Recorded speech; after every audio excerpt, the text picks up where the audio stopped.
NASCAR head to Nashville for the Ally 400 here at Nashville Super Speedway. Let's go through your grid. It's Denny Hamlin, Josh Berry on the front row. Then it's Christopher Bell, Carl Larson, row 2. Row 3, Brad Keselowski and Tyler Reddick. Row 4, William Byron and Ty Gibbs. Row 5 is Chris Buescher and Austin Cindric. Row 6, Austin Dillon and Alex Bowman. Row 7, Chase Elliott and Michael McDowell. Row 8, Carson Hocefer and Noah Gragson. Row 9, Martin Truex Jr. and Ryan Blaney. Row 10, Chase Briscoe and Ross Chastain. Row 11, Corey LaJoie and Ryan Preece. Row 12, Ricky Stenhouse Jr. and Bubba Wallace. Row 13 has Harrison Burton and Joey Logano down in 26th place. Row 14, Kyle Busch in 27th and AJ Allmendinger back in the 16 down in 28th. 29th, it's Corey Heim. 30th, it's Riley Hurst, that's row 15. Row 16, Daniel Suarez and Todd Gilliland in the 38. Row 17, Justin Haley and Eric Jones. Then row 18 is John Hunter Nemechek and Shane Smith. And then the final row on the grid, row 19, is Daniel Hemrick in 37th and Chad Fincham in the 66th, 38th and last on the grid. And of course, round the Nashville Super Speedway. And it was announced earlier this year that we will have the IndyCar season finale there later on in the year instead of the streets of Nashville, and we will be looking forward to that and also covering that live on the channel for you to watch along with us as well. 300 laps ahead of us, 399 miles. Track length is 1.33 miles. It's a super speedway, concrete surface, 14 degrees banking in the corners, 9 degrees on the front stretch, 6 degrees on the back stretch. Caution speed is 55 miles per hour, and last year's winner was the number 1 of Ross Chastain. And then Chase Elliott won here in 2022. And then in 2021, the first time we came here, it was Carl Larson winning that one. The 4th annual Ally 400 here at Nashville Super Speedway. We're just waiting momentarily to see if we can throw over to our commentary team, Seth Eves, Matthew Owens, and I'll be alongside them as well. But cars are lining up. We're around 5 minutes to go until the green flag here in Nashville, Tennessee.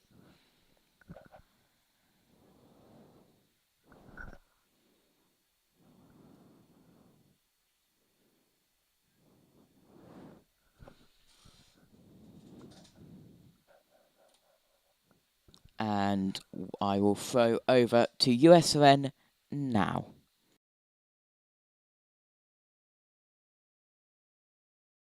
Struggle for these drivers for 400 miles. When they come off the 14 degrees of banking in turn 4, back to the curved shape of the D in the D-shaped oval at Nashville, and up at the tower, Gaffney, South Carolina's Seth Eves.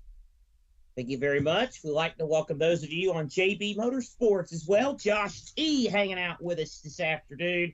You'll be hearing from him as he gives updates on certain things throughout the day and chime in with his commentary to try to bring some sanity to the two idiots that are that will be predominantly featured on this broadcast. All right, Matthew, field now on the main straightaway, and they are just about ready to get this one going. Again, the 4th race for NASCAR here at the Nashville Super Speedway. And this is, Matthew told you that he still thinks there's still some newness to the race, which could be could make things very, very interesting by the time we get the checkered flag this afternoon. John Hunter Nemechek, of course. Busy weekend. Matthew, I kind of spoiled your hot lap there by saying he was yesterday's winner. Didn't even think about that. No problem. People join in all the time. And Alex Bowman, of course, he's carrying the race, is sponsor. Field to the backstretch, Matthew. How they looking? Yeah, looking good. Double file heading towards me at the base of turn 3, and we are just about set to go on a hot day in Nashville. Hopefully that R word stays away. We got enough of that at New Hampshire last week. We got enough of that for the season to this point. Unique racetrack, unique race. Thankfully, it's only 400 miles for these drivers because they are going to be absolutely whipped when they climb out of these cars this afternoon. Denny Hamlin has chosen the inside line to start on. That's his prerogative as the pole sitter. Tennessee native Josh Berry to his right elbow. The Ford Mustang pace car set to pull off of pit road. And for the start here in Nashville, here is Tennessee fan Seth Eves.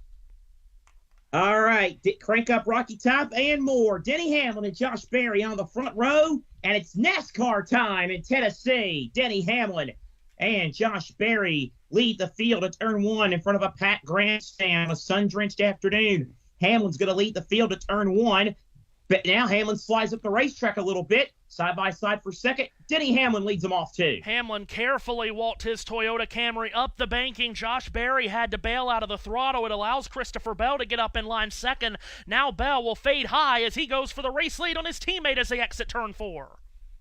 Not going to have enough momentum to pull that off as of yet. Meanwhile, 3 wide almost for third of the base straightaway as Brad Keselowski makes moves by Josh Berry, and now to the inside of Kyle Larson for the number 3 position. Keselowski, of course, got his first career then nationwide series win here at the track, driving for Dale Jr. back in 2008. Closes right in on the back of that blue and white number 5 of Kyle Larson at the end of the back straightaway, and they drive down hard into turn 3. Larson gaps Keselowski by a car length. They fade high behind Keselowski with Josh Berry. They do. Whoa, Berry slides up in front of William Byron, who's got Tyler Reddick to his outside. As the field motors into the number 1 corner, Denny Hamlin still showing the way. You got plenty of good action around the back and middle of the pack as they exit turn number 2. Ross Chastain trying to make a groove around the outside of Noah Gragson. He will do so. He will split the difference between Gregson's Ford and the wall to his outside. Meanwhile, just off pit road, Justin Haley in front of the leaders coming to you, Seth. He had to serve a pass-through penalty for a penalty after inspection. Yeah, so a tough break for a team and a driver that's really been getting some good runs as of late. So we'll see. Meanwhile, 3 wide going into turn 1 again with Gregson, Chastain, and McDowell. Looks like Martin Truex Jr. is in the middle of that mess, too. Both of those Bass Pro cars are right in the thick of this with the Busch Light Chevrolet of Chastain right through the middle. Michael McDowell watches this battle every step of the way. Chastain comes down across the nose of Gregson, but Truex will get by all of them around the outside. That he will as they continue to duke and die. Meanwhile, here's Michael McDowell going to the outside of Noah Gragson as they go into turn number 1. So Gragson and McDowell going side by side. Daniel Suarez closing in on Joey Logano. Joey Logano trying to make his way up to the front from a poor starting position. He and Kyle Busch both right towards that playoff cut line, having to move from the back together. Busch is up to 24th. Logano is backslid to 27th. Yeah, he didn't have a good qualifying run to begin with, Logano, and his rough year continuing at least early on as he has backslid through this pack. At the front, Denny Hamlin maintains a half-second lead over Christopher Bell, but it's Kyle Larson, Brad Keselowski, and Tyler Reddick as the field motors off of turn 2 once again. Mostly single file through the first half of the field. Now Corey LaJoie weaves down the straightaway. He wants to cut off the advance of the Chase Briscoe automobile. He does just that. That's the fight for 23rd. They're in turn 4. Yeah, way back in the pack, they battle for that spot as they sweep out at turn number 4. Here is Ryan Preece to the outside of Chase Briscoe, and Kyle Busch going to duck way down to the inside, nearly made it 3 wide, but Preece had enough of a surge on the outside to where he temporarily cleared the both of them. Now Busch goes inside of Briscoe. Yeah, and he will just about clear Briscoe, but now Briscoe uses the run off the top of the banking to pull back alongside Busch, who drives it hard down into the 3rd corner, tries to pull up in front of Chase Briscoe. Briscoe's still there on the right elbow. Busch still going to get by and clear him for the moment as they exit turn number 4 and head back to the main straightaway. Kyle Busch, unthinkably, Matthew, below the cut line entering the race today. It has been a disastrous, easily the worst year of his illustrious Cup Series campaign. And a nightmare race last week. He had 3 or 4 different accidents, including a crash under caution in wet conditions that did him in for the day. He has won a race every year of his full-time Cup Series career, but he's winless through the first half of this season. At this rate, a win in the next handful might be what he needs to make the playoffs. But certainly off to a bit of a rough beginning here in that blue and green Chevrolet as he goes inside of Ryan Preece. Preece now tries to make a run on Corey LaJoie. Yeah, and Preece slices down from top to bottom, can't find a lane to get around the Corey LaJoie machine as the leaders are back towards the main straightaway. Denny Hamlin keeping Christopher Bell in enough of a comfortable distance, about 7/10 of a second last time around. Meanwhile, battle heating up for 6th. William Byron has it. Ty Gibbs wants it. It's Byron who has the edge as they exit 2. Gibbs comes motoring off the top of the banking at turn 2 and down this somewhat short back straightaway right in the slipstream of Byron. They go into turn 3 and 4, nose to tail. Gibbs up about half a groove as he tries to make up ground. Tries to reel him in, almost kissed the wall there. Meanwhile, Tyler Reddick is ahead of these guys. He's running into the top 5. Let's go to pit road. And Steve, as we talk about Tyler Reddick, you're seeing on the screen, maybe a little bit of an issue early. Take a listen to the radio. Pick up on smoke. You got ice on it? Oh, do not see runs from outside.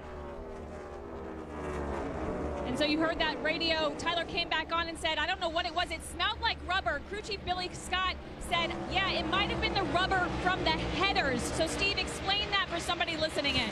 Yeah, so basically what happens is, as you mentioned, the tires wear, Rick, and that rubber kind of gets blown up the racetrack. Well, there's also an opportunity where it can get under the hood and stick to the exhaust, and it almost kind of smolders and smokes and can get into the cockpit. It's a scary situation because that's not a problem, but you think instantly of wiring or plumbing or an oil leak. There are so many other catastrophic things that could be smoking. So far, so good for the 45.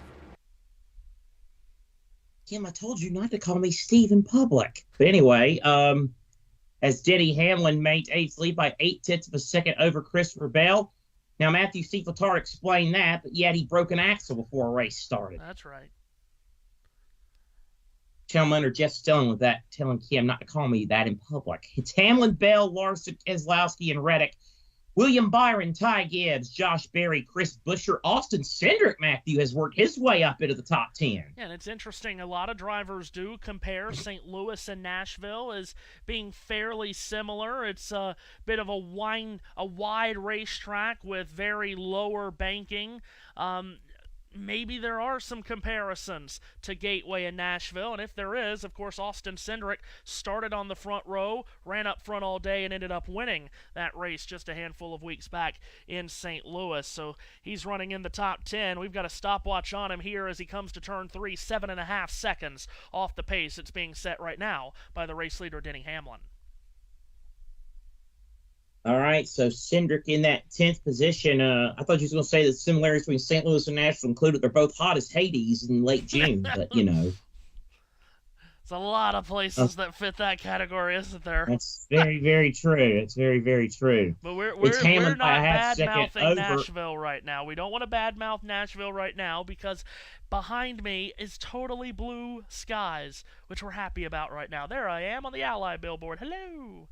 Hey, buddy, how are you? I can see you from here.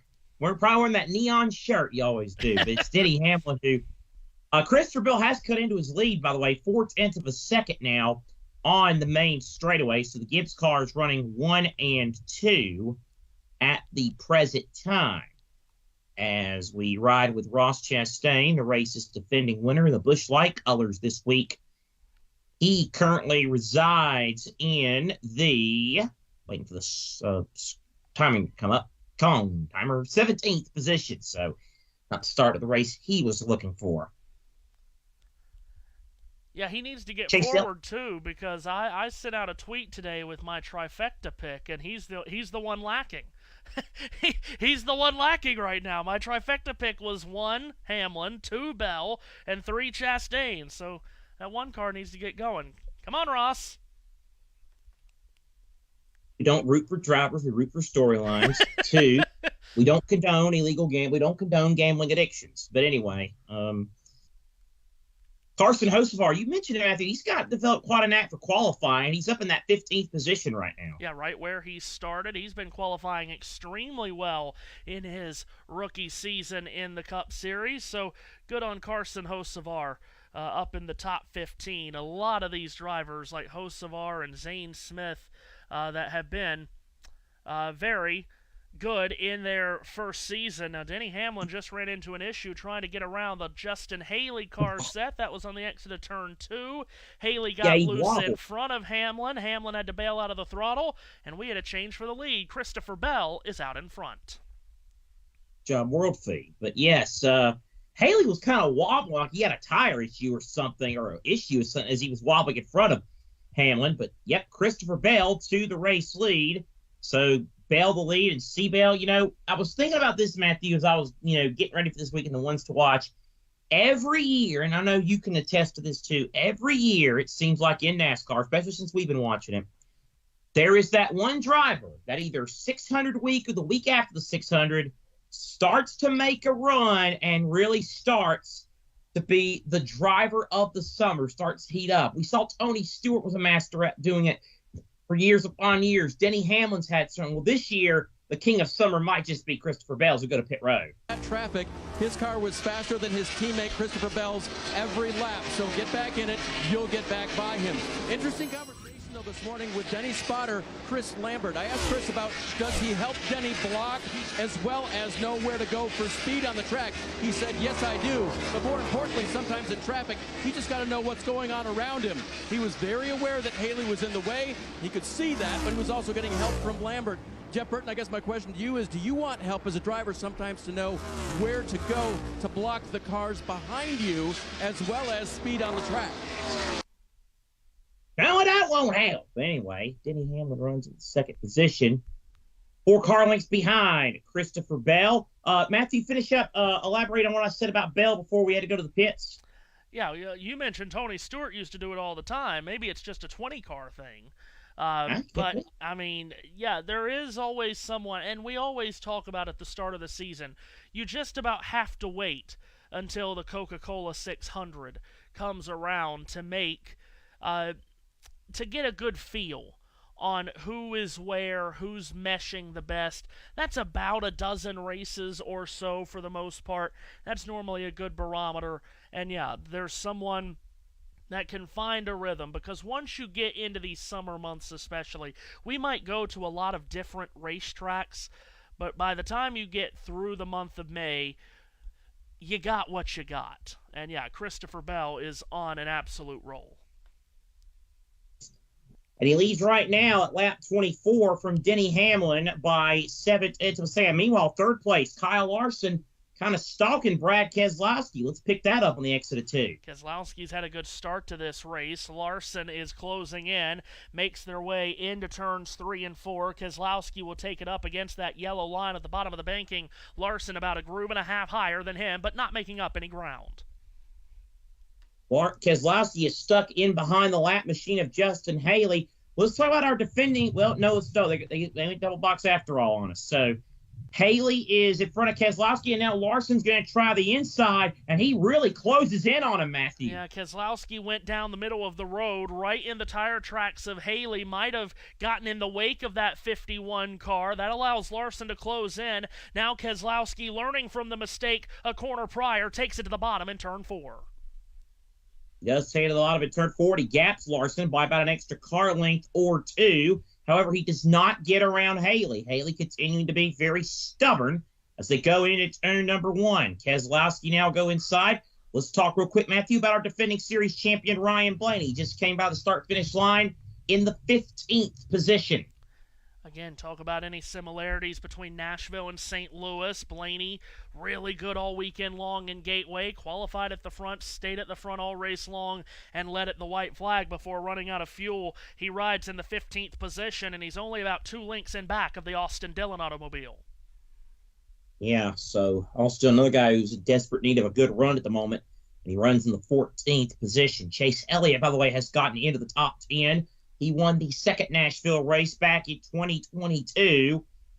And we follow this Blaney and Dillon battle as they exit turn 2. A lot of changes made inside the halls of Richard Childress Racing this week, and Austin Dillon and Kyle Busch trying to find a way to move momentum into the direction of that RCR camp. Top 15 run so far for Austin Dillon early in this race.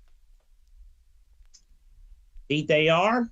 As we roll right along, no change at the front. Christopher Bell with a 0.6 of a second lead over Denny Hamlin. Then it's 3.5 seconds back until you find the third place machine of Brad Keselowski. As they continue to work here at Nashville. Great crowd on hand this afternoon, full house. And here's the battle for position, Matthew, in turn 4. Darrell Wallace Jr. on the exit of turn 4 slides right up in front of Austin Cindric to take away the 12th position. Luke Combs camo color this week. Bubba was in the news this week for a rather bizarre incident. We'll leave it at that. And here the main straightaway. Here's Daniel Suarez in the Tootsie's car. That's the one the local economy's rooting for. The Atlanta winner goes to the inside of the Ryan Preece automobile. That's outside the top 20. Suarez makes the move. Suarez has moved up about 7 positions, though, off the start as he moves up into the 25th position. He's one of the largest movers so far. Meanwhile, Ryan Blaney has lost a little touch with Austin Dillon and is slowly starting to fall into the clutches of Martin Truex Jr. here on the main straightaway. As they go back to turn number 1, it's Blaney. He'll go up way to the outside, lose more ground to Dillon, and that allows Truex to eat that deficit up. Yeah, Truex closing right in on Blaney in the fight for 15th. By the way, can tell you Chad Fincham just went by me a couple of laps ago, very close to the wall. He's pulled his car to pit road. Tough break for the driver from Knoxville, Tennessee, Chad Fincham. Meanwhile, main straightaway, Blaney got a good run off of 4, and he has eat Austin Dillon up, and he'll go to the inside in turn number 1 for that 14th position. Dillon, though, surging back on the outside, but Blaney has the advantage inside. Yeah, Dillon got on the throttle aggressively in the middle of the corner, then had to bail out of it for just a second. Blaney draws right back in on him. These two will go side by side as they arc into turn 3, and Martin Truex Jr. tries to find space in the middle. Couldn't quite do it. We'll see if he goes to the bottom. He's going to stay patient. This is a very, very hot and heavy battle as Truex now will push Blaney to turn number 1. Back to that in a moment. Matthew, there's a battle for 5th your way. Yeah, Tyler Reddick and Ty Gibbs coming very close together in those Toyotas. Also, as I look further down that back straightaway, Ryan Blaney does complete the pass on Austin Dillon, and Dillon's car washes up aggressively in the middle of turns 3 and 4. Boy, did he ever. Blaney's is going to pull away by about 2 or 3 car lengths on Dillon as they come back to the main straightaway. So good battle in the middle of the pack. 36 of the 38 cars that started the event are on the lead lap, on the leader lap, as some would like to say, as they work lap 33 of this 90-lap first stage, 300 the scheduled distance. Let's go back to Matthew in 3. Martin Truex Jr. got a run off the top of turn 2, goes around the right elbow of Austin Dillon. Truex is going to pick up this position. So give the retiring 2017 Cup Series champion the spot as Truex able to get by Austin Dillon as the field motors back to turn 1, so move Truex to 15th. And let's go back to the, Truex is pulling away from on the back straightaway. Again, Christopher Bell's still the leader, one of only 2 drivers that have led this race so far. Starting to pull away from Denny Hamlin just a little bit is Christopher Bell. And Brad Keselowski still lines up in 3rd, and he has been able to fight off the advances of Kyle Larson. Keselowski's now pulled away by a little bit more than a second on Larson's car. Meanwhile, Austin Dillon, mentioned him losing those positions to Blaney and Truex. He's on the back straightaway, and now Ross Chastain is beginning to close in on him. They're going to hit turn 3 with Chastain only about 6 car lengths behind Dillon, as in front of him, Truex closes in on Ryan Blaney again. So that battle could be getting hot and heavy yet again. Still working its way towards, at the front stretch, heading towards turn number 1.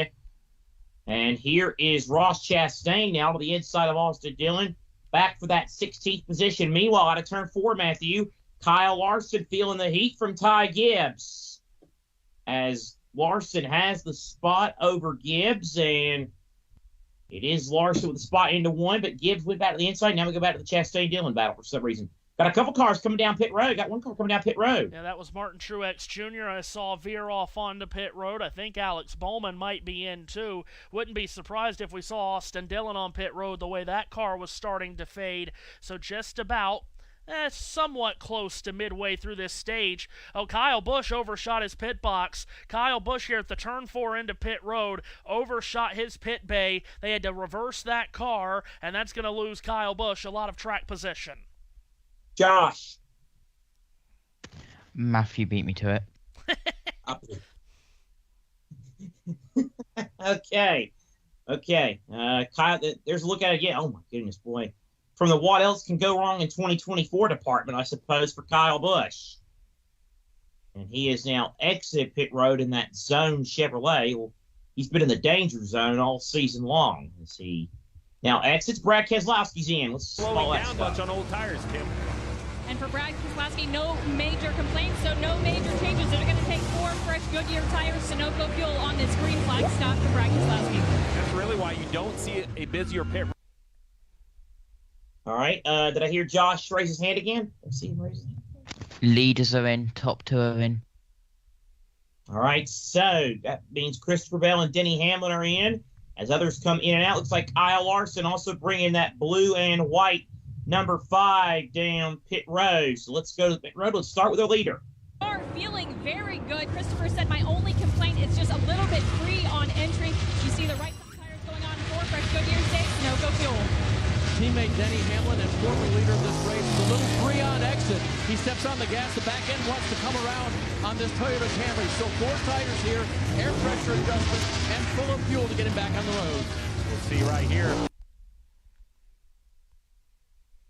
So Bell and Hamlin both get away from pit road, and that gives the lead of the race to they're scoring Ty Gibbs, but I think he was on pit road too. So let's see. Bell's going to stay at Hamlin. They're going to be behind both Reddick and Gibbs. So Reddick actually passed Gibbs on the track. Meanwhile, more cars coming down pit road. We see Ryan Preece coming in, as well as the purple 99 of Daniel Suarez. Corey LaJoie also in.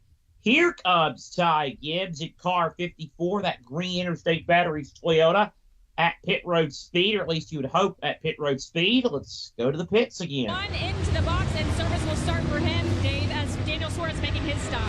His car was good and clean air, but a little bit loose on the exit of the corner, so he'll get the 4 tires with that air pressure adjustment, and he's gone. Indeed he is. Indeed he is gone. So it's Gibbs now slowly coming down the exit or heading out of pit road, as we got a lot going on outside of Studio G right now. But it is Christopher Bell ahead of Denny Hamlin by about 2, maybe 3 car lengths as they exit turn number 2 and head down the backstretch. Tyler Reddick still waiting on him to hit pit road, being scored as the leader. He heads to turn 3. All right, and looks like Corey LaJoie. We already mentioned him on pit road. Here's Kyle Larson now to the outside of teammate William Byron here on the main straightaway, and Larson will blow right by him and make the pass. Of course, Byron has yet to pit, as has Reddick, also yet to pit. Michael McDowell, Joey Logano, Ricky Stenhouse, Todd Gilliland, Daniel Hemrick, John Hunter Nemechek. Truex is in now. Crew chief for Martin Truex Jr., this was certainly in his playbook. If they didn't make progress from the start of the race, Truex only gained a handful of spots, so he too running a little bit longer here. We'll see if this gives them an advantage on the other side like they were promised on the 24 a moment ago. So Martin Truex Jr. now exiting the pit road in that Bass Pro Shops Toyota. John Hunter Nemechek still hasn't pitted. Eric Jones still is yet to come in for service. Also yet to come in for service, the 71 of Zane Smith, as Tyler Reddick is still being scored as the leader of the race. Truex on the access road, waiting for the merge, and he will merge back on in front of Matthew as Tyler Reddick now comes down pit road, brings that Monster Energy Camry in. The regular season as far as where you will place in that regular season. Marty. Yeah, go back to what Alan Gustafson told us just a moment ago. Yeah, it's not quite simple today. These guys running a little bit longer. William Byron told Rudy Fugel the car is still loose on exit, but much better than it was in practice yesterday, Kim. Well, Marty, when I talked to Tyler Reddick this morning, he said he did not have the car he needed yesterday. He felt like he got a bad read on it in practice, so they made a big adjustment to try to help. Minimal complaints so far from Tyler Reddick here under green. Indeed. So here's Reddick coming out of the pit road, and we still have a handful of drivers, about, 7 more that have yet to pit. McDowell, Logano, Stenhouse, Gillen, Hemrick, Byron, and Nemechek still have yet to hit road. Meanwhile, Reddick is back your way. Michael McDowell is your way now, Matthew, the current leader of the race. Yeah, Michael McDowell and that 34 team, never afraid to go off strategy, stay out longer. They've been doing it a lot this year, and we'll see what happens with this 34 team. But Travis Peterson, the crew chief, never afraid to leave him out longer than everybody else. You never know, that could work out for you. Meanwhile, back in turn 1, Joey Logano, currently second on the racetrack, battling with that red, white, and blue number 10 of Noah Gragson. Not much of a battle there because Noah Gragson on fresher tires. Logano staying out. Ricky Stenhouse Jr. stayed out. That's another one, the 47 team. They haven't been afraid to go off strategy a lot this season. Dow still being scored as the leader of the race. 42 laps to go in this opening stage. And the Arizona native Michael McDowell is your race leader in that yellow and red Love's Travel Stops car as they, cameraman had a stroke there, Matthew. Let's go back to turn 3. Actually, we're going to go turn 4. I just want to say turn 3 in front of you. Truex and Chastain as they headed to turn number 1. I don't know why I knew this was going to happen to me a couple of times. But anyway, it's Truex ahead of Chastain as they exit turn 2 and head down the back straightaway. Yeah, these two were close together before the cycle of pit stops started, and they've come out pretty much right together, being scored 20th and 21st on the road. Martin Truex Jr. and Ross Chastain 4 car lengths apart in turn 4. 5 drivers still have yet to pit. We mentioned McDowell, Stenhouse, Logano. Also still taking a risk, Daniel Hemrick and Todd Gilliland. So both the front row cars staying out for a long period of time on this opening run. Caution free through the first, of course. If this stage goes caution free, here's a stat for you, Matthew.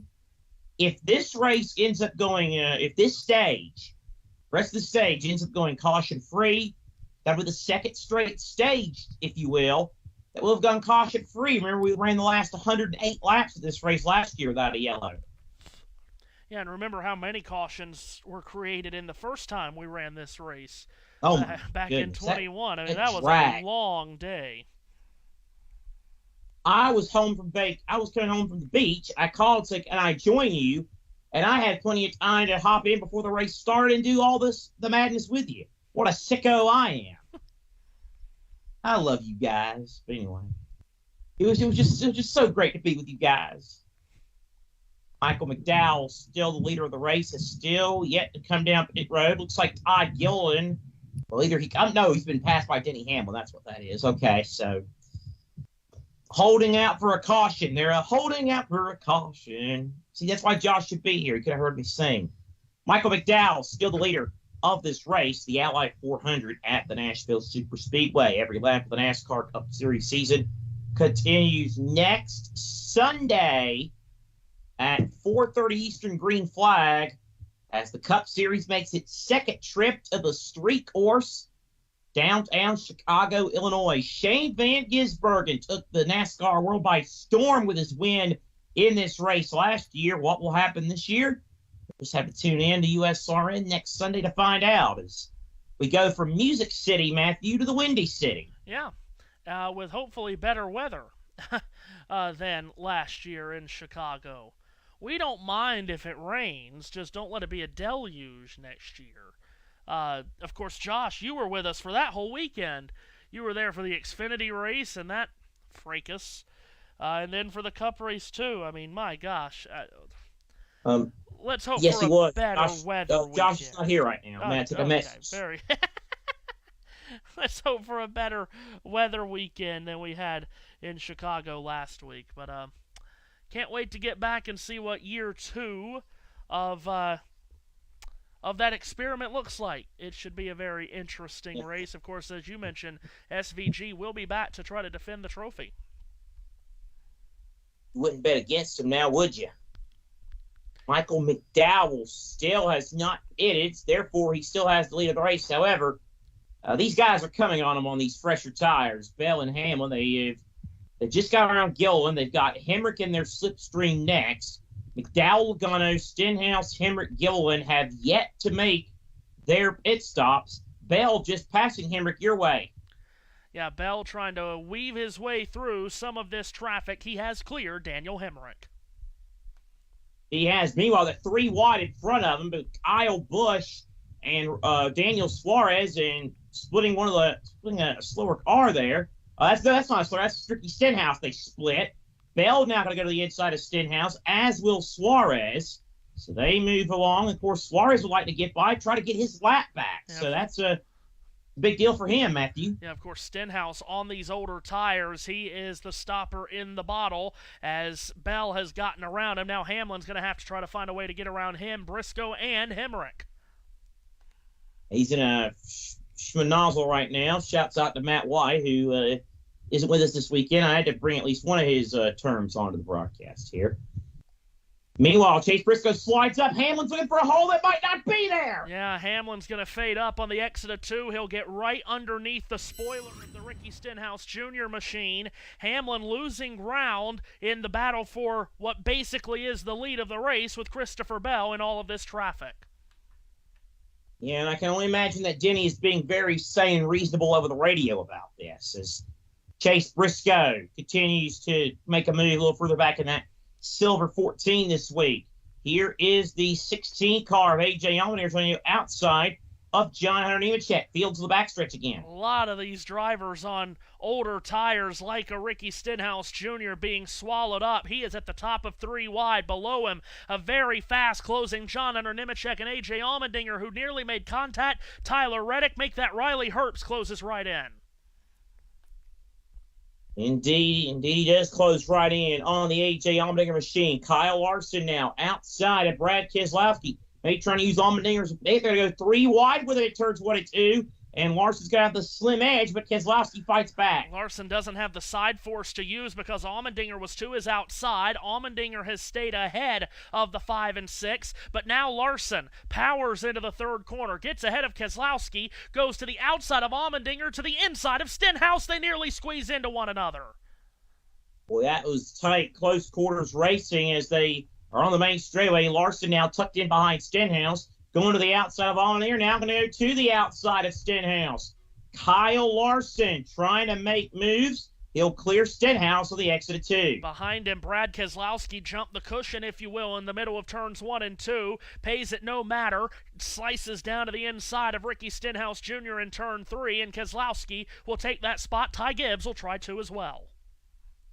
Yeah, Gibbs will tuck in right behind. By the way, McDowell, Logano, Hemrick, they still have yet to pit. So it is unbelievable that they have lasted this long. Still 29 laps of this stage. We're working lap 62 of the stage. Matthew, let's follow Kyle Larson around. And theoretically, those drivers could probably go another 10 or 15 laps before pitting for fuel, but they are really getting burnt on the old tires. Josh has returned with some hydration, I believe. It's a little bit of an overkill, guys. Just to... What is that? Is that prune juice or something? It's squash. Oh, okay. Make squash into a liquid like that. All right, pit road. You're fine. Well, okay. Yeah, 5.5 litres is a bit overkill, but it will go in the fridge for later and overnight. Is that what gives him the energy to stay up all hours of the night, Matthew? Is that what that is? I don't know, but I don't need it. I don't need to be up at 2 a.m. Not anymore. Oh, God. That's where all the fun is when it's 2 a.m., man. You ain't got nobody bothering you. I mean, my God. Nothing good happens after 2 a.m., said Ted Mosby's mother. Well, obviously, Ted Mosby's mother never went to a Waffle House. Joey Logano comes down pit road. Joe Biden did, though. Onboard camera. Whoa, okay. On the pit road and to the attention of his crew. Kim. And when I talked to crew chief Polip this morning, he said because we qualified 26, we have to do something different strategy-wise during the first stage. Not afraid to throw something at the wall and see what sticks. Logano, though, saying he was tight center, building free in and off. 4 fresh Goodyear tires, 1 air fresh Reynolds Sunoco fuel for Joey Logano. There was a quote that now J.O. Todd Chrisley made about that, too, but I'll leave that. I won't say that on the air here. They're retrialing or whatever Julie. They're doing a retrial with Julie.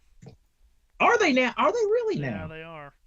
Wonder if they're going to do the show from prison. Do we know if that's going to happen?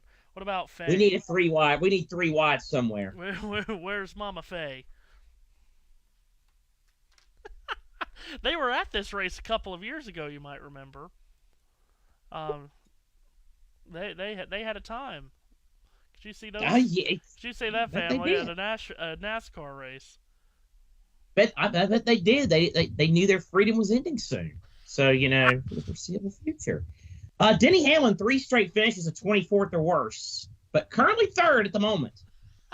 And will be 2nd once Michael McDowell pits. I will say McDowell's doing a very good job as long as he's staying out here. His lead is still north of 5 seconds. He really is. Of course, what a great driver he is. Great little driver he is. Trying to maybe steal a win like he did last year, a win at Indy. Got him into the playoffs.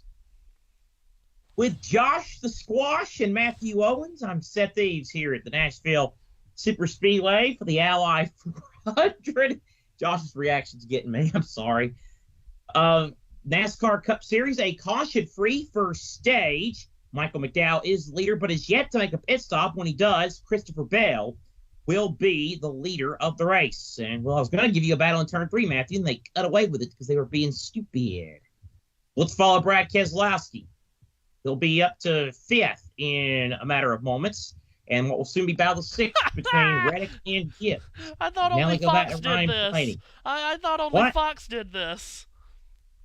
Boy, oh boy, they just don't want you to talk today, do they, Matthew? I thought only Fox changed the cameras every 12 milliseconds. I mean, look at this! Oh, my God! Oh, but remember Fox can't do anything wrong. Larson, Keselowski, and Reddick going into turn number 1 as they battle for a position. 5th place is the spot. Matthew, let's see if they go to you this time. Yeah, and Tyler Reddick closes right in on the back of Brad Keselowski down this 2,200-foot back straightaway. Keselowski dives it down hard to the bottom of turns 3 and 4. Reddick's going to let it ride topside. He likes to do that, and he will have a good run of momentum heading to the main straightaway, and he will make the pass on Brad Keselowski. So give Reddick 6 as the field storms back into that number 1 corner. Meanwhile, Keselowski washes way up the track.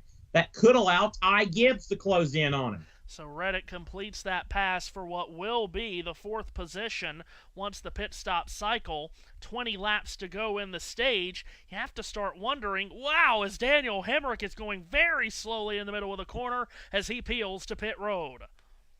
He was doing his best Derek Cope impression from the qualifying race a few years ago, wasn't he? I mean, my God, he almost came to a complete freaking stop right there. He turned 3 and 4, but he's able to get it down pit road. Meanwhile, Michael McDowell has still yet to pit. He is milking this for as long as he can. At this rate, NASCAR might be thinking about taking that car back to the R&D center, wondering how's it lasted this long on a set of tires and a set of fuel. Well, I was just about to say, before Daniel Hemrick took my breath away, they told us the fuel window was between 75 and 80 laps. Well, this is a 90-lap stage. McDowell's had a big lead for such a long time. If he's been pedaling this smartly, who knows? Maybe he could get to the end of lap 90 here. I doubt he can make it to the end of lap 90 as the stage winner, but still, if you pedal it back long enough, maybe he can get to the end of the stage without pitting. Maybe he finishes 5th, 6th, 7th in the stage, picks up some points, but more importantly, picks up that track position for the Stage 1 caution. See if he can. He's got 17 laps to get it done if he can. By the way, we're hearing Chad Finch is back on the racetrack, and his lap times are more than 2 seconds off the field. That's a shock. Meanwhile, there's a sail to the northwest. It looks about 45 to 60 minutes away, which could also have possible lightning. That's a shock. Official race today. What now? That's a shock. Official race would be lap 150 or later. Just have to get that up there. Just have to, get that out there in case the threat comes. 150 is there your goes official. my sleep schedule.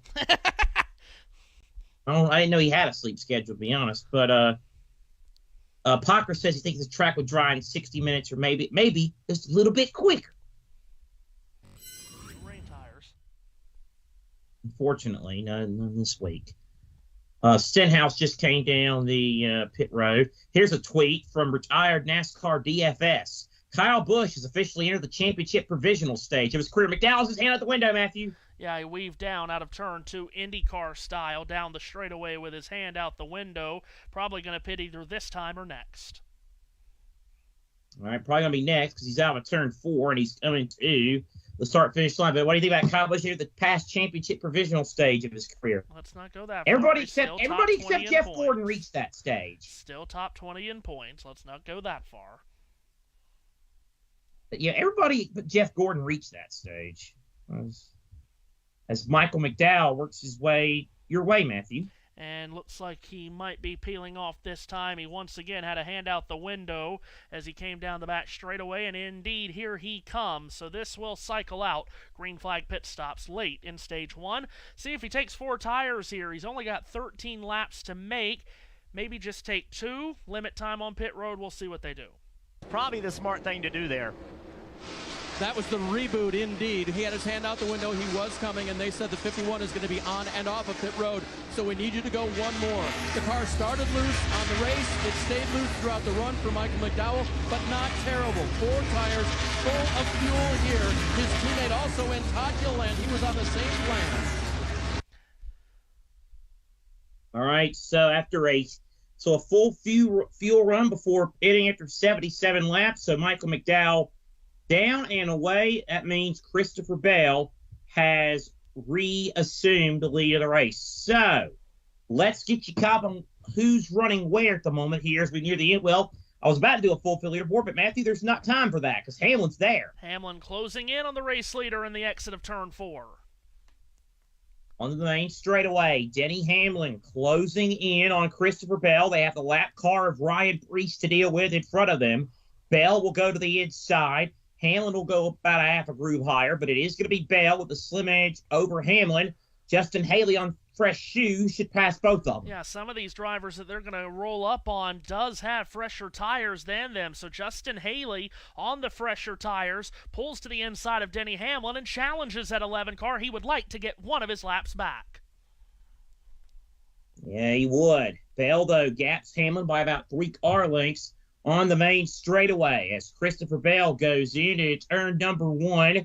He has the lead. Hamlin now going to arc it to the outside. Wallace and Truex, meanwhile, they're having a battle for 9th of the main straightaway. We follow the battle for the lead of the backstretch. Denny Hamlin still is not clear Justin Haley, and Christopher Bell cannot put Ryan Preece in his rear view. These 4 cars go door to door in turns 3 and 4, and still Bell is not clear of that silver bullet.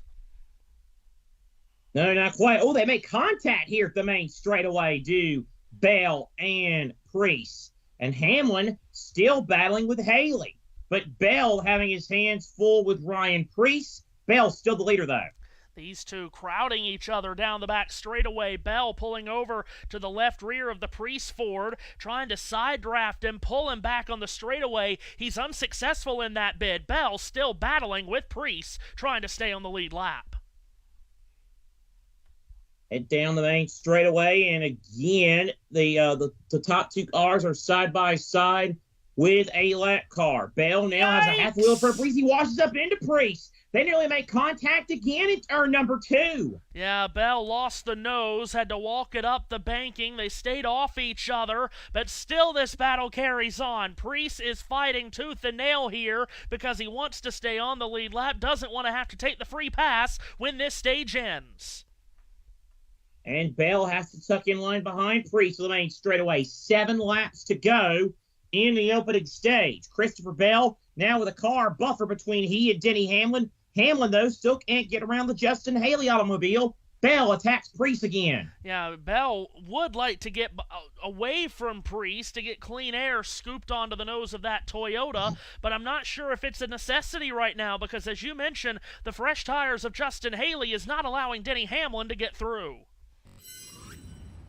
Bell stays tucked in behind Priest yet again. 6 laps to go with this opening stage. It's Christopher Bell with the lead ahead of Denny Hamlin. Bell now will go to the inside of Priest while Hamlin tries to attack Haley. Now Bell gets alongside Ryan Priest again down this back straightaway. Priest with a nose in front, but the slow car, the extremely dangerously slow car of Chad Fincham in the way. Priest had to bail out of the throttle. Lucky he didn't crash. Now Denny Hamlin nearly runs over the top of him. Christopher Bell, though, appreciates it because once he got around, that was all he needed to get a little bit of a gap now set as Priest and Haley are side by side ahead of Denny Hamlin. Boy, what's the 110% rule? Chad Fincham would not be able to pass that right now. Now Christopher Bell with some clean air on the nose of his Toyota. Justin Haley and Ryan Priest in behind. Again, Haley trying to get 1 lap back. Priest trying to get back on the lead lap. So here is Christopher Bell leading again. He's side by side with Justin Haley as they go to turn number 1. And Bell through 1 and 2. You probably should just let Haley by, honestly. And Haley pulls down towards that left door of the Christopher Bell machine. Haley drives it hard into turn 3. If he can get this lap back, he can take the wave around at the stage caution and get back on the leader lap.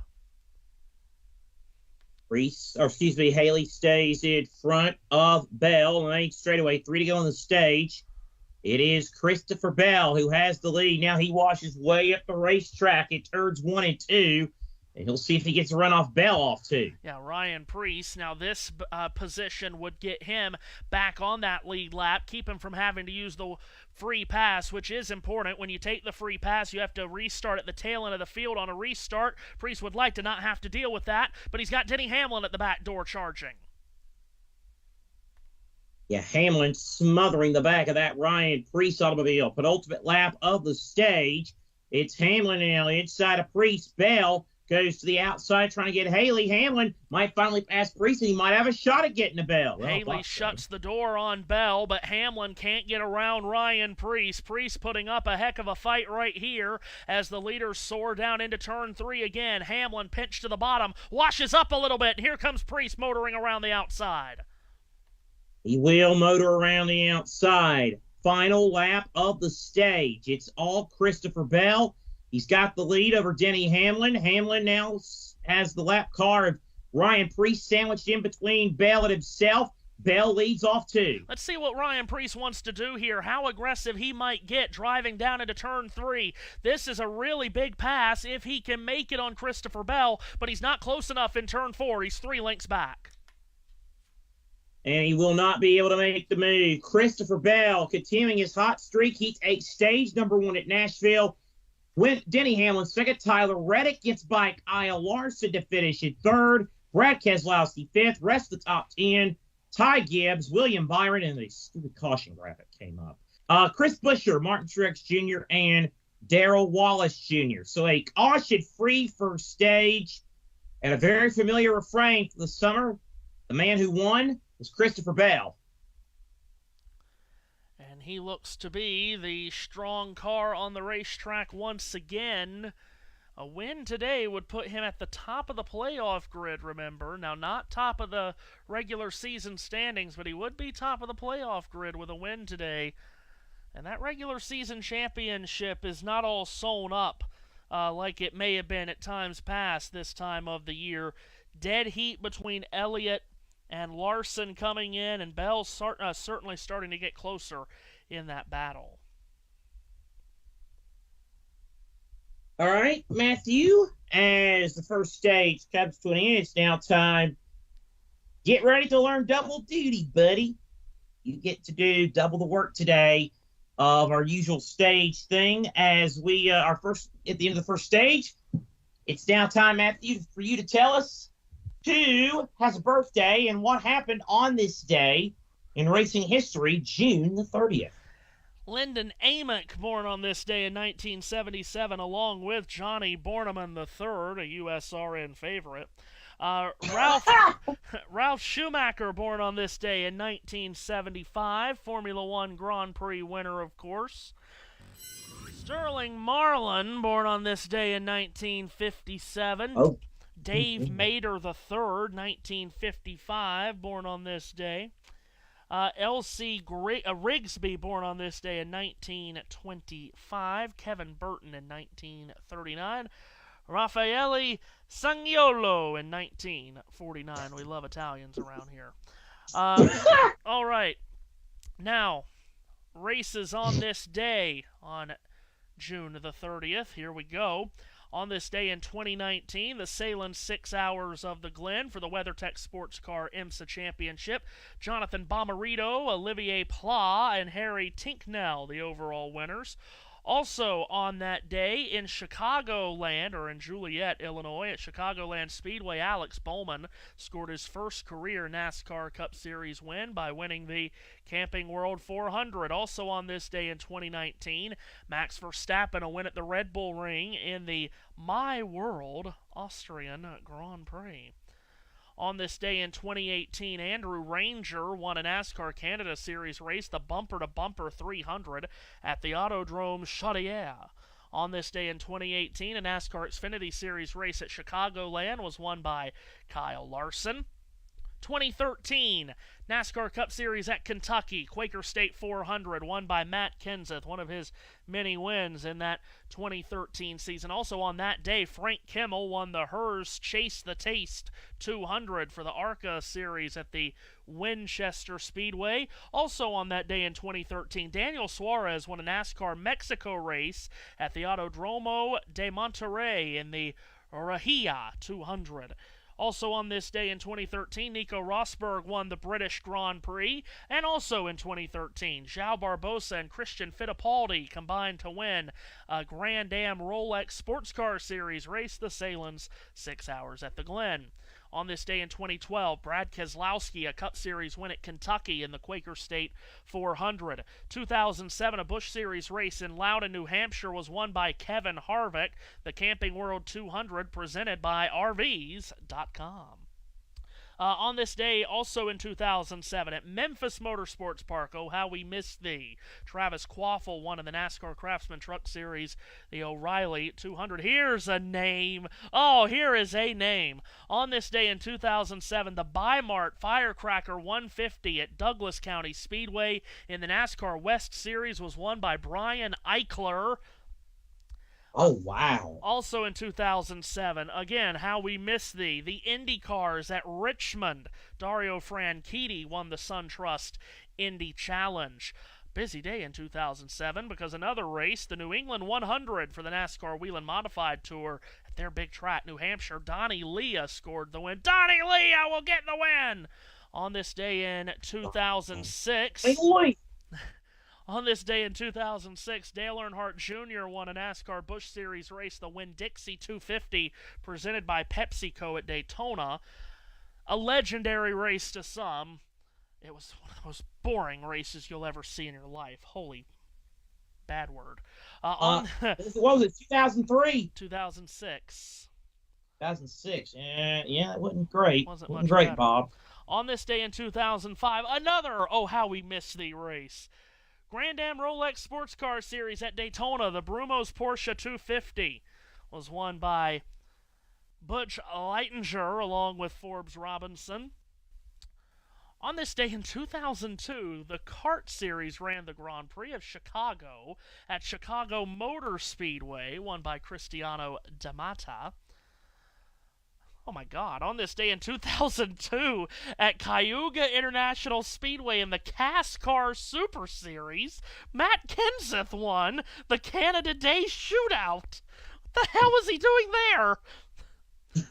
On this day also in 2002 at the Milwaukee Mile, Greg Biffle won the Busch Series GNC Livewell 250. On this day in 2001, Mike Johnson won a NASCAR Busch North Series race at Waterford Speed Bowl, the Left Turns University 150. The Left Turns University 150, of course. Oh, my Lord. On this day in 2001, Truck Series at Milwaukee, Ted Musgrave scored the victory. Also in 2001, Indy Racing Northern Lights Series, Buddy Lazier with a win at Richmond. And Buddy Lazier! On this day in 1996, Craftsman Truck Series at the Nazareth Speedway. How we miss thee. The DeVilbiss Super Finish 200 was won by Jack Sprague, then he whined in victory lane about something. On this day in 1996, the Kart Series in Cleveland at the Burke Lakefront Airport. How we miss thee. It was won by Jill DeFerrin. 1996 Busch Series, the Lysol 200 at Watkins Glen was won by Terry Labonte. 1990 Busch Grand National Series at the Myrtle Beach Speedway, the Carolina Pride Budweiser 200 How we missed thee. was won by Mark Martin. What the hell is Kim doing on that box? I don't know, but Josh is begging to have a talk. He's had his hand up, virtual hand up, for about 10 minutes now. On this day in 1985, kart at the Meadowlands Sports Complex. Al Unser Jr. won the Meadowlands United States Grand Prix. On this day in 1974, USAC at Pocono. Oh, IndyCar at Pocono. How we missed thee. Johnny Rutherford won the Schaefer 500. 1963, Junior Johnson won the Dixie 400 at Atlanta. 1957, Buck Baker won a NASCAR race at Jacksonville Speedway. 1956, NASCAR Convertible Series at Soldier Field in Chicago. It was won by Tiger Tom Pistone of Chicago, Illinois. That's on this day in racing history. Boy, that covered a lot. Josh, what you got? On this day in 2024, I realised that I was doing Formula E at Portland, NASCAR at Nashville, on USN and JBMotorsports at the same time.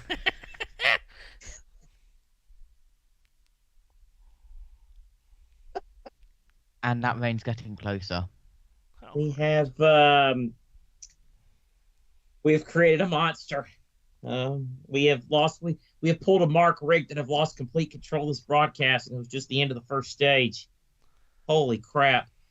All right, Matthew, Josh, what you got? That happened at the start of the broadcast when I realised that I was sending messages to Joe, not Matthew, about the start of the broadcast. We're about to go back green. Lap 98. Green flag back in the air. Denny Hamlin on the inside, and he'll have the jump to turn number 1. They're side by side. Meanwhile, Ty Gibbs fans out the outside. He thought about making it 3 wide for a brief moment.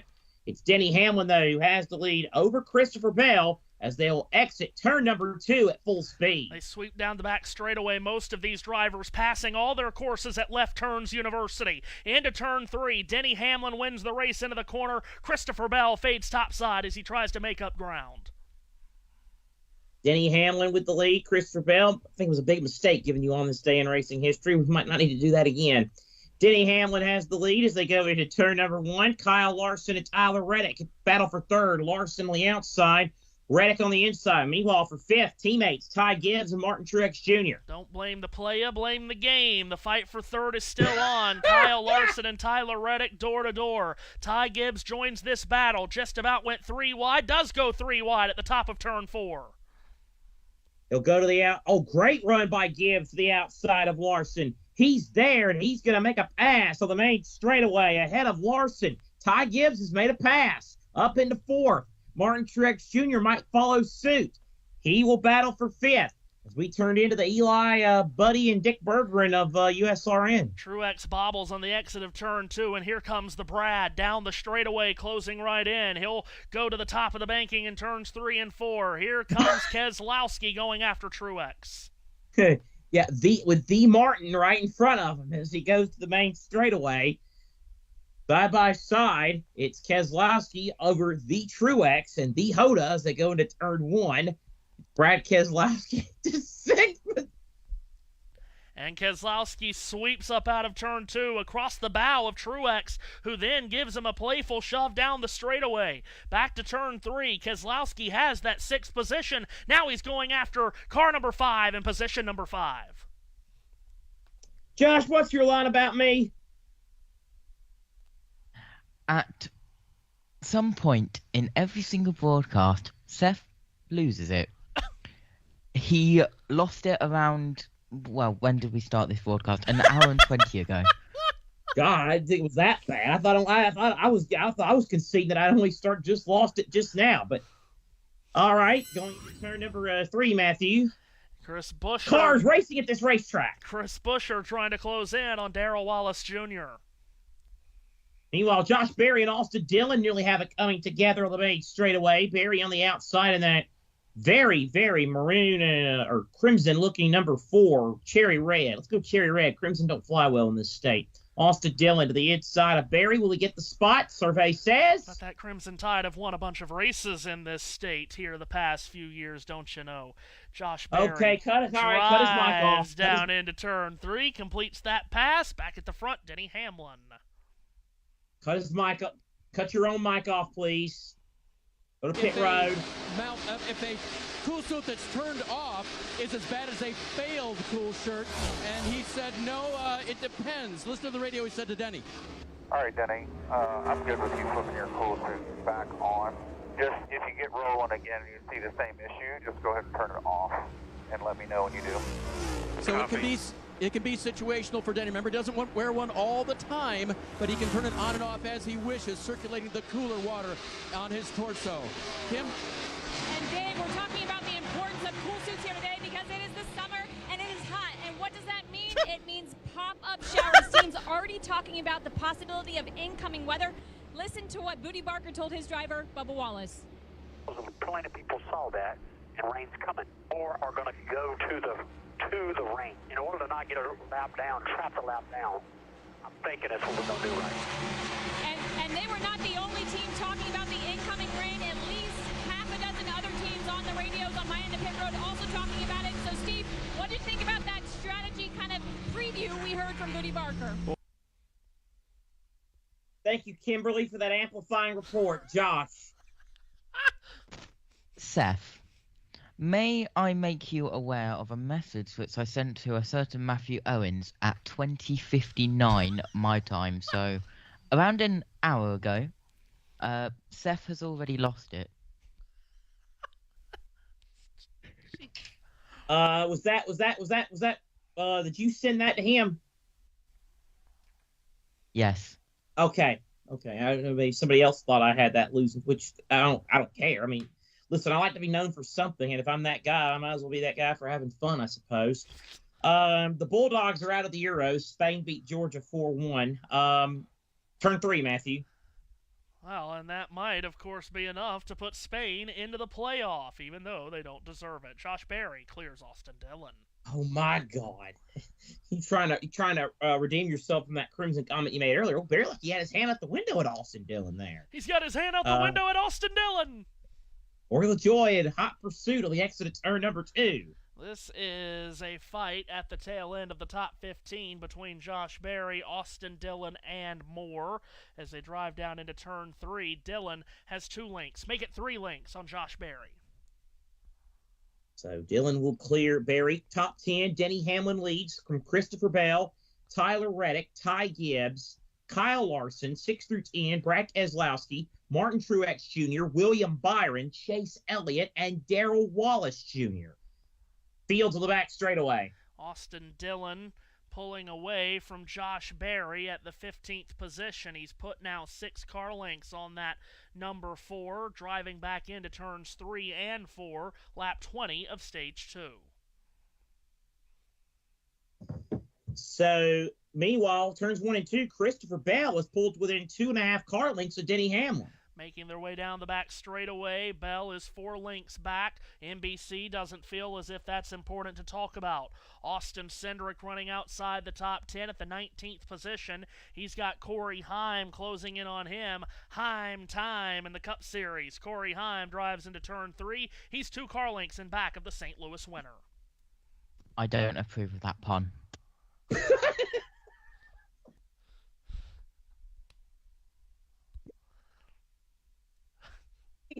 Still showing the way. Yes, we'd like to see that. It's only the battle for the lead, but who cares about that right now? Speaking of stuff you heard before, wait till you cut my call of Harry Kane's goal for England. It'll sound familiar from something 6 years ago. But anyway, Matthew, back straight away. Austin Cindric just made his way around the Noah Gragson machine. Now Corey Heim drives right up to the spoiler of Gregson's Ford. Josh. I would love to hear that. Please send it to me. Corey Heim in the top 20 in all seriousness in that number 50, as you mentioned, Matthew. That's the third car of the 23 stables. So, solid run today for Heim time. Yeah, making his third career start in the Cup Series. He's on his way to a Truck Series championship, a lot of people feel. But, of course, plenty of time for the Truck Series to Truck Series all over itself. Plenty of time to go truck yourself.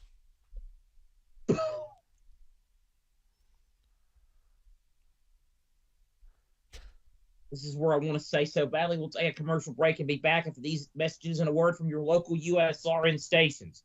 Martin Truex Jr. won top 10 in his last 6 races. He finished 9th at New Hampshire. Battle for the lead, main straightaway. Denny Hamlin, 3 car lengths ahead of Christopher Bell as the field will motor into that number 1 turn.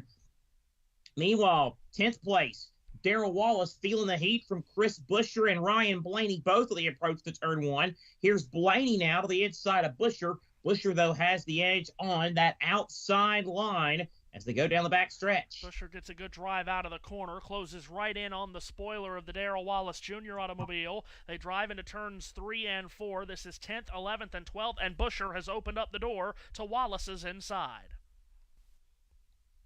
Buescher to the inside of Wallace on the main straightaway. Buescher goes down to the apron to try and get some speed. He is going to have the spot, so move Chris Buescher, the native of Prosper, Texas, which, by the way, has a population of 30,000. And Buescher makes his way down the back straightaway now up into the 10th position. Ryan Blaney closes in on this duo. This is a nice little 3-way battle for 10th as Blaney goes up the banking and goes after Wallace in turn 4. Oh, boy, went from top to bottom rather quick on his bestie. On his best buddy as he goes to the 11th spot. So Ryan Blaney has the move on Darrell Wallace Jr. And now Chris Buescher right in front of him at 10th. Caution on the Speedway. First front one stretch. It's John Hunter Nemechek. Front stretch, you said? John Hunter Nemechek is spun. John Hunter Nemechek. Oh, that's a flat right rear. That is a flat Jackson Gatlinburg special. As John Hunter Nemechek is flat-spotted the right tire. He spun it here on the main straightaway. The first caution for incident, and it involves the winner of yesterday's Tennessee Lottery 250, John Hunter Nemechek. He drives the car out of the grass somehow. A lot of smoke out of that red Toyota, so problems for John Hunter Nemechek, and it brings out the first yellow of the day for accident in stage number 2. And let's see what happened to him. This is coming out of turn number 4. Yep, just that tire disintegrated, and he just spun, lost control of the car, single car spin, looped it into the grass, did about a 360, and then trying to get out of there. John, you're not going anywhere doing that, my friend. So the rough year for the Legacy Motor Club continues. It's John Hunter Nemechek. Brings out the caution, and everybody comes down pit road. Looks like it's a busy pit road, Marty. And see, that's exactly what Cliff Daniels said. He said, man, this caution comes out at an interesting time, doesn't it? Kyle Larson said the car, honestly, not much different than that first run. They're going to take another swing at it for security exit on exit. Marty, the call for Christopher Bell, Kansas City Chiefs, which means right side tires only as you look Tyler Reddick down, bottom left, and tighten it throttle, loose on throttle, off the turn. Dave needed a little help there. That stopped looking a little bit slow because maybe just because they took 4 tires, Dave. No handling complaints from leader Denny Hamlin. He'll get 4 tires and fuel. He will not be the first one off pit road this time. Kimberly, I think that the point of code is to make sure that it doesn't actually get uttered in public. Lord have mercy. A lot of 2-tire stops there, but we're under the caution flag for the first time today. Second time today. First for instance. Oh my goodness, that thing is shredded. The right front is absolutely shredded on that Nemechek car as he came your way, Matthew. Yeah, right front tire down. And as he tried to make his, what in the absolute hell are they doing? Right front tire went down on the 42 car as he tried to limp it back to pit road. It did shred the fender. And now there's a lot of debris here on the back straightaway, courtesy of John Hunter Nemechek, who, Nemechek'd out of the field yesterday. Not so much today. Josh. That, Matthew, was the perfect example of NBC trying to use their split screens, but being unsuccessful. They're unsuccessful in most things they do.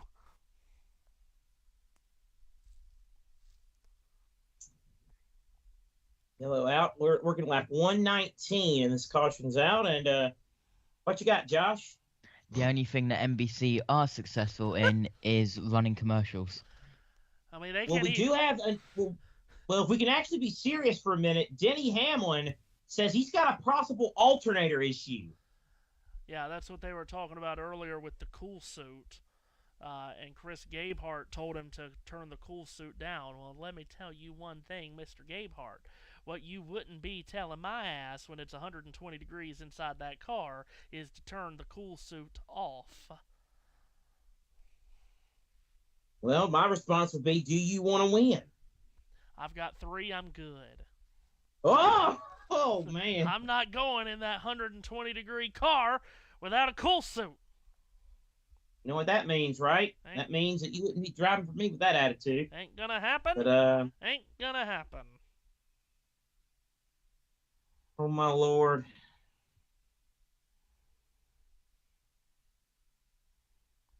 Something else NBC Hot can't weather, do either. hot weather we're having out here today. Yeah. Oh, no kidding. Something else, Josh, that NBC can't do properly anymore is broadcast the sport of golf. Man, oh man, what a mess it's been this week with the Senior U.S. Open after a very difficult week, a couple of weekends back with the U.S. Open. Oh, Lord.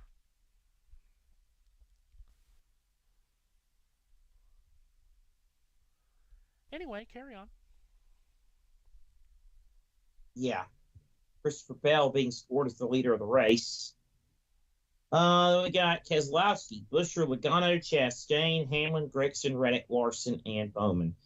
It is a football or soccer, depending on what side of the Atlantic you're on, doubleheader tomorrow.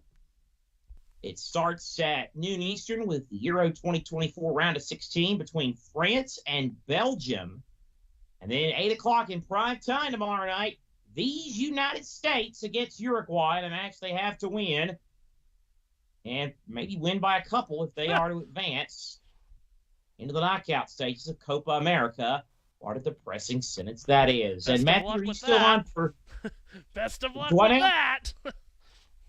What? Best of luck with that. And are you still on for Mexico and Ecuador tonight? Yes, as long as it doesn't rain here. Yeah, 8 o'clock is the kickoff time for that one, so we should be good, again, if it don't rain.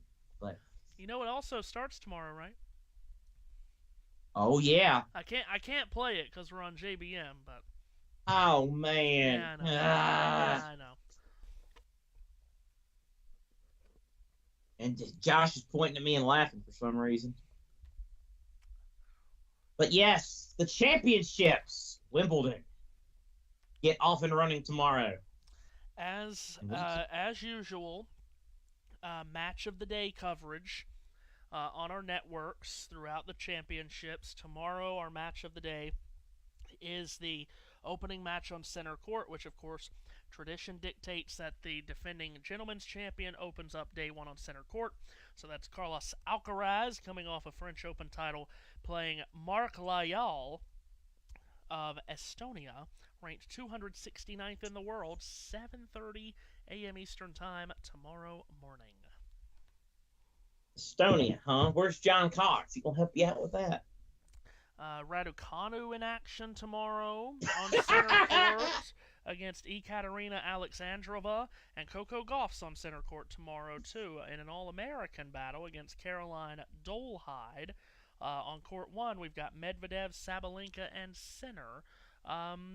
Josh, do we know what's going on with Ross? Does anyone at NBC know what's going on with Ross? Tires would be my plan.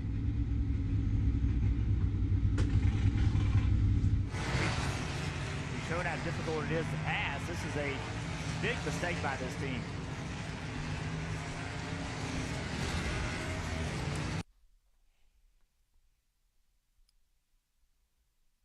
Okay then. Might have been a pit issue.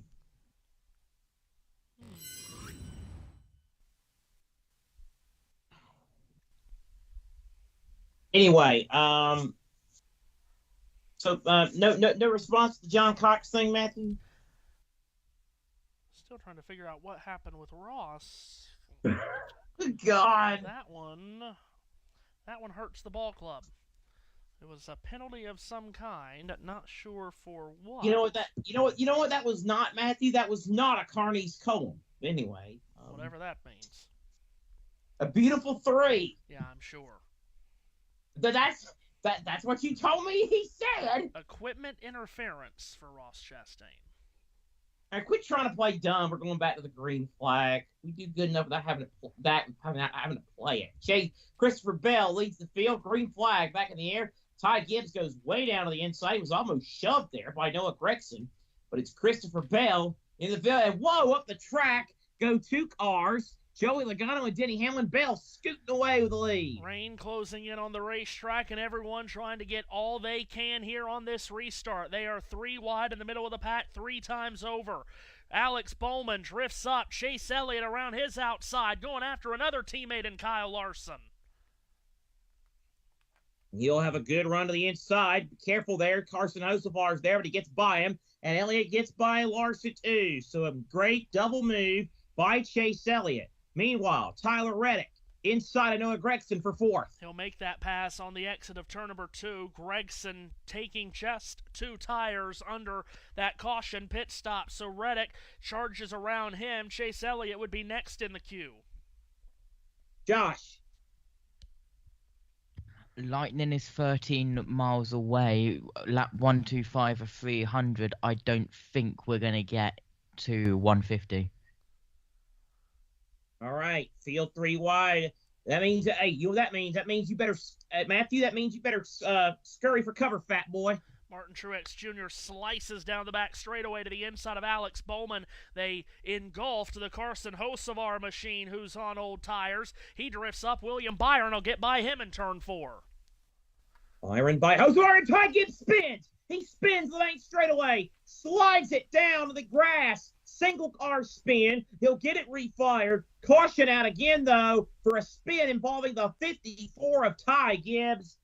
He was battling with Bowman. Look, he was battling, and then he just got in there a little bit too hot and then bounced off the car. And when he bounced off, around she went for a spin. This is really quite unnecessary, the way these drivers race anytime there's rain in the area. We're not to halfway yet, so it doesn't matter. Yeah, that's kind of what I thought happened. He bounced off of Alex Bowman, and he spun. The roof flaps doing a good job keeping the car on the ground. The roof flaps do their job. Boing. And round goes to 54. Good grass. You know, something happened on the restart here. Let's watch. Well, it was a messy I noticed restart. the Hamlin Logano. It was a very messy restart with guys on fresh tires, guys on old tires, and yeah, it was a mess. Pushing out at lap 126. I think what you're going to see is Hamlin get into the back of Logano and shove him up the track. Oh, and Larson got into the back of Hamlin. Well, okay.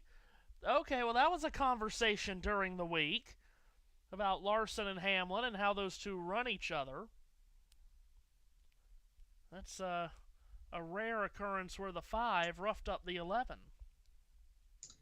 Here's a tweet of interest from Michael Massey, who says teams are talking about how a rain shower could come through, but they're clearly overlooking the fact that no outside water is allowed at Nashville Super Speedway. Threw me into one. Where's he going? And he doesn't know that he was getting pushed from behind by the 5.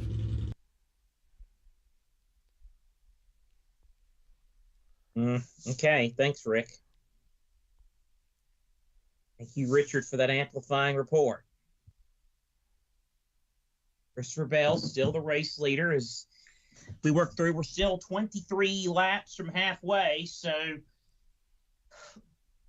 like you said, we don't like rain, but boy, the threat of rain, it ratchets up the racing intensity a notch, doesn't it, Matthew? Yeah, but why? We're not at halfway yet. I don't understand why we're going crazy. I mean, 23 laps isn't nothing. No, it's 23 laps.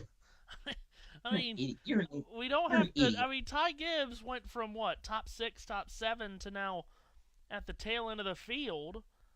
That's rain back there. That's rain falling actively.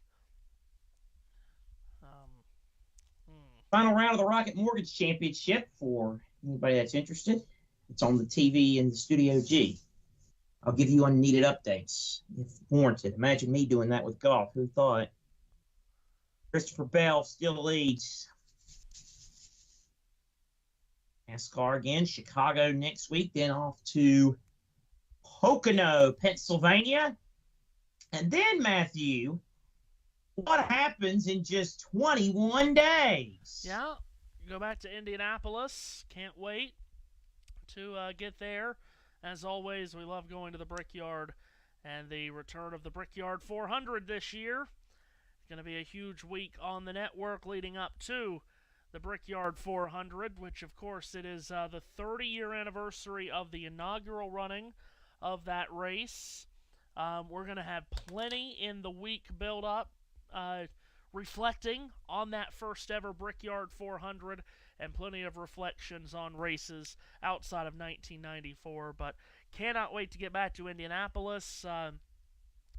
We only have a couple more Indianapolis broadcasts this season. We'll have the Pennzoil 250 Xfinity race the day before.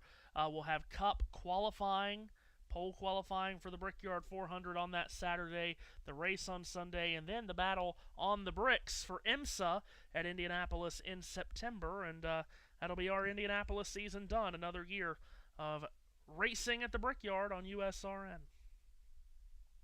By the way, Matthew, Monday through Friday, 5-day work week. Why do I feel like there's going to be 5 certain classic re-airs of races on the network coming up this in a couple of weeks? There is a lot of programming set and ready to go, and I am very, very excited for it. Really, you gonna send that to me in a press release so I can just keep up with what all we got, because I'm always interested. Yeah. I may or may not listen to it, all of it, but I am interested to see what we have for content purposes. Yes, of course. Christopher Bell chose the inside. Brad Keselowski outside. Was there something else you wanted to say there, Matthew? We'll get the PR people right on that for you. Here's Kim intruding on a pit box again. Okay, rain is coming. Weather is coming. Your driver has track position. How aggressive does he need to be on this? Weather is not coming. There's always weather. I don't believe we're going to finish right here. You know, I think we're going to get some lightning and some rain and then get back going again most likely, unless the lightning goes the other way. I don't believe it's going to, though. How good is the car today? We're still off a little bit. We need a little help off turn 4 still. I mean, everywhere else seems okay, but we'll keep tweaking on it, see if we can get there. That's Crew Chief Matt McCall. Again, a big thank you for this team letting us embed with them during Stage 2. I hate when people say weather's coming. Weather's always happening, don't you know? Anyway. You can visually see the rain falling, which means it's heavy rain. Oh, yeah. It's 11.5 miles lightning. All right, green flag back of the air on lap 131. Christopher Bell and Brad Keselowski on the front row. And Tyler Reddick goes to the outside. They're nearly going to be 3 wide Back at around second place, Chase Elliott all over the back of Brad Keselowski as the field storms into turn number 2. They fan out down the back straightaway and into darkness. Christopher Bell wins the race to turn 3. Tyler Reddick on his back door second. Kyle Larson clear the path to third. 3 wide for fourth, which includes both of the RFK Fords. Look, it's looking like Twister and the world's about to end over there at turns 3 and 4. Chase Elliott now trying to go to the outside of Chris Buescher, back for that 5th position as the field storms in at turns 1 and 2. Christopher Bell, though, still leads. Battle on at 5th, RFK. Keselowski was able to stay ahead of his teammate Chris Buescher and Chase Elliott. Now it's Buescher and Elliott who battle door to door. William Byron's in that fracas as well. Noah Gregson and Denny Hamlin trying to make up lost ground. Indeed they are, as they work their way on the main straightaway. It's Gregson and Hamlin with the Byron car and Ryan Blaney on the apron. He goes 3 wide with Bubba Wallace and Alex Bowman into turn number 1. Here's Gregson sliding up the racetrack. Nearly makes contact with Truex. As I look across the track at the turns 1 and 2 end of this speedway, blue skies, a few clouds. Meanwhile, at this end, it is dark and rain is coming. And it has gotten a fire under these drivers' seats as Christopher Bell leads off for one more time. Bell's showing the way. Well, one car almost got the wall there coming out of that number 4 corner. Field continuing to go down the main straightaway and now into turn number 1. Here is Joey Logano and Austin Cindric back of the pack trying to make moves. A couple of Penske cars. Logano trying to make up lost ground after that last restart where he was shuffled up the banking and he lost about a dozen positions. He's now outside of the top 15. Leaders file through 3 and 4 in a not so orderly fashion. Yeah, it's getting dicey, isn't it? Main straightaway as again, Logano and Cindric continue their little battle back at the tail end of the top 20. Now Cindric going to go to the outside with the Alex Bowman machine. Josh Berry's in that schmanozzle too. Yeah, Josh Berry's right there. Gets to the outside of Bowman as they race down towards turn 3. Further up, Martin Truex Jr. has gotten around Carson Hocevar, and a little bit ahead of him, Denny Hamlin goes after Chris Buescher. Caution is out. Caution is out. And we got drops down here in turns 3 and 4. Yep. We've And absolutely got weather. raindrops at this end of the racetrack. So, yep, that would be the reason for the yellow. And this will be a fast-moving shower. It's probably going to dump a lot, but it's going to be pretty fast-moving, we are told. So there you go.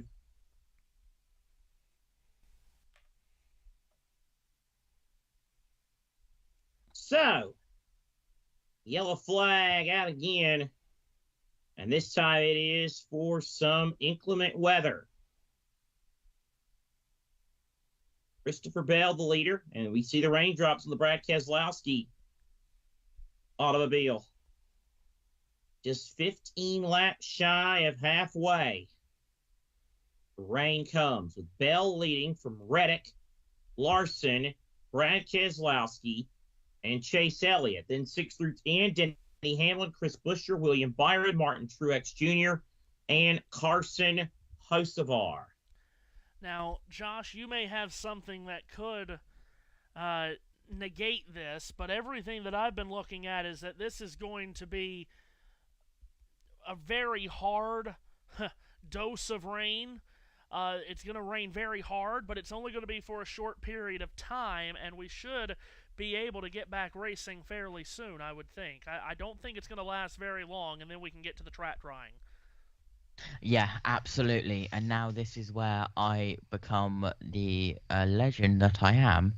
And, well, I would get it up on the YouTube stream, but there's a problem where you're controlling the YouTube stream for JBM, being on the USRN NASCAR broadcast, and then being on the Formula E JBM broadcast at once, is that there's not enough computer space, surprisingly, to get the radar screen operational. But I'll just quickly have a look at the lightning map, try and find Nashville Super Speedway. All right, quickly. Here it don't is. Look for the Speedway And in yes, Nashville. It's not in Nashville, don't you know? it's not in Nashville, though, is it? Yeah, Lebanon. Which is almost an hour out of Nashville. And there is lightning northwest of Lebanon. That is why they have gone ahead and thrown the red. That's what this broadcast needed.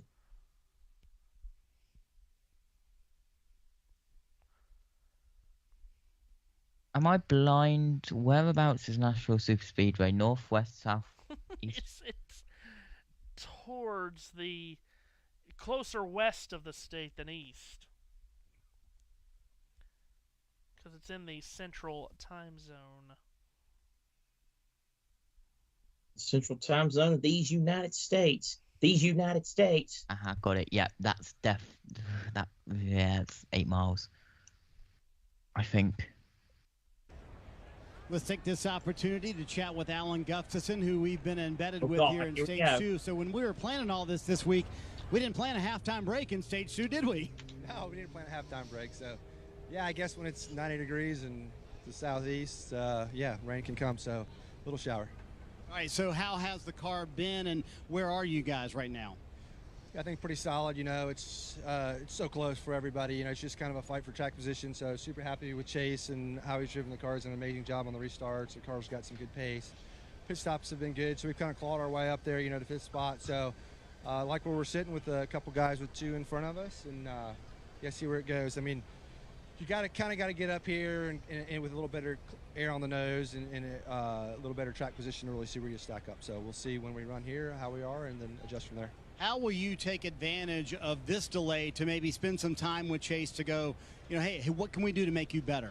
Exactly. I mean, it's, you know, communication is good, but it's just hard on a two-way radio to go into great depth, and we have some tools here we can show them, and the guys back at the shop will supply us some great information. So I don't know that there's a whole lot of information we need to go over with him, but I think every little bit can make a difference. And yeah, like I said, it's just so close. You know, the cars are so close, so any little thing you can do is an advantage is huge. You mentioned the guys back at the shop. So we see the 4 guys up here, the engineers. We see the 5 pit crew guys. How many people are involved in what's going on today for the 9 team at Hendrick Motorsports? Well, I mean, I think it goes much further beyond the people that are back in the team operations center helping us out on strategy. I mean, I've got 2 great guys back there, Luke and Caden, who do an amazing job, and you know, they keep us really up to speed and help us out a ton. It's incredible the information they deliver us. But you know, all the men and women at Hendrick Motorsports that, you know, build these cars and the engines, and yeah, from PR to marketing to all the above, we've got just an amazing family there that we love to go race with every weekend. So it's a huge amount of people that make this happen. I want to go back to one thing we talked about earlier, and you and I have been talking about it all week long, this pit crew. They've been together as a group for 7 years. Most of the group's been together for the better part of a decade, but you made that decision a couple years ago when things were not going well. Nope, we're going to keep everybody together. Why did you make that decision? Well, I mean, it's all about loyalty. You know, that's a key thing, right? And I've been through a lot with these guys, and they've supported me when we've not had great races. And you know, when I've made a call that didn't work out or didn't go our way, and you know, none of us are perfect, but I think collectively we're all better together, and we all stick together and you know, try to bring each other up. And when you have that kind of relationship and you go through enough, you know, it's one thing to go have a relationship with somebody that, you know, the honeymoon phase where you go and win a race and everything's good, but when you go through it together and you stand by each other, I think that builds a lot of equity and a lot of trust and a lot of belief in each other. And through the years, that just got stronger and stronger and stronger and stronger. So no matter what happens, I think, to this team, we're just focused on improving and moving forward, and usually can get out about anything. All right, we appreciate the access so far this week. We're going to let Alan find some shelter, but that's such a cool story with a 9 pit crew, Rick. They've been together for so long, and when everybody's been changing crew members here on pit road, I mean, week to week, really, they've stuck with the same group for almost 10 years. Yeah, Marty, consistency key there. Steve, you were part of the organization for quite a number of years. Well, I'm sure that, you know, there are others, but I don't know if there are others that can speak to loyalty better than Alan Gustafson. I've known him since I was a teenager. We started at Hendrick Motorsports roughly at the same time. We became crew chiefs around the same time. So for over 25 years of my life, I've known Alan. His work ethic is absolutely the epitome of what it takes to win at this level. 39 wins with a Hall of Fame list, right? We're talking Chase, obviously. Let's add Jeff Gordon. Let's add Mark Martin. Let's put Kyle Busch. I mean, Alan has found a way to win with the biggest names, and you can kind of tell in that interview. Very informative, but very low-key, very calm in the situation. I looked up to him dramatically when we crew chiefed against one another. Him and Chad, it was a tough group to race against, but a lot of respect in the garage for Alan and what he's able to do. And when you crew chief for those big names that you just talked about and you don't win every race, everybody points the finger and says, what's wrong with that guy? Well, I can promise you 95% of the teams would love to have him leading them, because that guy is an unbelievable talent. He knows what he's doing. And no, he doesn't ever do everything perfect. But his work ethic that you... All right, so under a red flag here in Nashville, lap 137, red flag for weather moving in, inclement weather, I should say, moving in to the area. What we want to do at the moment is, I'm going to pull up the app here and do this. Just a second here. And do one thing I like to do when I'm hosting a race is give you a full field rundown. So while they do that, so let's go ahead and give you a full field rundown. Christopher Bell is currently the race leader during this red flag. Tyler Reddick is second. It's Kyle Larson running in third. It's Brad Keselowski fourth. Fifth is Chase Elliott. Sixth to Denny Hamlin. Seventh to Chris Buescher. Eighth is William Byron. Ninth is Martin Truex Jr. And 10th is Carson Hocevar. It's Noah Gragson running in 11th with Ryan Blaney in 12th. 13th is Michael McDowell. Bubba Wallace 14th. Josh Berry runs 15th. Alex Bowman is being scored in 16th with Corey Heim 17th. Austin Cindric 18th. Todd Gilliland 19th. And Joey Logano 20th. 21st is Ryan Preece. 22nd, Daniel Suarez. 23rd is Austin Dillon. 24th is Ross Chastain. 25th, Chase Briscoe. 26th is Harrison Burton. It's Eric Jones in 27th. Ricky Stenhouse Jr. is 28th. 29th is Ty Gibbs. And 30th is Justin Haley. Corey LaJoy is 31st. Riley Hurts is 32nd. A.J. Allmendinger is 33rd. 34th is Zane Smith. 35th is Daniel Hemrick. 36th, Kyle Busch. 37th, John Hunter Nemechek. And 38th is Chad Fincham. That's how they're running under this red flag at lap 137 in the Ally 400, the Nashville Super Speedway in Lebanon, Tennessee. Again, the expectation is that this will not be a lengthy delay.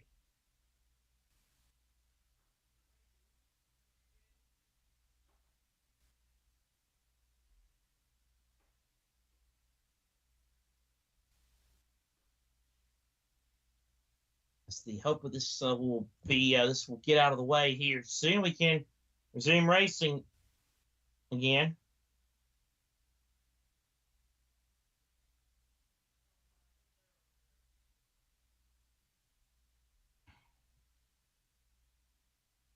I believe we've got the 7th Cup Series race this year that's been affected by weather.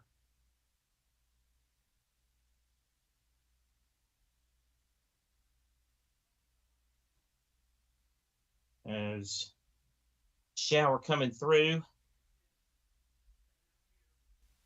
Now tarps on the cars. In fact, we just had a second lightning reset.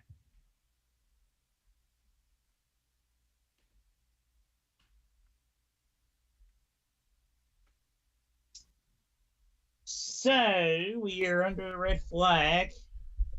This boy Matthew picked a good time to mute his mic because let me tell you something right now. I'm in desperate need of somebody to talk to. Oh, Josh, there you are. All right. Josh, what's happening in Formula E land? Safety car lap 19 of 26. I've been trying to do something smart, but this is what happens when your text doesn't like to cooperate with you. When you want to do things smart, you can be smart if your computer wants to be smart. There is your quote of the day from JT. I like it. I like it a lot. Matthew, are you back? Yes, taking cover from the rain down here. Yeah, you've joined your best buddy up here in the booth. You just couldn't get away from this, could you? Yeah, pretty heavy down here. But again, this should be pretty quick. And then we can get the track drying process started. I was just looking at the forecast on the way up here, and I don't know if it's the same that Josh is seeing. Wow, the wind has really picked up. Yeah, lightning. We just had another lightning reset. I don't know if you heard that or not. But all of this should be gone by about 5 p.m. local. So that's only about 30 minutes away. And then we'll get the track drawing process started, which will probably take an hour. So yeah, I am going to do my part here and send a bunch of messages to the people that need to see these messages. So you guys carry on. Well, I don't know what we're going to talk about, but all right. You're never shy on things to talk about. It's very, very true. I gave a full field leaderboard.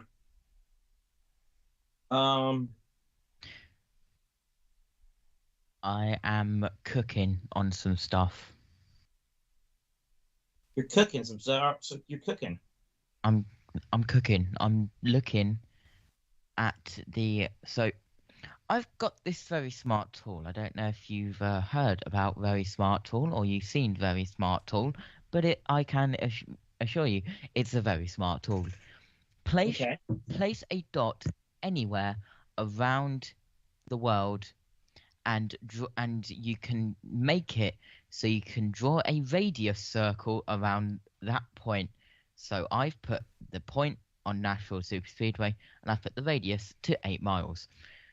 Then, alongside that, I have got a lightning map which tracks and shows where the lightning strikes, so I can compare if it's in or out of the 8 miles. Wow. Smart, I know. Technology is something else, man. So, I can tell you that a lot of drivers have stuck by their pit box, and we're about to hear from Brad Keselowski. Mike, the class of the field there, and they, seem to just turn a little bit better than us and have a little bit more power or straightaway speed. So just trying to figure out what we can do to get our car to beat them. I know the rain is hopefully cooling off the conditions out here. It's been super hot. What was it like in the car? Yeah, it's hot, but that's just part of being a race car driver is dealing with that, and you try to train for it. I was reading on Twitter, or wait a minute, it's X now, about how that's not how David Pearson or Kelly Arbor did it. But remember, they got out of their car too at halfway and put another driver in. But these cars here, they're a different animal. They're sealed off to the ground. There's no air really getting in. The exhaust, Kim, is right in front of the driver where it exits up, so it kind of gets it pretty hot there, and there's just no air flowing. So, the heat just is trapped inside the car, and you're trying to deal with it as a driver, and you just try to train and prepare the best you can, and it's a different era for sure. When we have rain delay moments like this where you're able to get out of the car for an extended period of time, are you putting on the owner hat as well? Like, are you checking up to see what the 17 team of Chris Buescher is doing? Or are you strictly focused on what your team needs today? Well, thankfully they've been running pretty close to me, so I've had a pretty good view for where they've been, and it seems like both our RFK cars are kind of that 5th to 10th place, and that's good but not great, and we're gonna keep working on it until we get where we need to be. As I've been embedded in this team, the talk has been how much you guys have bonded over the last 3 years, and I know breaking that 110 race winless streak for you personally was a big deal, but also for the team. What's that mean collectively to finally get a win as a team with the RFK banner? Well, winning is always good, but under those circumstances, maybe a little bit better. But it doesn't take you long. This sport is an every week deal. We're gonna have these 2 weeks off for Olympics, but outside of that, you race every week, and you don't really have a lot of time to relish in your success, which is sometimes unfortunate.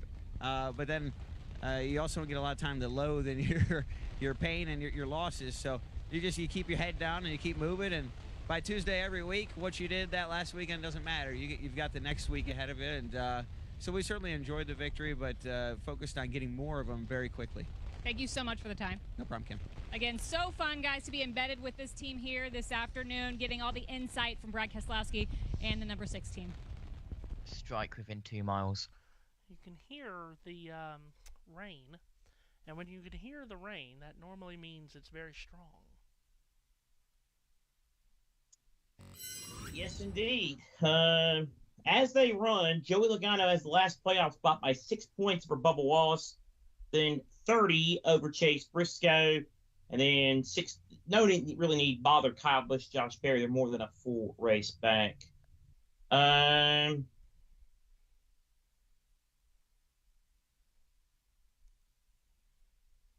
So we're under the rain delay here. And under a rain delay here. Jeff Burton's glasses. Wow. Those seem larger than last year. And Rick Allen, whoa, what's that all about? He's ready to fight. We'll see some fights up in that booth now. So here's the question for the crowd. Let's make fun of old racing broadcasts. Yes, that's what I hope to do. Can't do that. Multiple strikes within 2 miles. Oh, that's right, JBM. So here's the question for the crowd, because we sat through a long rain delay last week, and I don't even know if I have the energy to do that again.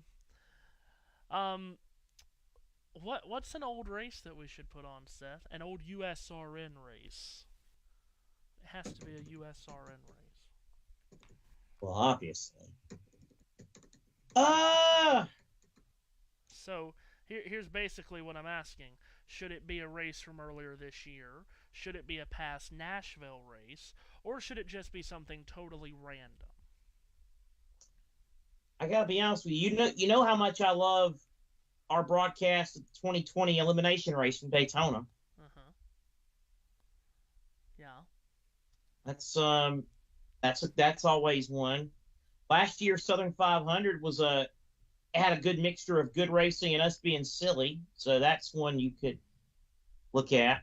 Don't really think anything. That's every broadcast. Well, that's also true, but this one really seemed to. This one really seemed to take the bait. I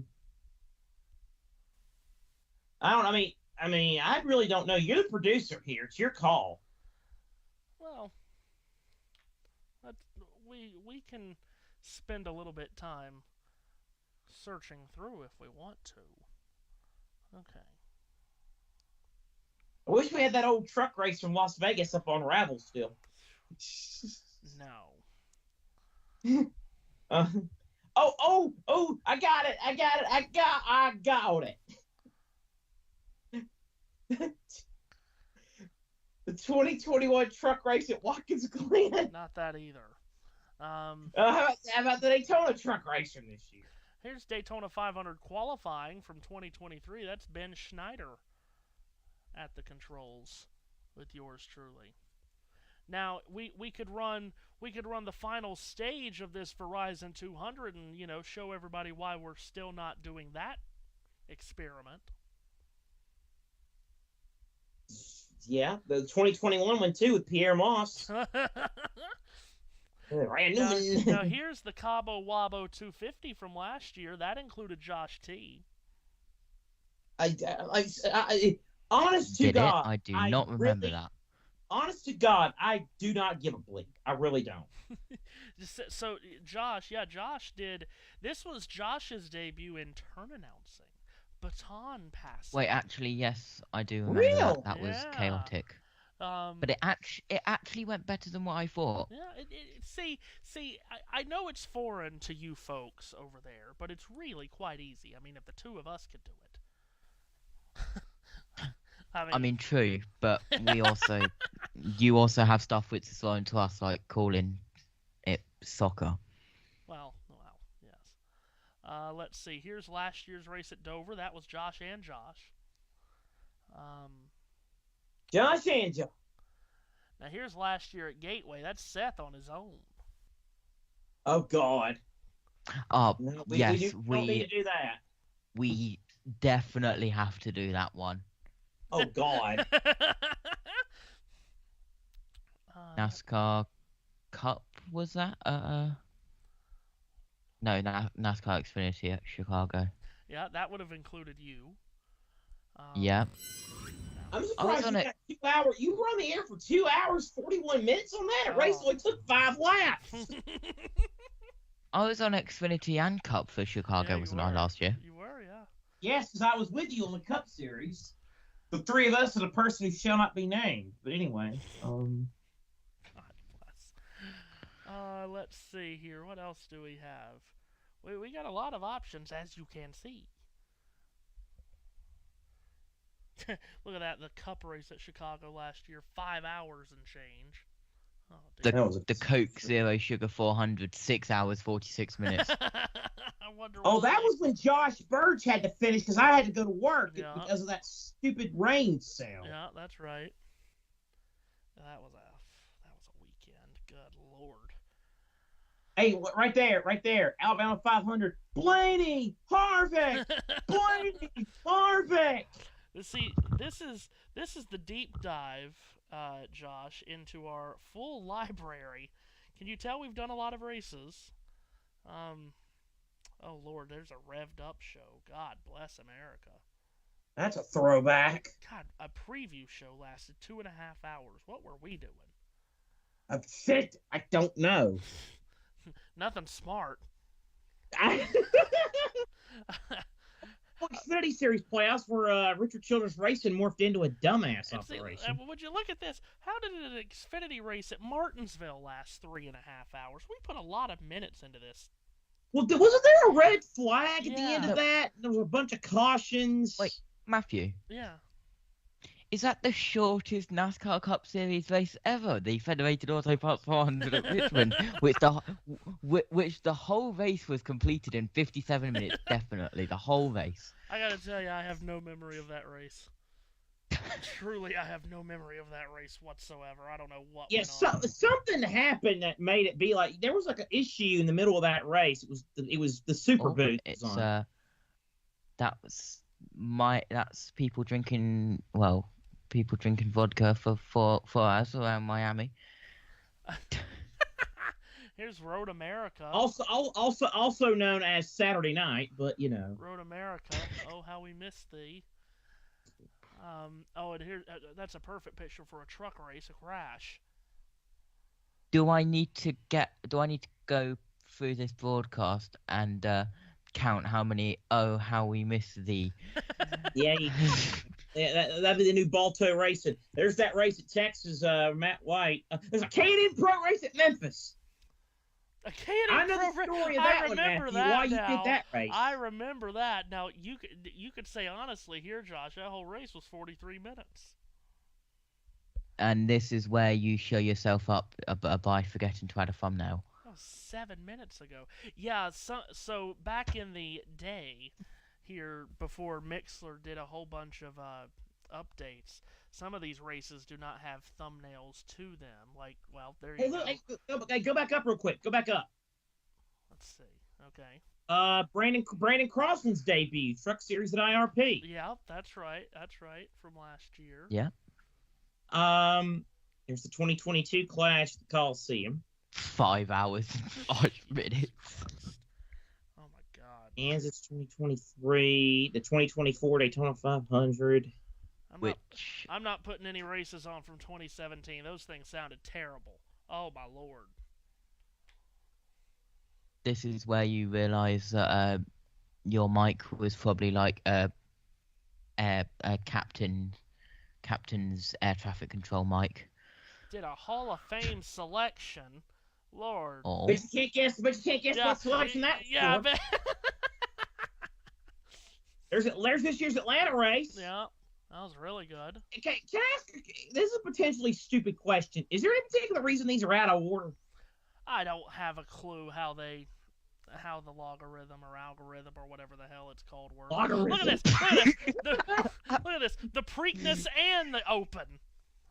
I was actually in attendance at that All-Star race. The Preakness and the Open. A body. Let's see here. That's Sonoma from just a couple There's of weeks last year's ago. Southern 500 stupidity right there. Yeah. Let's see. The King Taco La Battaglia at El Coliseo. God. Oh, for God's sake. Oh, look at this. NASCAR iRacing. There's a pandemic. Early days of the pandemic. pandemic. You got a bit bored during the pandemic then? Just a little. Yeah, that was. Yeah, when you say bored during the pandemic, you don't know the half of it. Oh, would you look at that?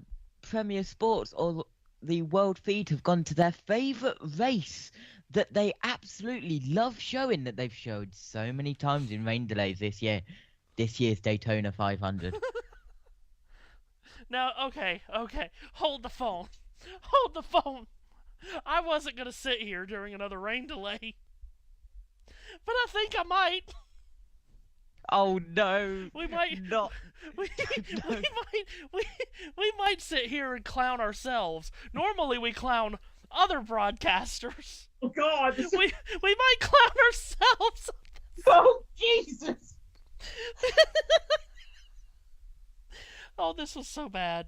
This was so bad.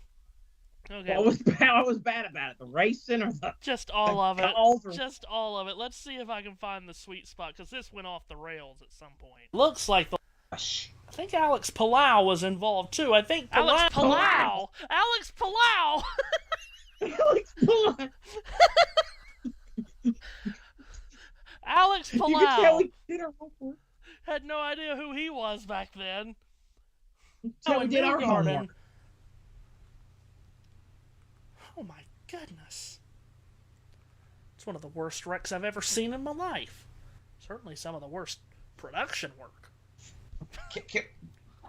By the way, going back to an incident you mentioned a minute ago, we talking about how it's been 10 years since the Mike Conway wreck. It's unbelievable. It's unbelievable. I think we are. I don't see a pace car. There he goes. Yeah, they're acting as if we're getting the green, and we are. 9 to go to the finish in Indianapolis. Simon Pagenaud brings his neon number 22 with a defensive line to the green flag. 9 laps left at Indianapolis. Here's Pagenaud in turn 1. 3 car lengths clear of Graham Rahal in second. Behind him is Felix Rosenquist, but he is feeling the pressure from 4th place Lando Norris. See how intense and serious we sounded over an iRacing race. That's how bored we were getting. All of that is about to go out the window. Our block. Askew up to the outside. O'Ward trying to. Remember Oliver Askew? Yeah, wasn't he? Was he one of the 25 McLaren drivers that raced this year? Come back inside. Norris still the lead. Askew second. O'Ward third. McLaughlin fourth. Erickson fifth. Graham Rahal nowhere near this. He had damage after punching Pagenaud into the wall. Here come the top 5, all nose to tail, and now they break out to the outside. Askew goes to driver's right of Norris in turn 1 with 5 laps to go. Norris holds on to the lead. Askew stays second. O'Ward behind him third, and now behind them, it's going to be Chilton getting by McLaughlin for 4th. You know, that's McLaughlin, you big dummy, who was 4th, but anyway. As Norris continues the lead, now Askew's going to try to go to the outside. But I tell you what, I know this isn't rocket science, if you get what I'm trying to say, but... Nothing we do is rocket science. That outside line just does not work here. That outside line doesn't work at virtual Indianapolis. No, it does not. No, it does not. They've been trying to make it work, but they haven't. Will Power, by the way, stuck in 7th, just cannot get to the front. Here they come to the line. 4 laps to go. The McLarens are nose to tail. Don't worry about that. Askew to the outside of Norris for the lead. Can Askew make the outside work this time? He's sticking with it. He keeps his foot in it. He's way up the track in turn 2, and he might lose second. You know what was hilarious about this? Hold on. Many things hilarious about it, actually. But one of the more hilarious things we did, we're calling this race as if we were at the track, and this is a virtual racetrack. Let's go to virtual Seth Eves and virtual turn 3. He said Power State might not be like. By the way, real quick, guys, happy birthday to our buddy Ben Schneider. Yes, I wished him a happy birthday earlier. He said he was going to be nice to Rick Allen today. I don't know.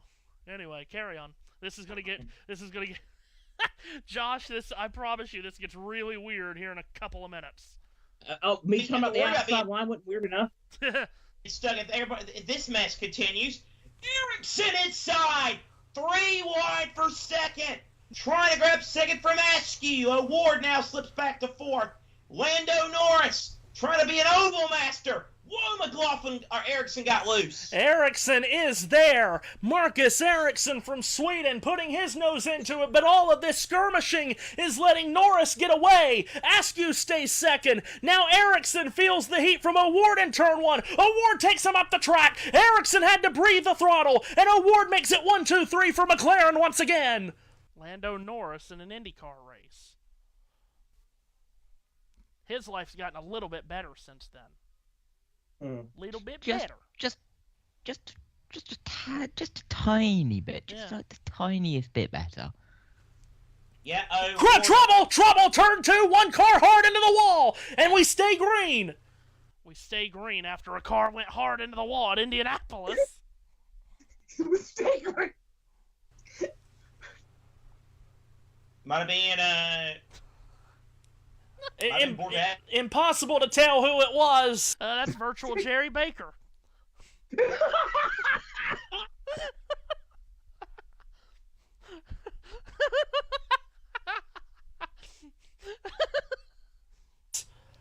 But we stay green. Water steal 1, 2, 3. Oh! One car flipping on the main stretch. What in the world? What has happened? 2 laps to go, and the leader was a part of that. Simon Pagenaud. Here's the backstory behind this. Simon Pagenaud was upset about somebody wrecking him in the virtual world, so he did virtual revenge. And one car just went flipping on the entrance to pit road, and I couldn't handle it. I could not handle myself. Real quick. I throw my hands up in the air. I like how Josh is learning today that there are few people there are few more things that are funnier, that are more just unbelievable to witness than me reacting to these videos. I just lose it every time. Oh. So basically, just a normal day in the USON world. Got it. Stop it. I don't know what's going on, Sam. You could say that more often. Oliver Askew, Pato Award, Marcus Ericsson, whoever would have thought I'd be the voice of professionalism at an Indianapolis broadcast. There's a sentence. Askew, Award, Ericsson, 1, 2, 3. Now Award trying to go outside. Tucks back in line behind Askew. Askew, Award, Ericsson, 1, 2, 3. As they come for the virtual bell lap. The virtual bell lap. The virtual bell lap. I said that with so much serious. The virtual bell lap presented by Virtual Credit One Bank. Virtual Credit One Bank. Here in Indianapolis. Lando Norris, I don't know what happened to him, but he's pointing the wrong way. That could be a problem. To the white flag. Award. Hold on a minute. His car's still pointing the wrong way. That could be a problem. To the white flag. So serious and yet so stupid. Askew, Award, Ericsson, 1, 2, 3. As they come for the virtual bell lap. You're an idiot for that. What? What? The virtual bell? You're an idiot for that statement. You're one to talk. You're one to talk, dummy. Here in Indianapolis. Lando Norris, I don't know what happened to him, but he's pointing the wrong way. That could be a problem. To the white flag. To the white flag. Seth? What? One thing that you need to remember is when you're talking about Indianapolis, do not at all disrespect the mayor. That's exactly right. The virtual mayor. The virtual mayor. That's the virtual Award mayor. and Askew side by side for the lead. The contact nearly made between the teammates. The contact. The contact. The contact. The contact.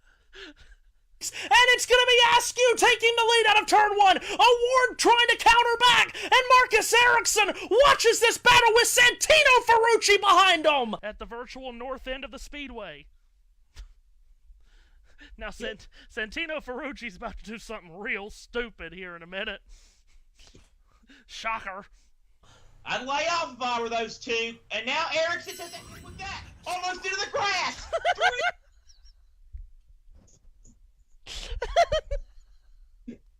I'd lay off if I was those two. I'm to heck with that. We gotta hear that. We gotta hear that again. Let me ask you, taking the lead out of turn one, Award trying to counter back, and Marcus Ericsson watches this battle with Santino Ferrucci behind him. I'd lay off if I were those two. And now Erickson says the heck with that. Almost into the grass. 3 wide for the lead. Heading to turn number 3. Erickson made it work. He's got the lead to the inside. Award and Askew gonna try. Erickson shuts him off. He gets turned. He gets turned. It's Askew to the lead off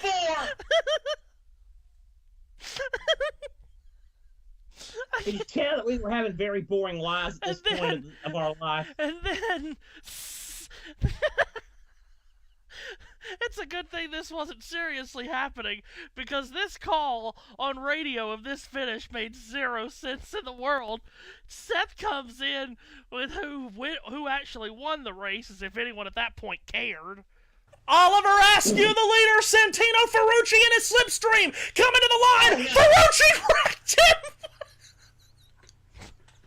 What? Scott McLaughlin wins. Scott McLaughlin wins. then we get Seth Punch coming up right here.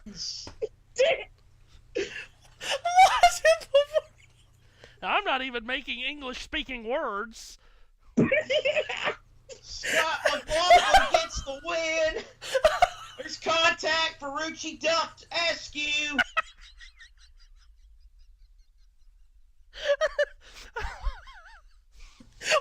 And wow, what a way to end iRacing in Indianapolis for 2020. You're an idiot.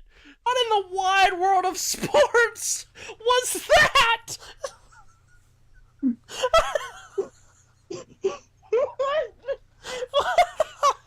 What in the wide world of virtual sports is that? Hold on a minute. Gotta hear all this again. That almost into the grass. 3 wide for the lead. Heading to turn number 3. Erickson made it work. He's got the lead to the inside. Award and Askew gonna try. Erickson shuts him off. He gets turned. He gets turned. It's Askew to the lead off 4. Oliver Askew, the leader, Santino Ferrucci in his slipstream, coming to the line. Ferrucci wrecked him. What? Scott McLaughlin wins. Scott McLaughlin wins. Oh, God.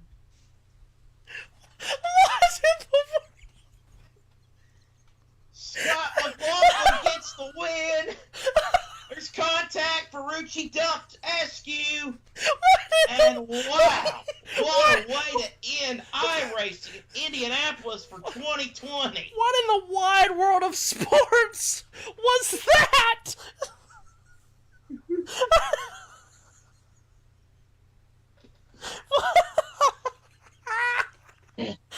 McLaughlin has won the race. Good Lord. I'm sorry. I tried so hard to stay serious that whole time, but that was ridiculous. That was a new level of dumb right there. Oh, for God. What? Oh, Lord. So,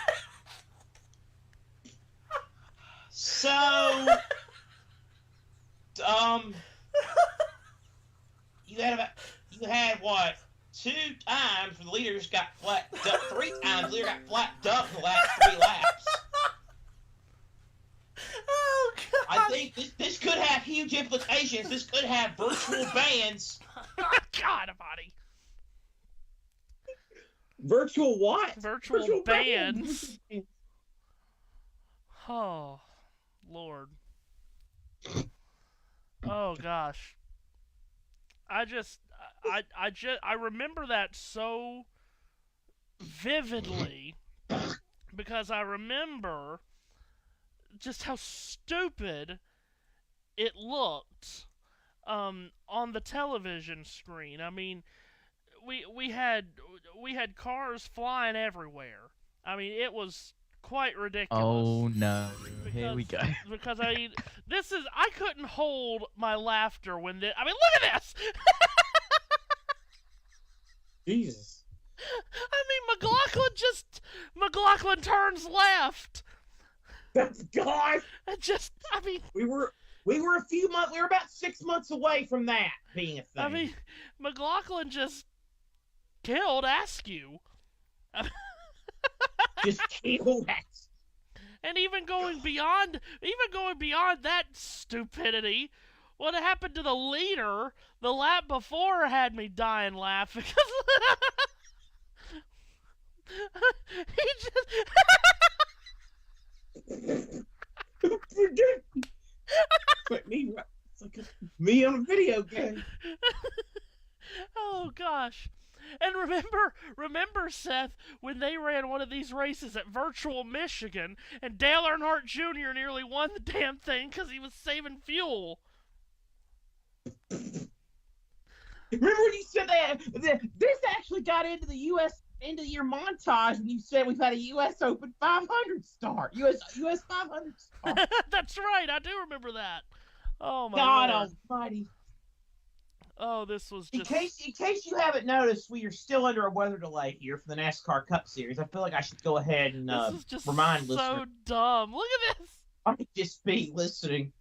And for anyone who is tuned into the JBM broadcast, welcome to USON Rain Delayed, sponsored by Virtual Indianapolis Motor Speedway. The virtual Bell Lap.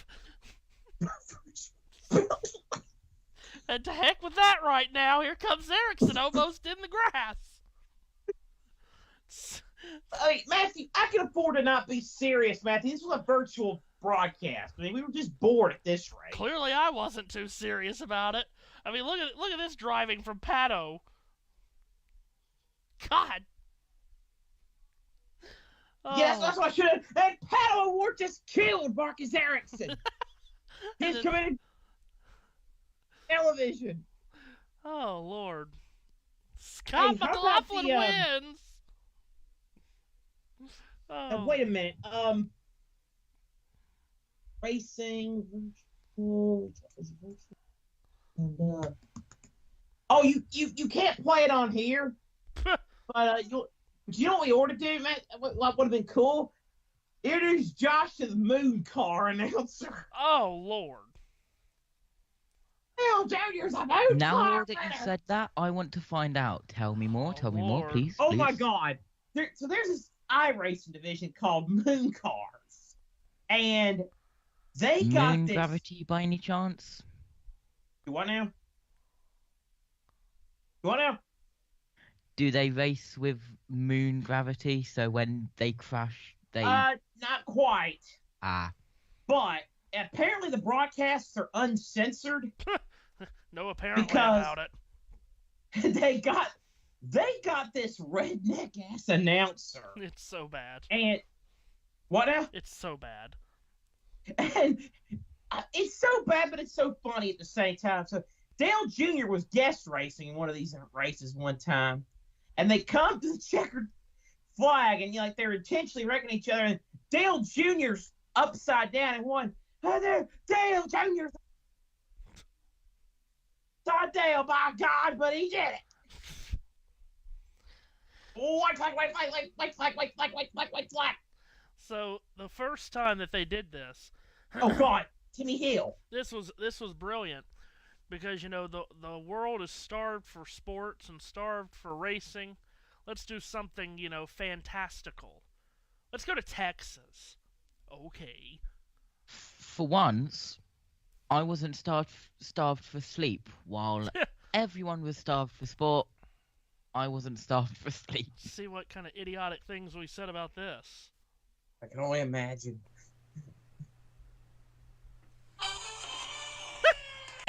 Sort of.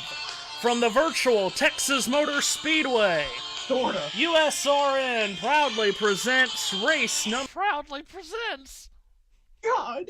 Number 2 of the eNASCAR iRacing Pro Invitational Series. That was a mouthful. Today, from the virtual Texas Motor Speedway, it's the O'Reilly Auto Parts 125. 125. 125. As we bring you flag-to-flag coverage of a flag-to-flag. Jeez. 125 lapper from a mile and a half, high-banked, high-speed quad oval, where NASCAR's best will go to work virtually for a second week in a row and try to live up to the hype from last Sunday. And hello, one and all. I'm Matthew Owens. Welcome to Virtual Texas. Delighted to have you with us. Joey Gacciardo is coming up in just a moment. Oh, Lord. Oh, Lord. Now if you're gonna do Joey, then do the Richmond race, because that's where he was like in the yeah, that's right. ghost racing. That's right. Yeah, he was actually a kind of a part of it. Now, I remember that. I was not on this broadcast. No, you were not, and that just totally takes the fun out of it. Which one were you on?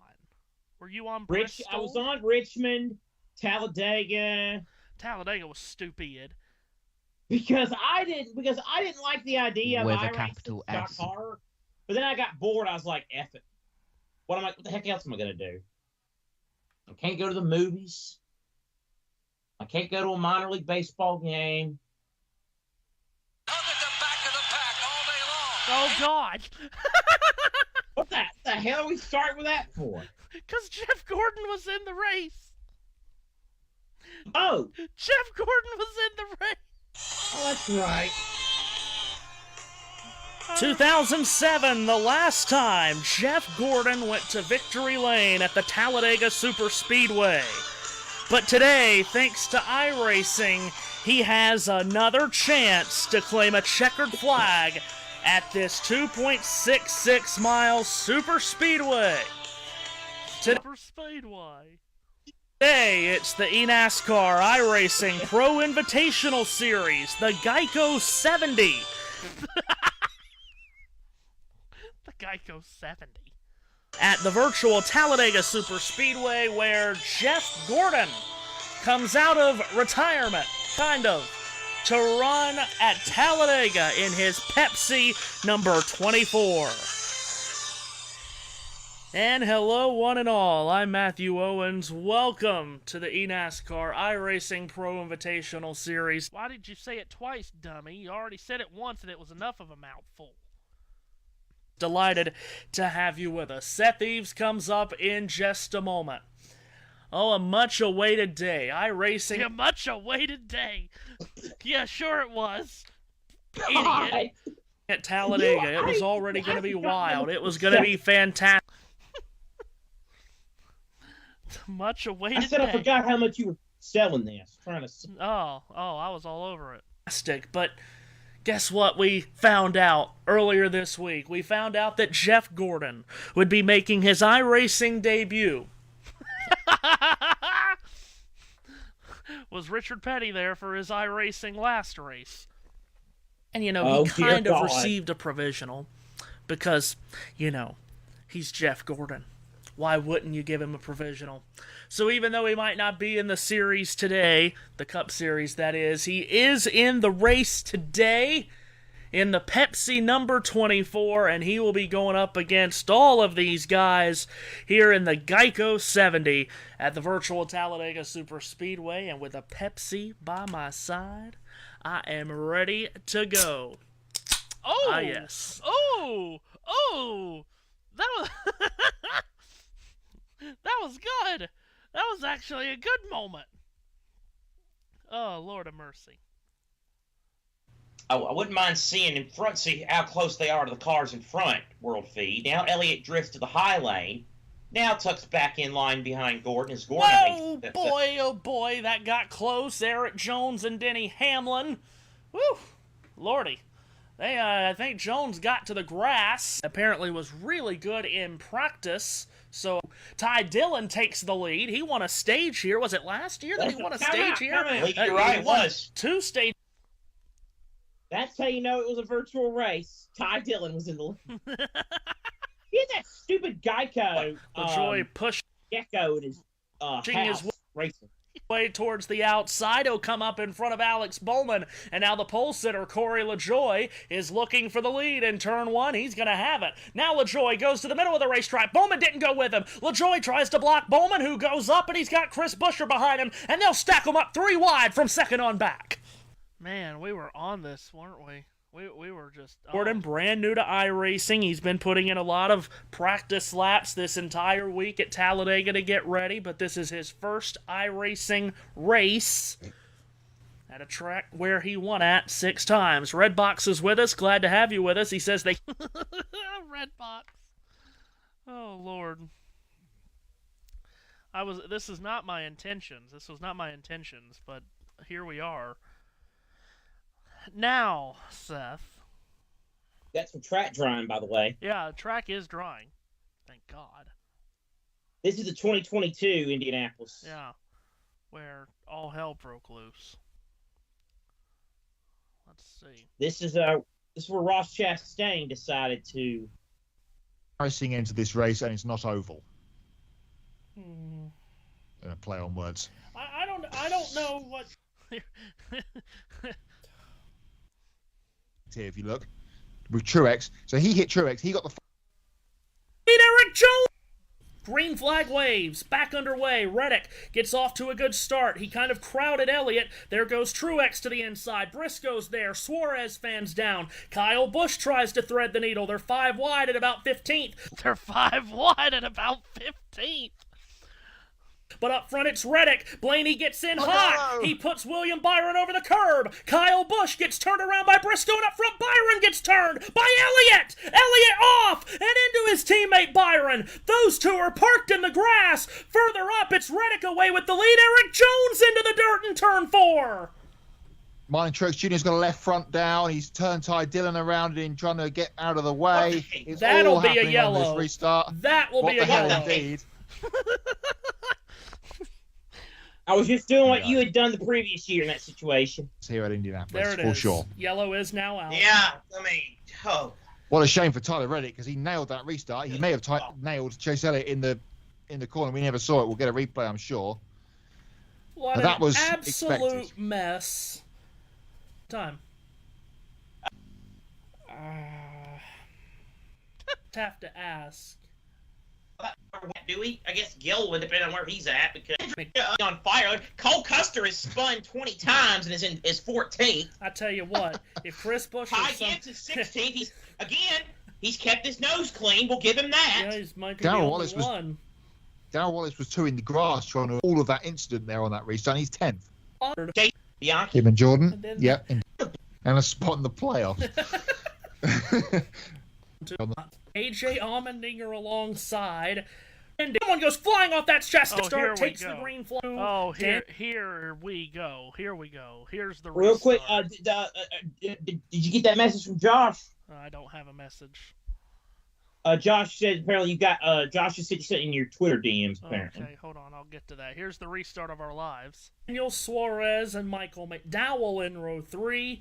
In row 4 is Austin Cindric and Todd Gilliland, Harrison Burton and Darrell Wallace in the top 10 as well. Overtime at Indy, and a Cash App restart takes the green flag. Let's see how wild it gets. Blaney ducks out. Reddick dives down to block. You've got Austin Cindric 4th in line trying to get by Suarez. He can't. Here comes a very desperate move into turn 1. Someone goes flying off. That's Chastain. Suarez into Blaney into the grass. Away goes Reddick with Cindric behind. Blaney gets dumped by Allmendinger. No one's going anywhere. Chase Elliott's in the grass. Here's a battle. No, that's Ross Chastain got a body. Ross Chastain just skipping the whole course. Yeah, well, that's not going to stand, is it? Now, here we're going to be racing under penalty. But let him go, Tyler. Don't wreck him! No, let him go. Chastain will not be in that position. He cut the first corner. There's absolutely no need for Tyler Reddick to be racing Chastain. What is going on here? What is going on here? There was the line of the day. It was the line of the day presented by Seth Eves. Reddick to the outside of Chastain, braking zone for turn 7. Cindric is third out of all of this mess. Tyler Reddick is going to... Tyler Reddick's going to lose this race. He will. If I'm Austin Cindric, I just let off the gas. Here he is. Chastain in front. Reddick trying to get his way behind. Austin Cindric into the mix for his potential second Cup win. Bubba Wallace and Harrison Burton are also in line for good finishes. Reddick now trying to sweep to the outside of Ross Chastain. Chastain's going to try and crowd him. Chastain's going to stay in front. Cindric to the bumper of Reddick. Reddick and Chastain now side by side. Chastain and Reddick side by side. Reddick is finally going to clear Chastain. What in the hell is this? Thank you, Seth. I aim to please. Here's the white flag for Tyler Reddick. This is the Money Thank Lap, goodness. sponsored by Cash App. Ross Chastain is second in line. He's acting as if he's battling for a win. He's not. Austin Cindric is third in line. And here is Tyler Reddick into turn one cleanly. We pray to God that Ross doesn't do anything stupid here, because this is not for the win. You have to laugh to keep from crying, because I'm on the verge of that. Cindric looking, Chastain defending as they head towards turn number 4. Now, do we want to introduce everyone to Pierre Moss the year before? Why not? I mean, hey, all I know is we had Josh Birch. We talked about the Josh Birch Pierre Moss combo. I guess we can get it right here. We might, yeah. Now is he aboard? Yes, he is aboard. Hello, Josh. Yes, he is. I saw him wave. He had his camera I'm on here. for about 2 seconds. He had his camera on for about 2/10 of a second, which is the time that you need where you have to tip it, not catch and shoot. It's lights out, and I'm on the shot. I'm on the shot of the camera. Like, see, I'm waving. There he is, everybody. There. The brains behind the other operation. Oh boy, don't you just love rain? Well, yeah, I wasn't supposed to be on this one, so I suppose I'm gate crashing both the USON call and my own channel. So it kind of feels weird right now. But I've just finished up the Formula E race at Portland. I barely have a voice left. I'll be nice and let you lot see me. I barely have a voice left. Because, you know, Max Verstappen decided to be suicidal earlier on today and smash it into the side of Lando Norris, so cue screaming. And, yeah, it's blown, basically. And then Dorna was really nice to me when I'm commentating on the MotoGP race and decided to block me midstream, which means that plays havoc for next week as well. We get Chicago on the channel, but the British Grand Prix sort of goes up and down, whether that's going to be on the main channel or not. Thank God for a second channel. Now we're going to have to create another channel for MotoGP. It's just been a nightmare. It's been a long weekend. We started at 7:50 a.m. on Friday. Well, now 11 o'clock on a Sunday. So, yeah. Well, let Matthew Owens give you some comedic relief. Yeah, what have you all been doing? What is it? I mean, I was seeing JT in the com box during Formula E laughing his head off. What have you not been doing during the rain delay? Matthew, Uh-huh. do you still have the IndyCar iRacing by any chance? Yes, absolutely. I could definitely get back to that. Are we able to? It's just absolute carnage. Oh my! I can get back to that. Does anybody remember what the timestamp was? I don't. God, no, not really. Let's see here. What Turn else? 2! Everybody else! So this was, Josh. Yep. Back in the, terrible year that was 2020. And, let's see. The newfangled thing that everyone wanted to do was, run iRacing. And, of course, Fox aired NASCAR iRacing, and then IndyCar and NBC decided to do the same thing. And then they ran an iRacing race at virtual Indianapolis, and it was an absolute mess, let's say. And, of course, what else were we going to do but call those races? Obviously. Because what else would we do? So, yeah, that's yeah. and it became total chaos. And we will play that chaos in just a moment once I find the timestamp.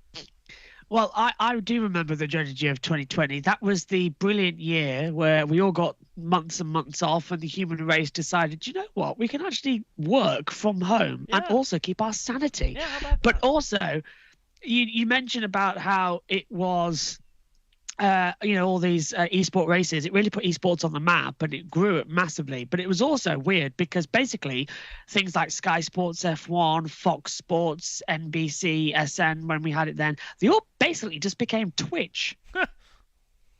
Which I loved. It was brilliant. We were having like virtual poker as well. I mean, I swear, I'm not even kidding. I swear on one of the channels I saw they were playing Wii Sports. I swear they were playing Wii Sports at one point on one of them. And I'm not even kidding. I swear I saw a Monopoly board as part of something on a podcast or something, whether that was broadcast on the Sky Channel from F1. They just run out of content. Go on. Are you telling me that you still had sanity in 2020? Oh, JT, I haven't had sanity for years, mate. I mean, that you think 2020? God no. I've been doing 14 sports a year for about 14 years now. I've had no sanity for years. I'm just relieved that I get a 2-week holiday coming up at the end of the British Grand Prix as well, where I go, right, I'm not doing Iowa, not doing whatever the NASCAR race is that weekend as Pocono. well. Pocono, and then I'll be back. So effectively I miss one weekend, but I get 2 weeks off, which I'm very much looking forward to, because I get to go down and I get to go to World Superbikes and see all the stuff with Maddie and all that, the British Grand Prix, and then I get to spend a week with my niece, and then I get to spend a week with my friend. So I'm really happy that I get 2 weeks off. Don't forget, you get to spend the valuable 20 to 30 minutes that you get to spend with me.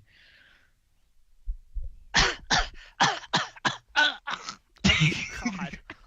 Matthew, we've lost control of our own broadcast. Yeah, nothing new there. Beep, beep. I'll tell you what, no. I'm looking forward to actually finally getting to see JT in person for the World Superbike race as well. Even though I'm not working that day, I probably will be flying around like absolute crazy, because it will be me just going everywhere. Josh, look at Matthew's screen. Time for some chaos. Matthew, take it away. Yeah, this was... I'm trying to find... Here we go. That's it. Alright, so... Seth and I calling an iRacing event in Indianapolis, and it just went absolutely terribly crazy. This is But I tell you what, I mean, I know this isn't rocket science, if you get what I'm trying to say, but that outside lane just does not work here. No, it does not. They've been trying to make it work, but they haven't. Will Power, by the way, stuck in 7th, just cannot get to the front. Here they come to the line. 4 laps to go. The McLarens are nose to tail. Don't worry about that. Askew to the outside of Norris for the lead. Can Askew make the outside work this time? He's sticking with it. He keeps his foot in it. He's way up the track in turn 2, and he might lose 2nd. He might. He said Power stay. Might not have to worry about being stuck if this mess continues. Ericsson inside. 3 wide for 2nd. Marcus Ericsson trying to grab 2nd from that. Clearly, I don't have the video synced correctly, but you get the idea. I get the idea. Yeah. You lot were going Ward nuts. now slips back. Just wait. Lando Norris trying to be an oval master. Whoa, McLaughlin or Ericsson got loose. Ericsson is there. Marcus Ericsson from Sweden putting his nose into it, but all of this skirmishing is letting Norris get away. Askew stays 2nd. Now Ericsson feels the heat from O'Ward in turn 1. O'Ward takes him up the track. Ericsson had to breathe the throttle, and O'Ward makes it 1-2-3 for McLaren once again. Yeah, Trouble, turn 2, 1 car hard into the wall, and we stay green. Might have been, impossible to tell who it was, but we stay Askew green. and Ward are still 1, 2, 3. Oh, 1 car flipping on the main stretch. What in the world? What has happened? 2 laps to go. Clearly, I could not handle myself when I saw that car flying. I mean, it's not too dissimilar to what we have in real life IndyCar, is it? In the last corner, cars flipping upside down, is it? It's not the only time that happened, though, Josh. No. Just wait. Well, I think I've got a feeling that for the 2nd time today, I'm going to witness something from Lando Norris. Yes. And oh god, I just can't with some of this. I really just can't. Oh Lord, here we go. And the leader was a part of that. I'd throw my hands up in the air. I don't know what's going on, Seth. Oliver Askew, Pato Award, Marcus Erickson, whoever would have thought I'd be the voice of professionalism at an Indianapolis broadcast. Now that's a line right there.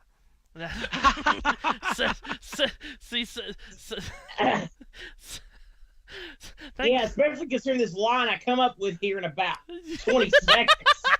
Isn't Seth in control of this? Isn't he leading this one this week? He Or is. yeah. Seth is I anchoring. Yes, I am. When we get the race restarted. Thank God. Hopefully that'll be soon. Anyway. All right, let's go again. Askew, Award, Erickson, 1, 2, 3. Now Award trying to go outside. Tucks back in line behind Askew. Askew, Award, Erickson, 1, 2, 3. As they come for the virtual bell lap here at Indianapolis. Lando Norris and Seth comes up with the virtual bell lap.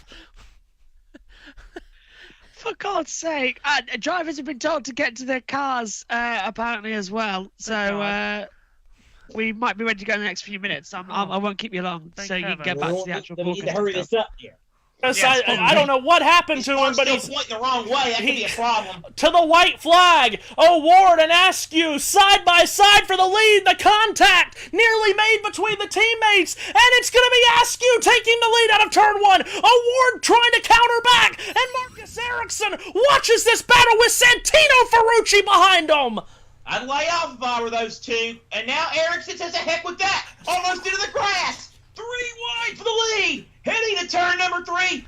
Erickson made it work. He's got the lead to the inside. Ward and Askew going to try it. Erickson shuts him off. He gets turned. He gets turned. It's Askew to the lead off 4. Oliver Askew, the leader. Now, here comes the stupidity. Santino Ferrucci in his slipstream. Coming to the line. Ferrucci wrecked him. What? McLaughlin wins. I just went nuts. My God. Scott McLaughlin gets the win. There's contact. Ferrucci dumped Askew. And wow, what a way to end iRacing in Indianapolis for 2020. What in the wide world of sports was that? Oh, What a line! What a line that was! It was such a... Oh, Lord. Just Santino just turning left and just creating catastrophe. I don't think he did anything wrong there. He did nothing wrong. Santino did nothing wrong. Sorry, I thought I'd get my Townsend Bell impression out of the way before we get to the flag. Oh, wow. Well, no, to do your Townsend Bell impression, I don't think you did anything wrong.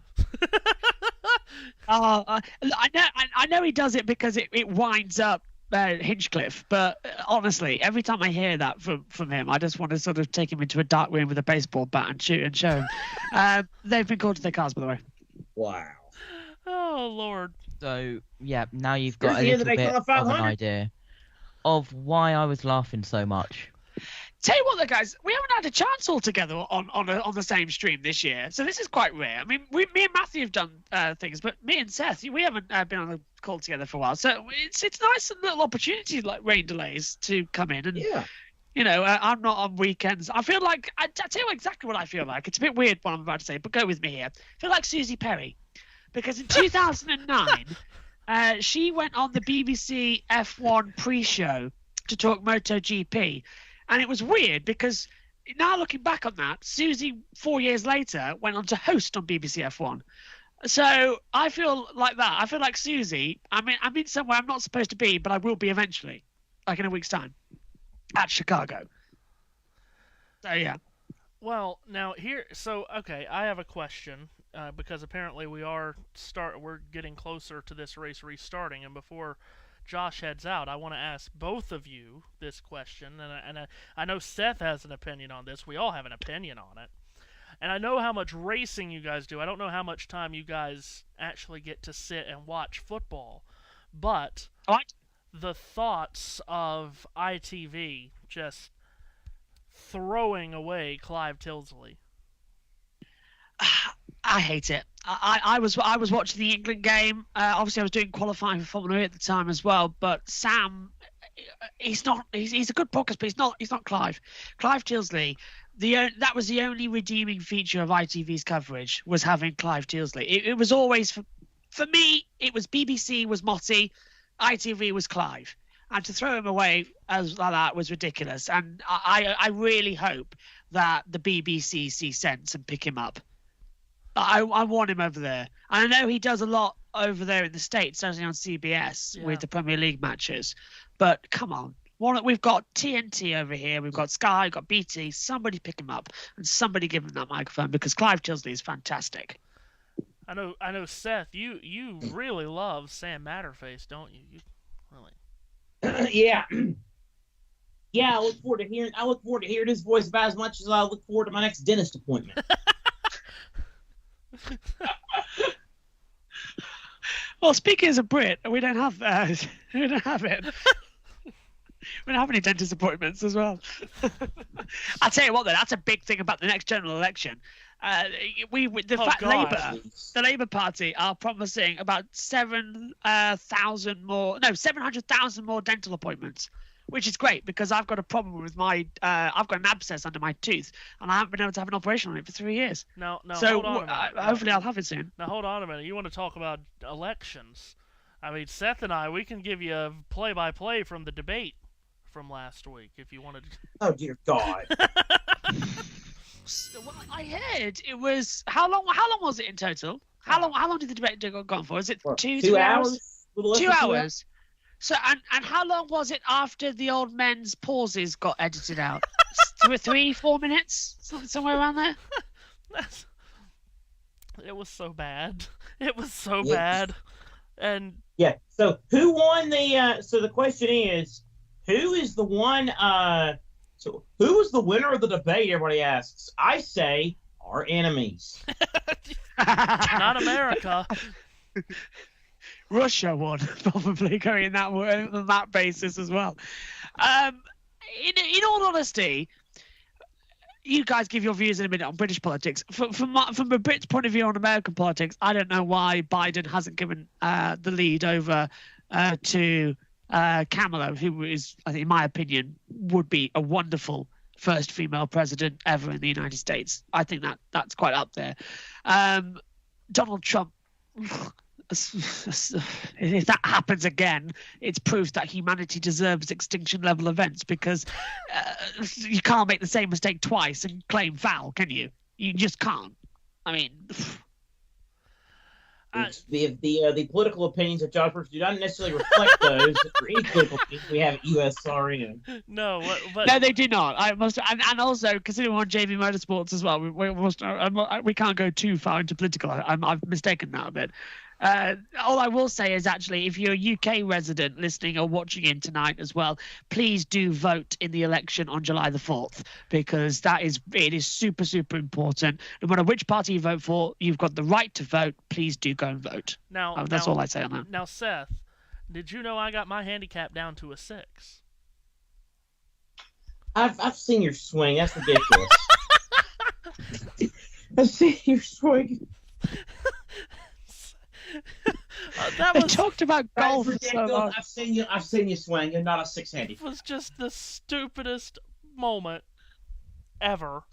Was when they started they want arguing. to retire, though, don't they? Of course they're talking about golf. They mainly want to retire. Oh, yeah, Biden needs to be in a retirement home. And I'm not sure. I think Trump needs to be right there with him. But again, I don't want to go too deep into that. But when they started arguing about golf, I just threw my hands up in the air. It was. Let's get them on the Open commentary. Let's get them in the commentary box for the Open. That would be fantastic. Oh, NBC will have a time with that. NBC could just bring Donald and Joe on opposite sides of Dan Hicks and call the Open. Yeah, that'd be terrific. You would love that too, wouldn't you, Seth? Because by, I don't know, 45 seconds into the broadcast, you'd have Trump and Biden yelling at each other, and then we could have Hicks go in, expect anything different? Exactly. Hold on. Or wait, we should have it at the U.S. Open with this. As Dan said, NBC Sports presents a national embarrassment. National disaster. I'll be right back. Oh, Lord. NBC, nothing but commercials presents nothing but disaster. and that was it. NBD. Josh, you need to get used to this with USN. Timing when you take a drink, because they come out with the most randomest stuff at the most random times. Oh, I know. Matthew, you had a stint there where, whether it be on air, you had a bad thing of where I'd be taking a drink and you would just say something silly and you almost make me spit it up. Oh. Look, nothing could beat mine. My most famous Alan Partridge line I've ever done was back in Russia in, I think, 2021.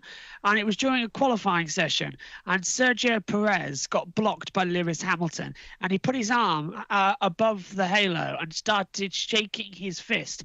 And, of course, I'm mid-commentary and I go, and Perez, he's fisting Hamilton. I went, what the hell did I just say live on air? I was like, what on earth is that? Well, now hold on a minute. Now hold on, because I remember you were on something, and I probably the cricket. Failed if we're going to down know, this one with the balls. I failed to. Well, no, I got that one too. That'll be on a USRN YouTube video at some point. But you were saying something during a virtual race. They're riding one another. Yes, yeah, PSGL, yeah. We had a glitch back in F1 22, and I was commentating on the F3 race, and they came into the last corner, and they contacted with each other, but the glitch put them on top. So for like 3 corners, they were just on top of each other, moving up and down very fast. So, and my brain went immediately saying, oh, well, that looks a bit sexual. So I thought, they're riding each other, was the appropriate thing to shout. So, yeah. I think Richie's next line was, that's how Formula 3 cars are born, ladies and gentlemen. That's what I thought was quite funny. God! Oh, God! And we've lost Seth. We've lost Seth on that one. Either that or he's got a dodgy winter whip from what he's saying as well. God. People forget also, I was with USRN for 4 or 5 races before we took NASCAR permanently. And I'm not surprised, actually. It's a bit of revenge, this, because 2 years ago, the lovely Matthew Owens said to me, would you please cover the Nashville race? It'll only take about 2-3 hours, of course. I can't do it. I'm working on something else. I'm stuck at work. So I thought, sure, Matthew, I'll do it. We've got to make sure we do the Cup Series. I'll head it out. I'll give it all to you. I'll get Joe Sammiego in the booth. And it was great. It was all going great. Till about 10:15. And the rain came. I went in the commentary box at 8:45 in the evening. I left the commentary box at 5:30 a.m. So much for a short break, Matthew. Nearly 9 hours. I'll never forget when Josh was reacting to something that Marty Snyder and Dale Jr. were doing. And then Matt, because we were doing something else, so we were listening to it. Matt said, no, Josh, that's because Dale Earnhardt Jr. is a moron. That could have been the race that me and JT covered. I believe could have been at Kansas last year. We did a couple, didn't we? We need to get those races on the channels. But Well, they're coming back to green, aren't they? Soon? Yeah, so this is good news. So I'm going to go back into position. Thank God. We're going to get cars back on the track. And Josh, get some rest. Yes, I'm going to go run to bed because my voice is dying. Matthew, goodbye. Not you. No, JT, you stay still. You've got to run the JB Motorsports stream as well. That's why I get to escape. You've done nothing at all day. Well, you've been busy, but you ditched us during... Actually, comical, actually. Do you want to know something, guys? We need JT out the F1 commentary box more. Do you know why? The 2 races he's missed so far this year... Every single time. It's been great. The 2 races that JT and David Croft has missed this year, we've had Max Verstappen and Lando Norris battling so hard on the track. So, personally, I'm looking forward to Azerbaijan when they're going to do it again. Shall I look at my schedule and see if I'm out for Azerbaijan? Well, it's strange you say that, JT, because you won't be in Azerbaijan just to see if it works. I want to see if that works. But I'm going to leave you with this, guys. I have clearly got a psychic power because I said, I don't know if JT's brought this up, but I said these 2 are going to make contact. And look, this is how it's going to happen on this lap. And they made contact on that very lap. And I also said that as soon as Lando took the lead, the stewards give him a 5-second time penalty. They did that. If you give me... Yeah, I win. If you give me like 2 seconds, well, a little bit more than that, I can What get are that today's flip. lottery numbers, Josh? You're so psychotic. Yeah. 43, 17, 12, and 11. There we go. Okay. 43, 17, 12. So help me if one of those numbers actually hits. Yeah, it'd be fantastic, wouldn't it? I'll tell you one thing, though. 17, 12, and 11, you said? All right. Yeah, we're going to keep track of it. I wonder who's going to win this race. I will go. Watch, we want to do the rest of it. Kyle Larson's going to win this one. I've it'll be got Kyle close. Larson as pick a winner. Yeah, that's what I think. I haven't even been able to see them start this. So. Well, I think Josh says Larson's going to win. I don't only know what we're doing here. Yeah, but my pick a winner was Denny Hamlin, and that's been. That's a butt. He got scrambled up a little bit on a couple of those restarts, so. And he might have an alternator issue. Yeah, well. They're back into yellow. I'm going to disappear. Let you guys back into the action. So thanks for having me. Have a great rest of the call, and I'll see you everyone at Chicago when I'm next back on. Yes, thank you, Josh. Oh man, Thanks, I wait Josh. all my life to do this. I've got the Austria clip.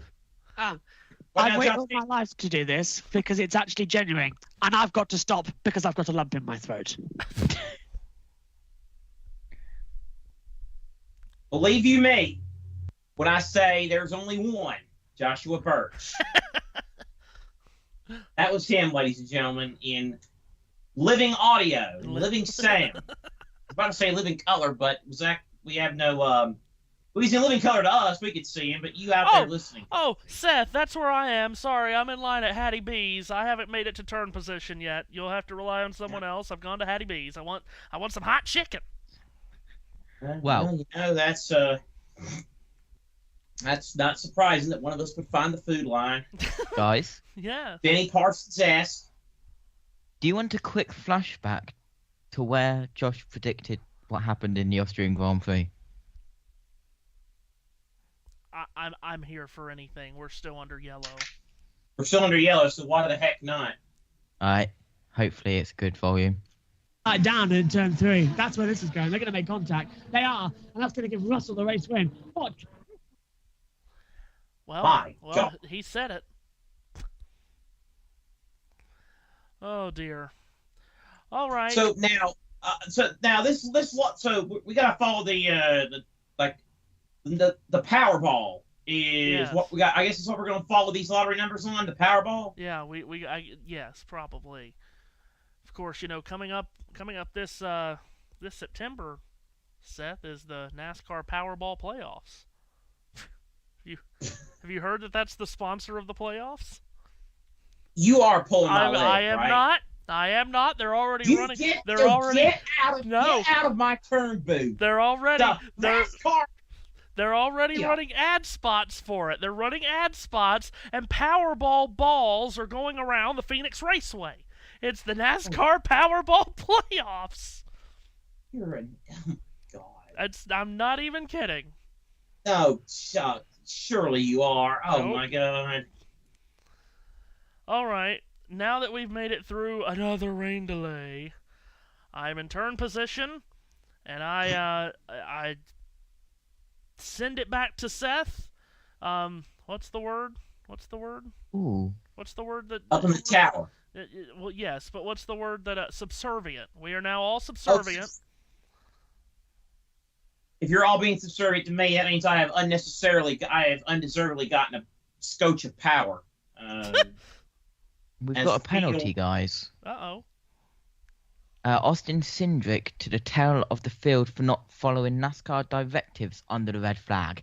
And I can go into more depth of this. Cindric team had a fan on the pit box trying to dry the box, and according to NBC, NASCAR felt the fan was too close to the car and could have been cooling it, so Cindric restarts at the rear.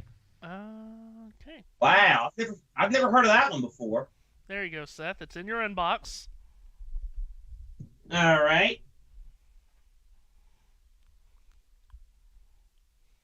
One to go. Oh, one to go. Very good. Son of a biscuit. I can't wait. The chase for the NASCAR Powerball playoffs. Thank you, Bill. All right, Seth, go. Christopher Bell and Tyler Reddick on the front row. Then it'll be Kyle Larson, Brad Keselowski, Chris Buescher, and Chase Elliott. Then we got Denny Hamlin, William Byron, Martin Truex Jr. And how about Carson Hocevar running in 10? That's how they'll be for the restart. Corey Haim will be inside the top 20. Excuse me, Matthew, what was that? That's how close he is. Red flag, by the way, guys, timed at 1 hour, 21 minutes, and 20 seconds. Well, and we're all looking good here in turns 3 and 4, Seth. It is dry up here, too. Well, just about. And you're saying no. The operative way things say it is hot up here too. It's gotten very humid now that the sun's back out and it's sucking rainwater from the ground. But warm is not the word, baby. It is hot out here. All right, Seth, take it away. Let's go for the second half of this race, basically. All right, lap 51 of stage 2, lap 141. Red turned to yellow, yellow turns to green. Back underway at Nashville. Christopher Bell and Tyler Reddick on the front row. They'll lead the way to turn number 1 as they fan out 3 wide heading to turn 1. Bell's going to get clear to the lead. Reddick and Larson side by side for second, but Reddick's going to clear with a power move on the outside. Let's see how much this racetrack has changed. Let's see how these race cars react to the racetrack's changes. Off to turn 3 goes Christopher Bell in front of Tyler Reddick. 2 Toyotas lead the way, 2 and 3 wide from about 6th on back. As they race on, it is the top 3 single file. Christopher Bell, Tyler Reddick, and Kyle Larson. Ryan Blaney almost shoved to the apron. Brad Keselowski now assumes the 4th position.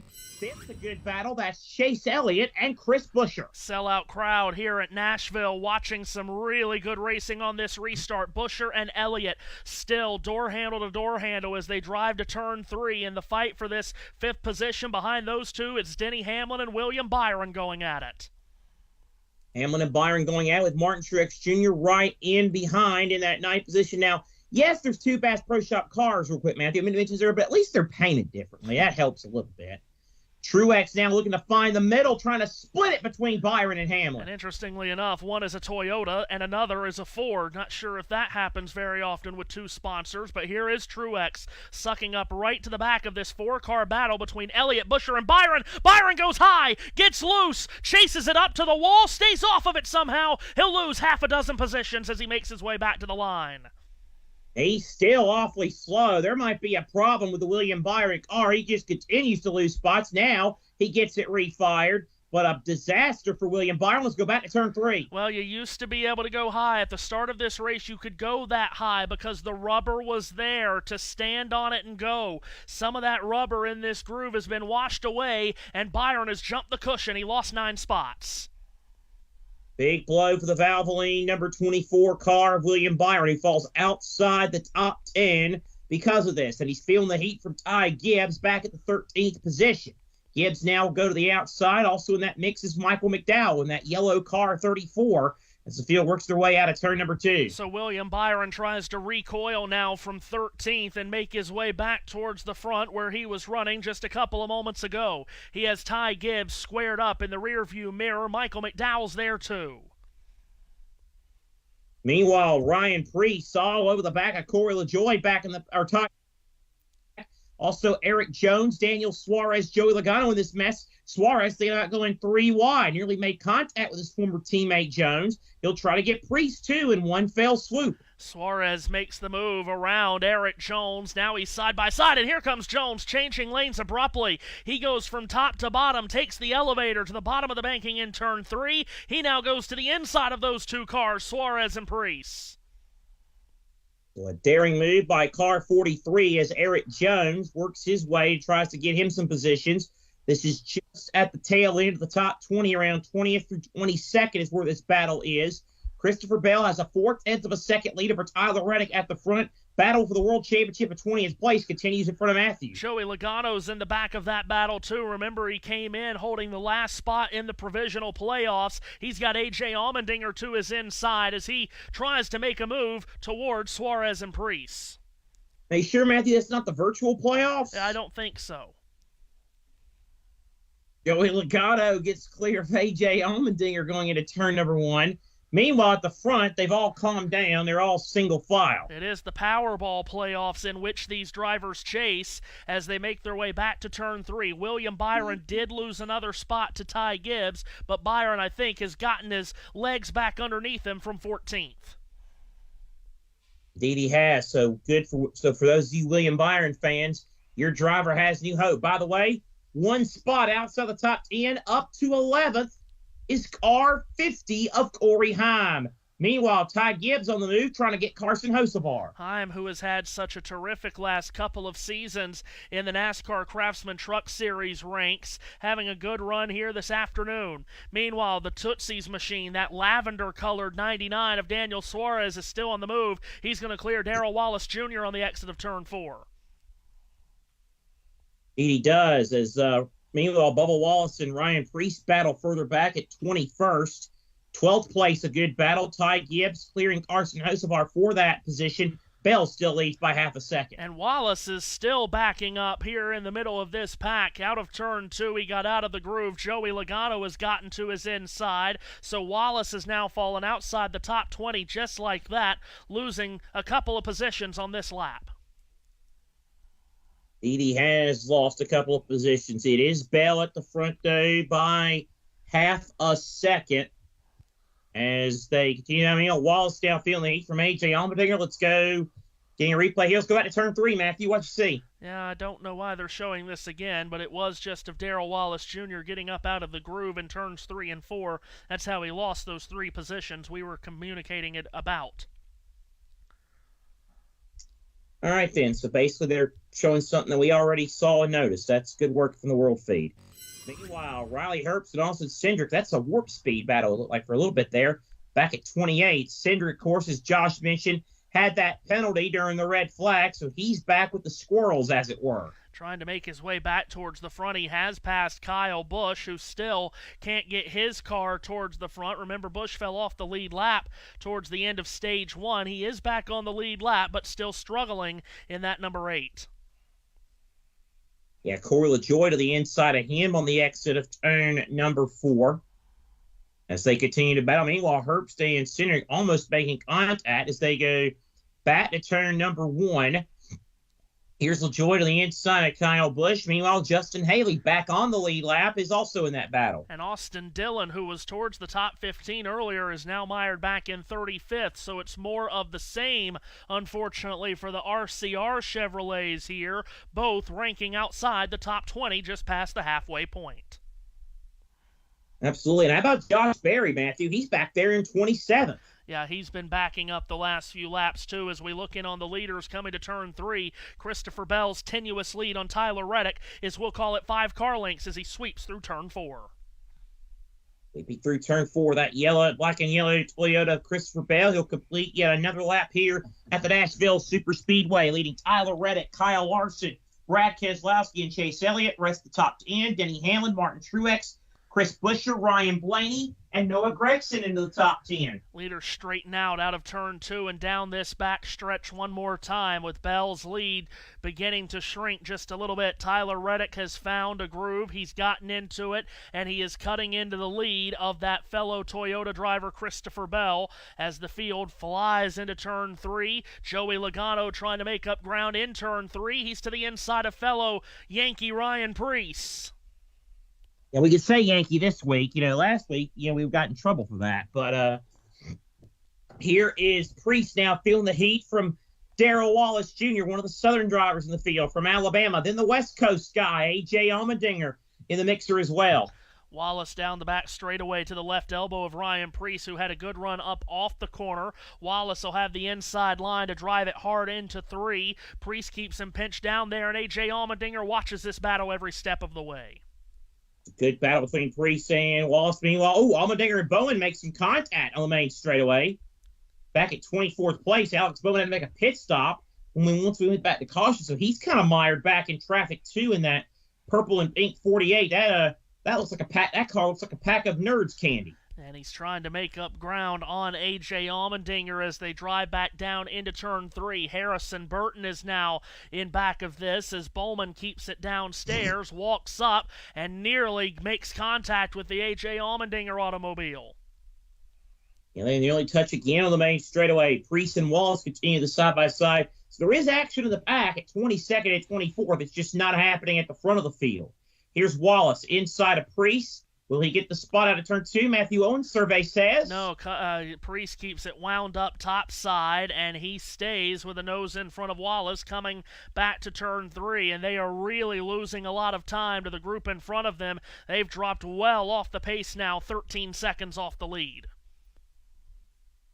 Well off the pace indeed. The battle continues between Priest and Wallace as they go into turn number 1. Bowman and Allmendinger also in that mix as well. Again, it's outside top 20, but it is good, solid racing. Bowman walked up the track, nearly made contact with Allmendinger as we have a battle back towards the front. Yep, main straightaway, 5th place. Pole sitter Denny Hamlin diving to the inside of Chase Elliott on the approach to turn 1, and he makes the pass stick. So give Denny Hamlin 5th. Meanwhile, back in the pack, whoever thought would be saying this? Kyle Busch in a battle with Corey LaJoie and Riley Hurst. As the field works out of turn 2 with Darrell Wallace and Ryan Priest. That battle continues. Whoa, look out. Wallace cuts off Priest. Priest was not ready to give an inch. Alex Bowman comes to the bumper cover of the Wallace car, gives him a shove into 3, and these 4 are still tight together. Indeed they are. Harrison Burton and Austin Cindric are lurking not too far back either. As boy, oh boy, Matthew, that racing's been rather tight between cars 23 and 41. Goodness gracious, on the main straightaway a minute ago, Bubba almost lost control of his car. They're still battling hard as they come out of turn 2. Priest has cleared Wallace, but Wallace is not ready to give up on this fight. In their rearview mirrors, you still have Allmendinger and Bowman side by side, and then behind those two is a battle between Austin Cindric and Harrison Burton. 2 Ford's corporate teammates battling for spots there on the main straightaway. Again, good action in the back of the pack, but not really at the front at the moment, with Christopher Bell now extending his lead to nearly a full second. The 20-some-odd backpack is in the backstretch. Kyle Busch to the inside of Josh Berry, who is the hometown driver, of course. He hails from Hendersonville, Tennessee, which is just outside of Nashville, which is just outside of where we are in Lebanon. Indeed. Christopher Bell now a full second up on Tyler Reddick. And we talked about this earlier, Matthew, just in case new people listen. Every year NASCAR has that one driver that really starts when you get to late May or June, picking it up, and it's the not summer swoon. It gets on a summer surge, and Christopher Bell might be king of the summer in 2024. Well, of course, he's been really hot coming into this race, as we mentioned earlier, and ones to watch. 5 straight top 10 finishes. He won 2 of those. Coulda, shoulda, woulda won another one in St. Louis that went away with late mechanical issues. But Christopher Bell is on a roll. This team had really good runs at the start of the year. They weren't finishing where they were running. Now they've started to clean up some of those mistakes. Christopher Bell's on a roll. Championship 4, of course, in back-to-back seasons.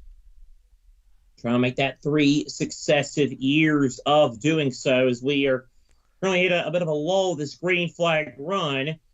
So Matthew, you're out your way. Have you noticed any difference from now to pre-rain? Well, the groove has certainly shrunk a little bit. We saw William Byron jump the cushion, and these drivers have definitely had to change their mindset. They can't go as high up the banking as they were pre-rain because some of that rubber has been washed off. Now, it's not a totally green racetrack. We didn't get a long, constant rain, so it's not a green track, but that higher lane, you can't go as high as you did before that rain shower, which was very hard. So everyone's had to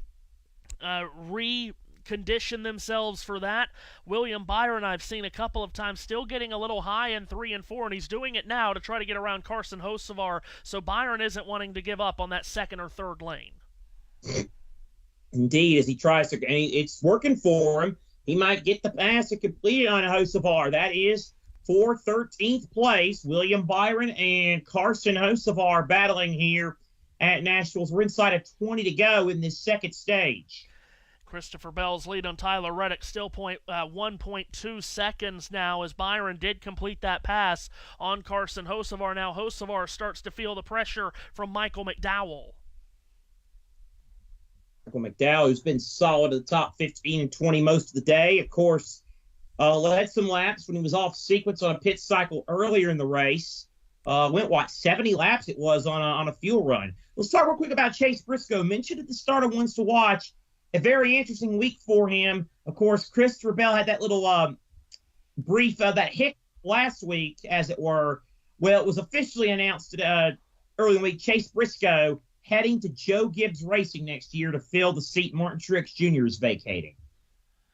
Yeah, and Christopher Bell was there to make the official announcement, which was a nice touch. But yeah, Chase Briscoe knows where he'll be racing next year. Hopefully that won't break his concentration, because he and Stewart-Haas Racing as a whole has been a lot better these last 4 or 5 weeks than they were at the start of the season. And we thought at the beginning of this weekend, when we saw Josh Berry qualify second, maybe that can continue for the team this weekend. Hasn't gone exactly the way we thought it might, with Berry running back in 30th. Briscoe's outside the top 15, but Noah Gragson does find himself currently in the 10th position. Having a good run, Noah Gragson in car number 10. But at the front, it's Christopher Bell, who leads this race by a full second over Tyler Reddick, as he goes into turn number 1, completes the end of the lap just smooth as can be on the inside, works off 2, and heads to the backstretch again. Just want to make mention that we are 30 minutes away from NBC switching over to Olympic trials. So bear with us as they might be changing networks on the NBC side of things. There you go. Wow, so more fun for us. Whoopee. Yes, Whoopee, baby. We are about 30 minutes away from saying hi to Lee Diffie from Eugene, Oregon. Or as Lou Holtz would say, Eugene, Oregon.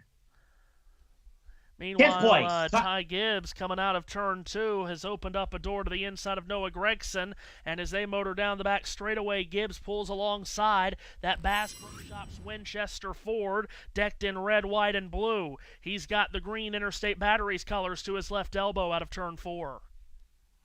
Good battle here between cars 10 and 54 as they go down the back straightaway. This is Gibbs to the inside of Gragson. Battle for 10th. Still wheel to wheel in turns 1 and 2. Gragson on the outside. Gibbs on the inside. They're on the backstretch. Gibbs trying to inch closer up to the nose of Gragson, and he's done it here on the back straightaway. Gibbs will drive it hard down into the corner. Now Gregson's able to get back on the throttle quicker in the center of the corner, and they're still nose-to-nose as they race fiercely all 4. You can't tell them apart as they come here on the main straightaway. Gibbs inside. Gragson on the outside. They go to turn 1. Gragson now trying to power around, but Ty Gibbs, this battle for 10th carries on.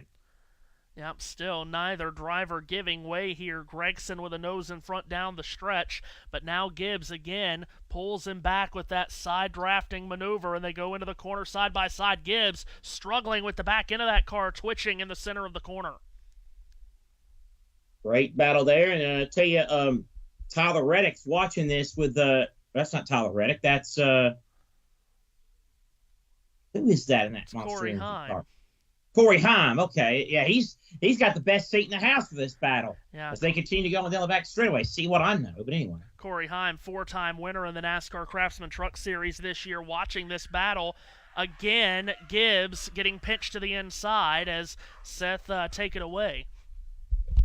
All right, so it is Gibbs and Gragson battling as they go into turn number 1, still side by side for that number 10 position. Gibbs on the inside, Gragson on the outside as they work their way out of 2 onto the back straightaway. Corey Heim right in behind as Ty Gibbs and Noah Gragson continue their battle into turn number 3. Into 3 and 4 they go. The battle still rages on. And Corey Heim right there might be able to get both of them here really soon. We're inside the final 10 laps of this second stage. Again, if you're just joining us, you're like, still in the second stage?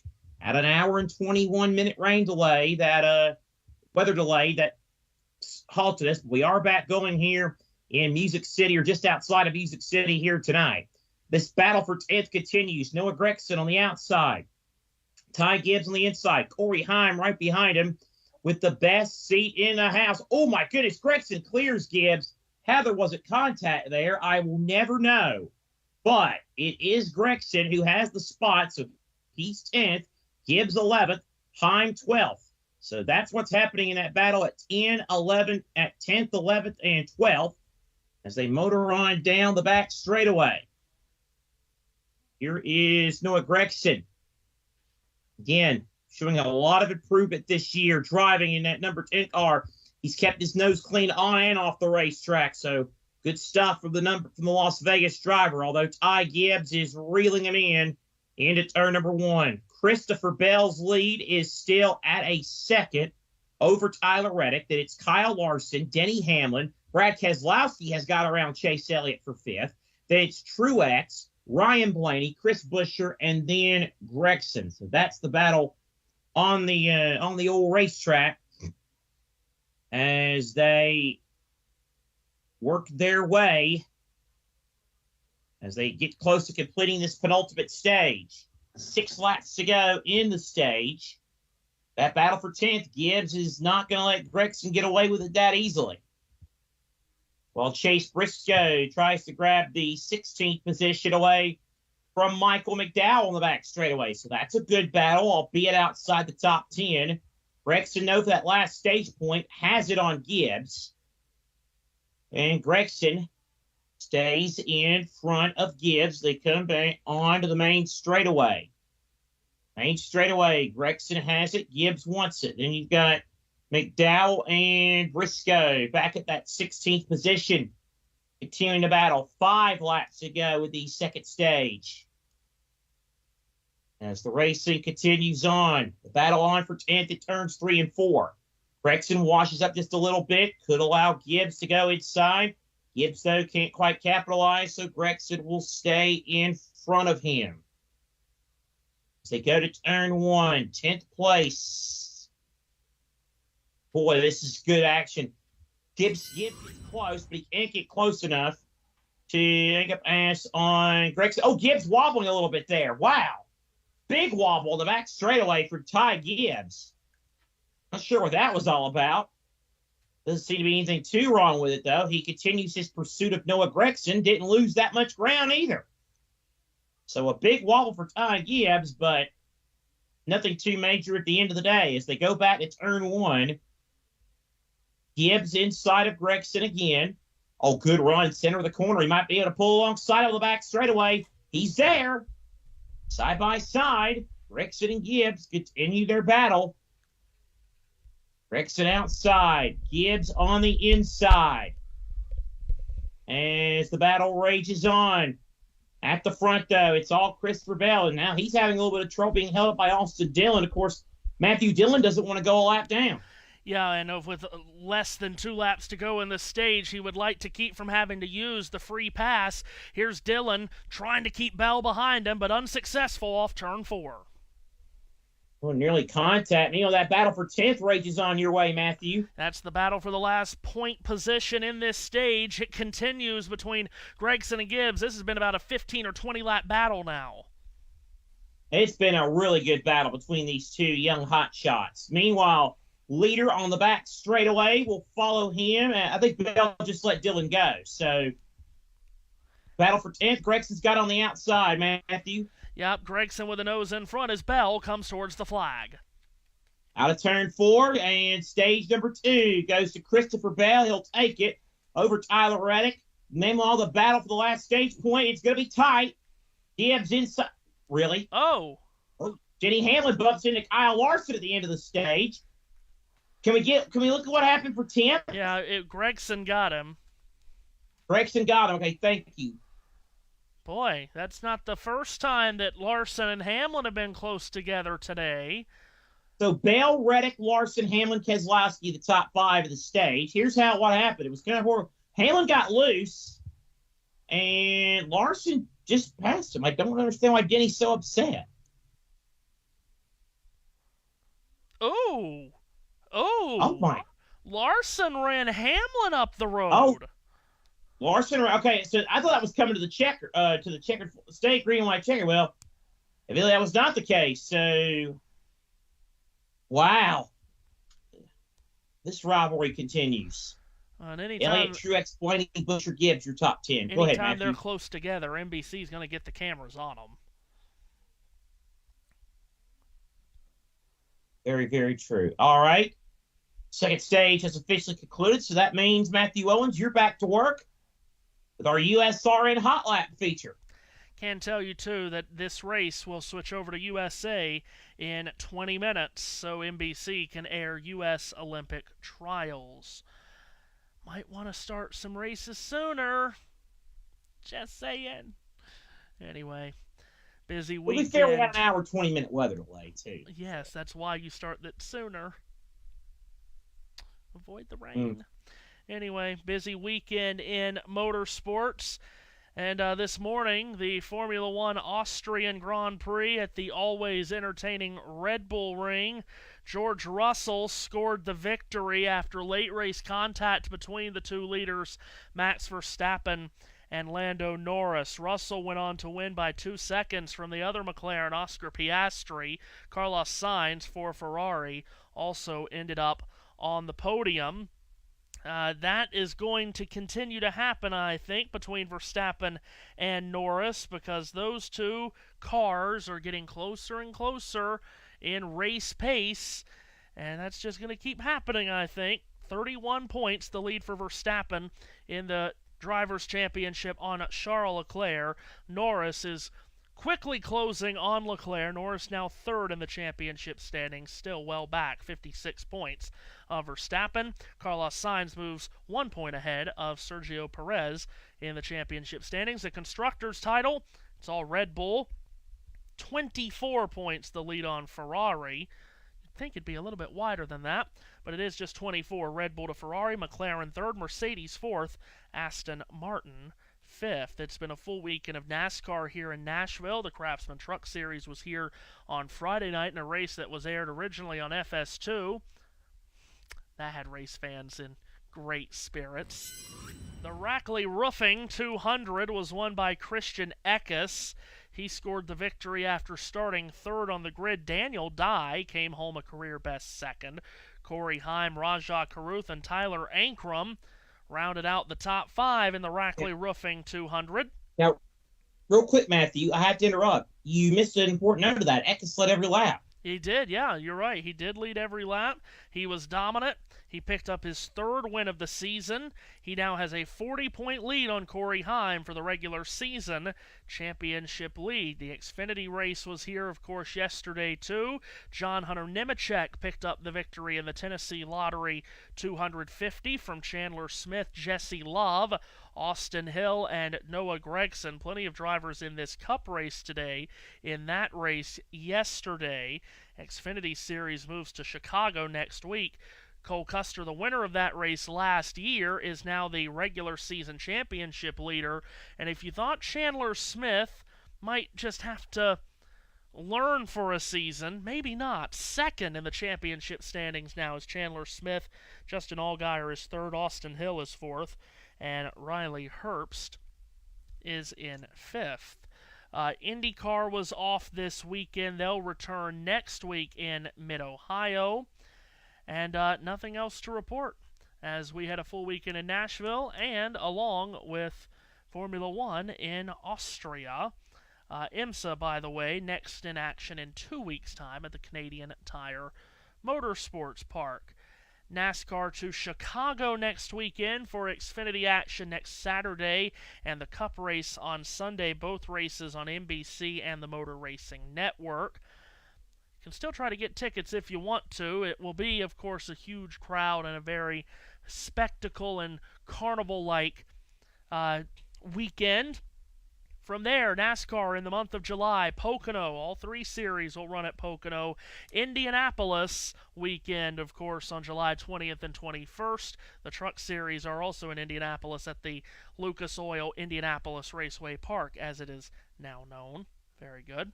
And get tickets. Certainly get tickets to Indianapolis because tickets are being sold at a very quick pace, which is terrific to hear. So if you're wanting to get good tickets at Indianapolis, get to it. Call Mr. Bowles himself. He'll answer the phone if he needs to. And enjoy what's coming up in July because, again, after Indianapolis, NASCAR goes into the 2-week Olympic break and will not return until August 11th when they head to Richmond, Virginia. Formula One is in action next week with the British Grand Prix at Silverstone. They close out July with Hungary and Spa before they go into the summer shutdown. That's what's coming up, month of July in racing. Very exciting time. And we have just over 100 laps to go here in Nashville. Very well done, Matthew Owens, on your USRN Hot Lap debut, as it were. So,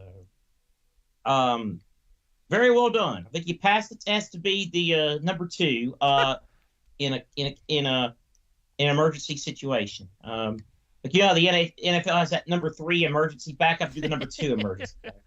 Is it worth mentioning that William Sawalich won another ARCA race? I mean, oh my God. He wins all of them. He won in Berlin, up in Michigan this past weekend. Yeah, that's happening a lot lately where whoever wins one race in ARCA wins about 8 of them. Yeah, no kidding.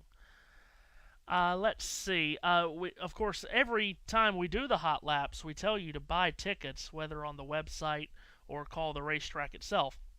Well, do want to mention that this race was a sellout, and there was... Here we go, Seth. Here we go. Oh, God. This is from 2 years ago!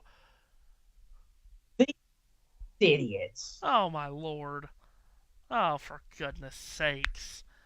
Anyway, it was a sellout crowd here at Nashville today, and there were someone represented from all 50 states and 13 different countries at this race today. So people have been taking your advice and buying tickets. Oh, there you go. Well, I'm glad to be a positive influence in some people's lives. Oh, boy. I can't believe they went back to Atlanta in the spring of 22. NBC, man. They've outdone themselves. Anyway, we are doubled up and getting ready for the restart. Also just want to mention national holiday coming up in a couple of days, folks. The NHL schedule release, noon this Tuesday. Plan accordingly. I will. Oh, I thought you started the 4th of July on Thursday. Yeah, that's this week, too. Yeah, happy birthday to the United States of America. Yeah, it'll fall. What's wrong with you? It'll fall. What's wrong with you? What's wrong with you, pinko commie? But anyway, it'll fall just shy of hitting 250 when Trump and Biden get done with it. Christopher Bell, Denny Hamlin on the front row, lap 193, green flag back in the air. Then it's Reddick, Keselowski, Blaney, Elliott, Truex, Gragson, Gibbs, Chastain, your top 10. Chastain in the top 10. That's interesting.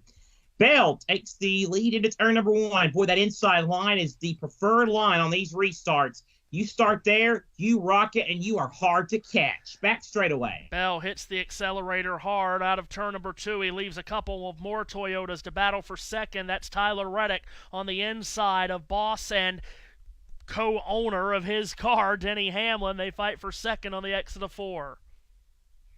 Second place battle continues. Hamlin and Reddick side by side as they go into turn number 1. Reddick on the inside. Hamlin on the outside. Hamlin going to try and power around. He goes a little bit wide to make a move. Hamlin holds a nose in front of Reddick. Reddick charges back. All of this skirmishing is allowing Christopher Bell to hopscotch away. Bell's already got 5 car lengths on the Toyota duo behind. Yeah, Bell's got into a clean race truck ahead, so keep it up, fellas. Blaney 4th, Keselowski 5th. They're watching with interest in that Hamlin-Reddick battle. Reddick on the inside. Hamlin now on the outside. Hamlin again going to try and use that wide arc. And Michael McDowell's got a problem. Off the pace, Michael McDowell loses several positions. So a problem on the Love's Travel Stops cars. The battle for Second goes to 3. In the middle of 3 and 4, Hamlin uses the top of the banking to get ahead, but not clear of Tyler Reddick. So the battle continues on there with Ryan Blaney in hot pursuit. Second place, Reddick powering on the inside. He's got it for now. Will there be any Hamlin fight back resistance? No. Reddick's cleared a second. Hamlin unable to challenge him that time on the exit of turn 2, so Tyler Reddick moves to second. Now Denny Hamlin, after a backslide to third, has Ryan Blaney knocking at the back door. Indeed. So, and Brad Keselowski right in behind him. Meanwhile, they're single file throughout most of the pack. And did you happen to get a notice, Matthew? Did you notice anything wrong with Michael McDowell as he passed by you? All the last tires, laps, all the tires are up, and he's been running for the last 3 laps without coming to pit road. So not sure what happened. If maybe he just got out of the groove and then felt a vibration, but he hasn't come to pit road, and all the tires are up. So Bell's lead continues to be at 9/10 of a second over Reddick. Then Hamlin, Blaney, Keselowski, Truex, Elliott, Gibbs, Gregson, Byron, the top 10. How about Brad Keselowski battling his former teammate Ryan Blaney for that 4th position as Blaney goes a bit high? Keselowski, can he get a run on him? Blaney has just slowly but surely making his way closer to the front as this race has gone on. This is now the highest we've seen him in 4th, but he might be losing that position. Brad Keselowski has started the battle. He absolutely has. Gets right up to Ryan Blaney as they battle for the 4th position. Keselowski to the inside. Blaney leaves that open slightly ajar, and Blaney still has a spot though. Well, Blaney's also trying to close in on the car in front of him, which is 3rd place running Denny Hamlin, and he is doing that. So Blaney has found something, runs about a groove up in 1 and 2, then takes it to the bottom in 3 and 4.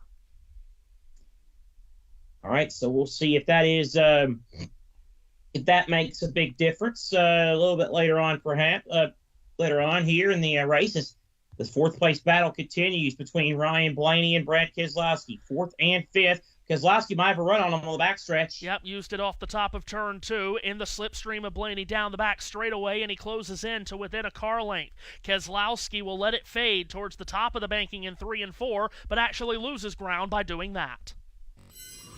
Does lose ground, so Blaney maintains the 4th position as they work their way through as we're now into the final 100 laps of the Ally 400 at the Nashville Super Speedway as Brad Keselowski tries to stalk Ryan Blaney for 4th, while Blaney is stalking Hamlin, as you've mentioned, Matthew. And once again, Keselowski got a really good run on the exit of turn 2. Once again, he'll take it topside in 3 and 4, and this time he's right there. Got a good drive through the center of the corner. Bad Brad is on the loose.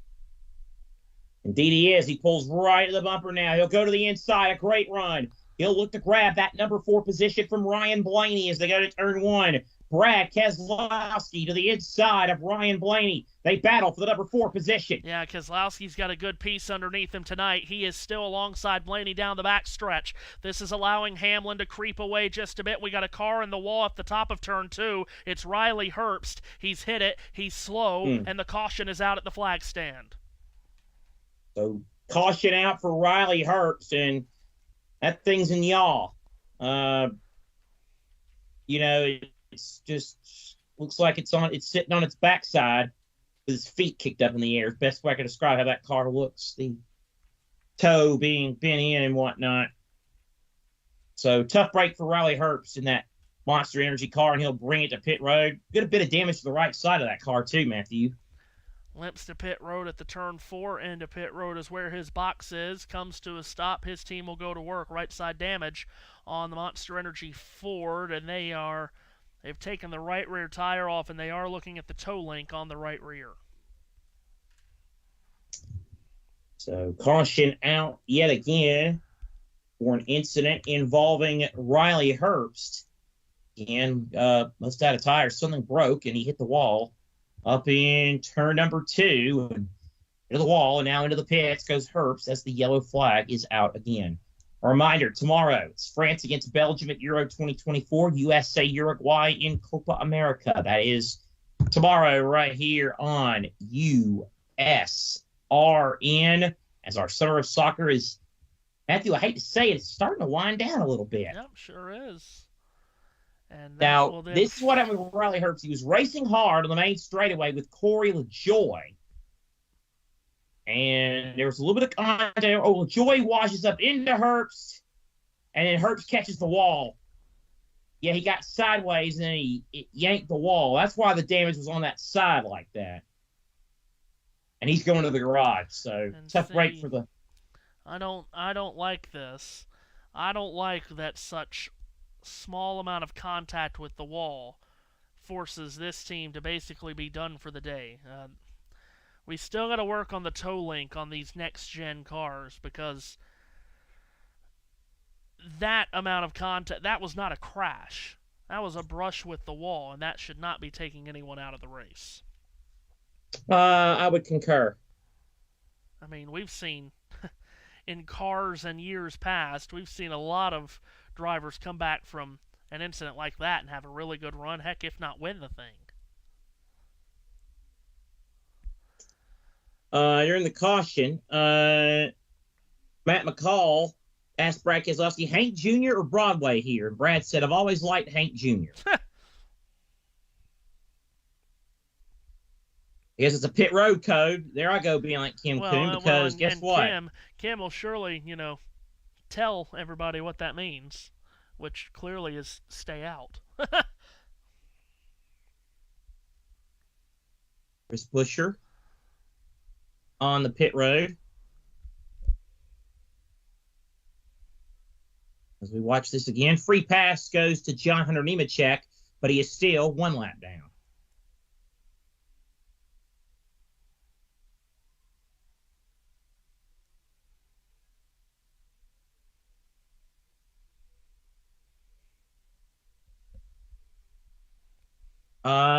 Herbst, after the wall contact following the tap from LaJoy, quote, stupid. The 15 spotter said, quote, yeah, you can't pass him or he'll just wreck you. Well, that feels a little extreme. Yeah. Welcome to NASCAR. Now here we go. So next week, Seth and Josh, we're back to doing radio style with NBC, but guess what? Because of a certain person's absence, we actually get 2 actual radio announcers on it. Who could have believed it? And then Jeff. So Mike Bagley, Dylan Welch, and Jeff Burton.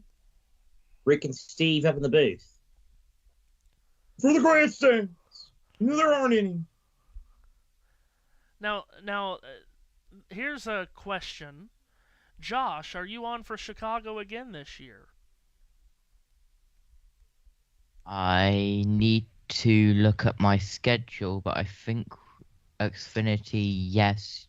Cup, yes, I want to say. Well, and I'll stay in contact with you about Xfinity, because Xfinity is basically based on what else happens with our schedule around it, if we're going to do that or not.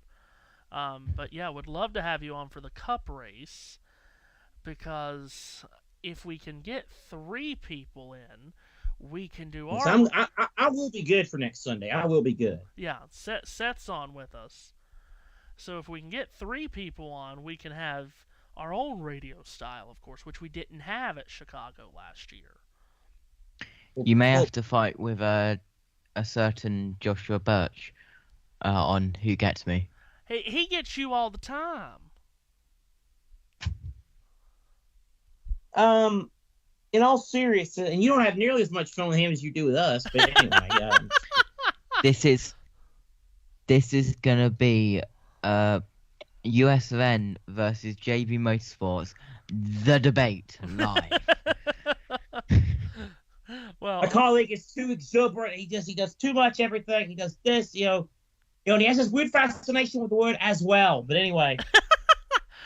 Well, hopefully you can be on with us. If not, totally understand, but would like to have you on. And Matthew, I like how you said we do radio stuff. We do radio stuff every week, you idiot. Yeah, I know. Well, we didn't at Chicago last year.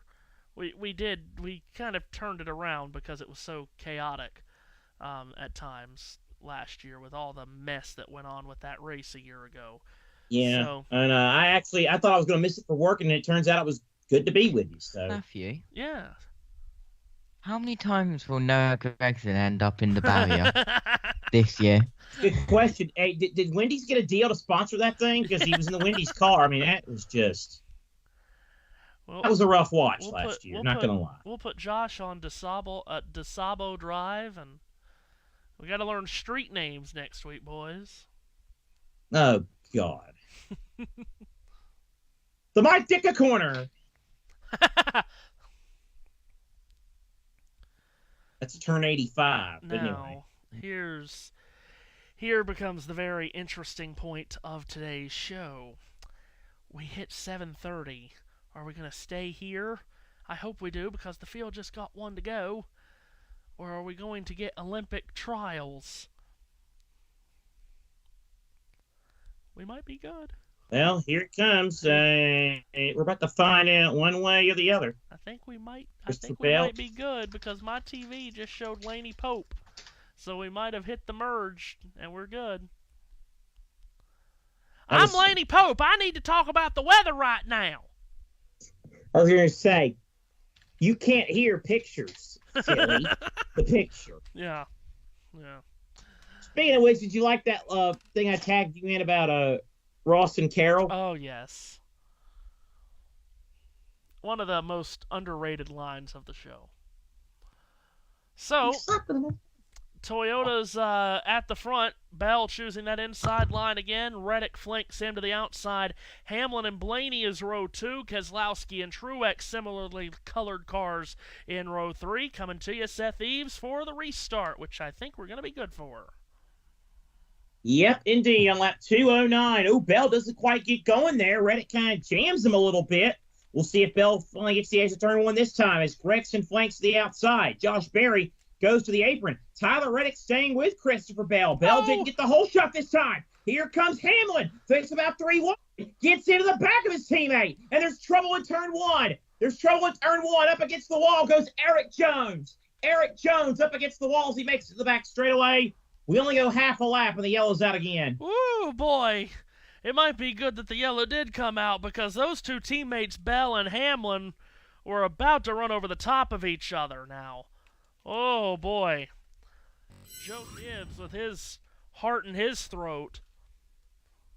Figure out what happened to EJ down there, but wow, that was really close to disaster for the Gibbs side. That's not EJ. That's not EJ. That car's got a sponsor. It's got a flat right front tire, too. Yeah. They bought their tires at the Family Dollar. Yep. Oh. What tire? I only see rim. Yes. Good point. And it's time to drop So let's the go hammer. back to turn 1. It's time to drop the Yeah, hammer I in the noticed men's 5,000 final. Yeah, I noticed that Eric Jones went way up, was way up out of the groove, so I figured that's what happened. He was, he's out of, he must have, obviously it's a tire going down. There's, like I said, as Josh so eloquently pointed out, Watt tire, all he sees is rim. That Legacy team, Matthew, has really not gotten off the mat at all this year. Yeah, that's for sure, and that's been a real shame. They have dropped the hammer in the men's 5,000 final, 12 laps to go. You just had to get that in once since you couldn't do it at the start of the race. You just had to get that in once. And they are running at a very controlled pace here in the first lap of 12. Stupid. But anyway, girl in the purple is out in front. Guy in the red is second. Very controlled pace. Oh god. But yeah, obviously I'm not gonna steal your line, guy. Why would a peasant like me steal a line from an ace? But anyway, why would anyone want to steal my lines? I don't know. I don't come up with any good ones. That was a good one. Yeah. I don't know. 11 to go. Oh, I was like, a minute, 11 to go. There are 27 And we were scoring 11 more laps loops. under caution, but it's the track and field. There are 27 scoring loops around this track and field. Track. You actually said it, dude. I hate you so much. I hate you so much, idiot. More than you'll ever know, man. Track it around. Chris Hocker's gone to the lead. He threw the javelin 20 minutes ago. He's okay. God, stop it! Stop it! You know, they should have had Noah Eagle there, Big Ten Sunday night, because now Oregon's a Big Ten school. Yes, of course. Oregon. Anything to hear that Fallout Boy thing. And, you know, it's not, even though it's not, it's Sunday night, Saturday night, but still, it's. Kincaid has gone to the lead, and he's starting to stretch his legs. He's in turn 1. Let's do radio style. Let's do radio style for the men's 5,000. What? Let's do radio style for the men's 5,000. There we go. Smokey. I agree. Let's do it. So down the back straightaway they go. It is a 17 human length lead.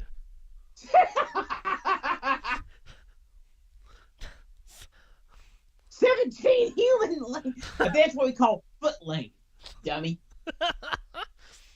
Oh, there's someone from North Carolina. I hope he don't go.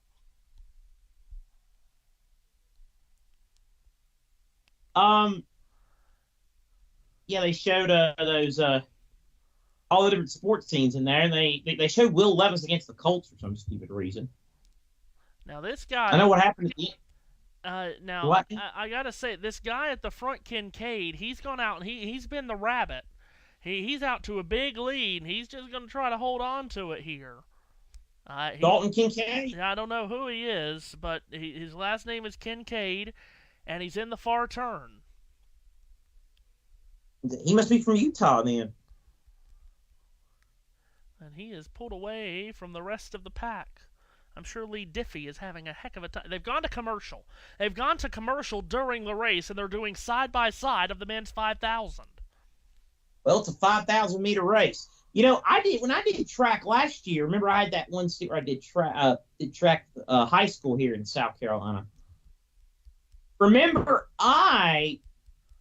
they actually told me, they said, we're going to cut off and go run a couple of ads about 4 or 5 laps into this 5,000 meters because there's just no use in talking the entire time. It's monotonous. I was like, okay. There's no use of talking. That's what the producer told me. I'm paraphrasing, but 87 to go, we get the green flag. Tyler Reddick, Christopher Bell, Denny Hamlin, Ryan Blaney, Martin Truex, Brad Keselowski, Chase Elliott, Ty Gibbs, Noah Gragson, Kyle Larson. That's your top 10. Green flag waves again, and we'll see if Tyler Reddick has the edge on the inside. Denny Hamlin's going to try 3 wide again, but Reddick says, oh, no, you don't. And here is the battle. Bell powering on the outside. Boy, that car's got some muscle. Bell wants that top spot. He might get it on the exit of turn 2, but Reddick stays right on top of him. Still over 185,000 meters to go in this race, and they're all Toyotas at the front. First, second, third, and fourth run the Camrys. Reddick to the lead on the inside of Christopher Bell. Dead even. That'd be a photo finish at the line. I think you give it to Bell if it were the last lap. However, Reddick fights back on the inside. There's still 86 of them to go in this race. Hamlin, Truex, and Blaney watching very closely. Yeah, Tyler Reddick down there on his own, down on the left side of the racetrack. Meanwhile, boy, Corey Heim went top to bottom midway down the back straightaway. He's going to go into turn 3 at a very acute angle as NBC doesn't know what they're doing. I get Tyler Reddick and Christopher Bell. USRN doesn't either. Tyler Reddick to the inside of Christopher Bell. They continue to go side by side for the race lead. Reddick has a slight edge on the inside. Does he have it off to Matthew Owens? Bell uses that run off the top of turn 2 as Ross Chastain and Corey Heim get very close together on the exit of turn 2. The fight for the lead, though, in turn 3 has these two Toyotas still running nose to nose, door to door, and wheel to wheel.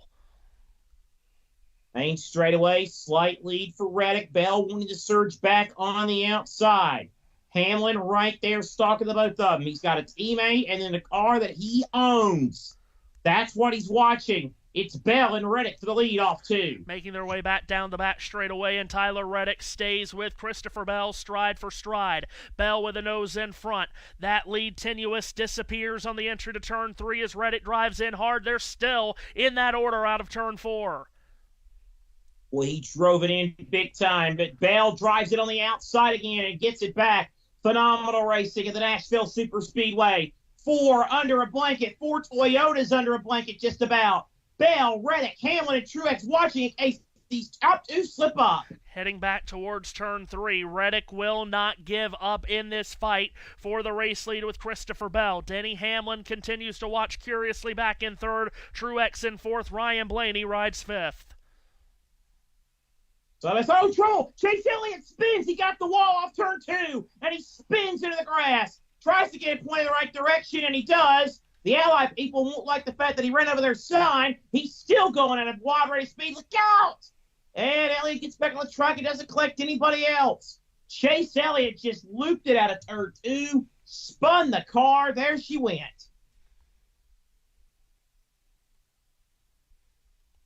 Just lost it. Just flat lost that Napa Blue Death number 9. Wow.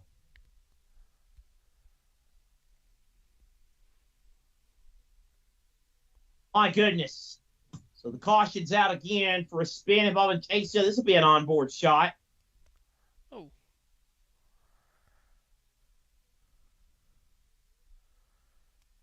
Well, he's twisted and sawing that wheel, isn't he, guys? Yeah, sure did.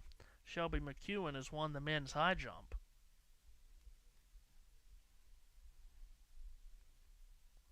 Rhombuses. I mean, if you're just going to start rattling off stuff, that is. Oh, God. Oh, who am I kidding? We do that all the time anyway. Cam. Remember when Dale Jr. made Cam a 2-syllable word at Darlington last year? Because you said that only Dale Jr. can make that a 2-syllable word. Cam. Because it was this part of the race where Jr. and Kyle Petty were all up in the booth. And Dale threw down Cam. Cam. He did a great job there, Chase, at not running into the wall, because he did a heck of a job keeping it down in the grass and steering it down to the infield, because he could have easily overcorrected on the exit of 4 and cracked the wall. See what we might get from some of these crew chiefs. We're going to go green with about 75 or so to go. That's right on the edge of a fuel window. I don't know where Chase is going. That's a good question, yeah.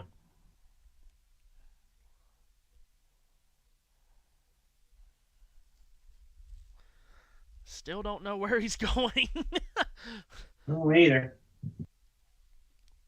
And I think Elliott tells the team, quote, "It got loose."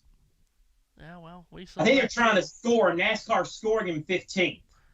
I was just going to say, too, I think Tyler Reddick is being scored as the leader, and that's going to be huge for this upcoming restart. Eric Jones gets the free pass. Oh, that was contact out of turn 2, I thought, right there. He's very close to Briscoe. I mean, my goodness. Well,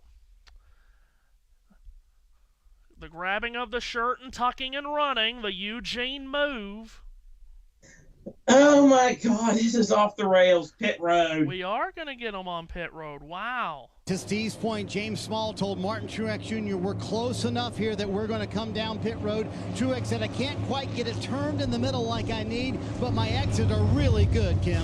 Adam Stevens, Marty saying the same thing to Christopher Bell. We're right on our number. We need to come down now. Christopher needed to be freed up. You saw the chassis adjustment, 4 fresh Goodyear tires, no fuel. And Tyler Reddick also taking 4. Still tight on that machine, Dave.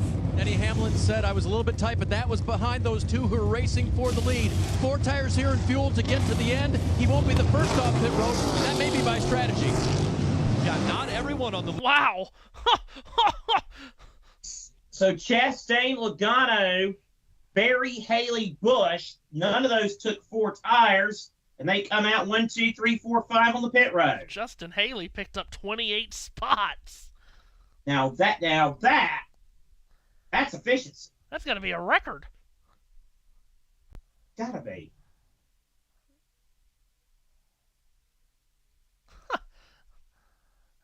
And a few cars stayed out, too, now. Now here comes the actual Bell Lap in Oregon. Oh, God. And they actually ring a bell. Yes. I'm very familiar with that. They did the track and field. I did the track and field last year. Well, now Fisher, he's got to hold the low line here, guys. God almighty, please. I am begging you. Oh, and there goes Nur. Nur goes past Fisher. Nur. Now the top 3 advance to the Olympics. This is for the Olympics. Now Fisher's gonna try to go around the outside here. Oh, here comes dude that went to North Carolina. I hope he trips. This is for the Olympics. The Fisher's overtaken him. Oh my goodness! Now here comes Nur, and here comes Fisher. Fisher, Nur, Fisher. Fisher gets the win. Oh my! Stop it! Stop! Oh, and he goes and hugs someone. That's so nice, but he's got to be so sweaty. Stop!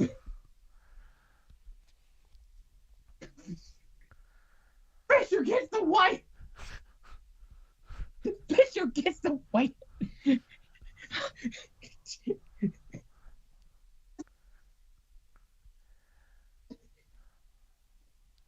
Car red is there wins. Josh, what's up?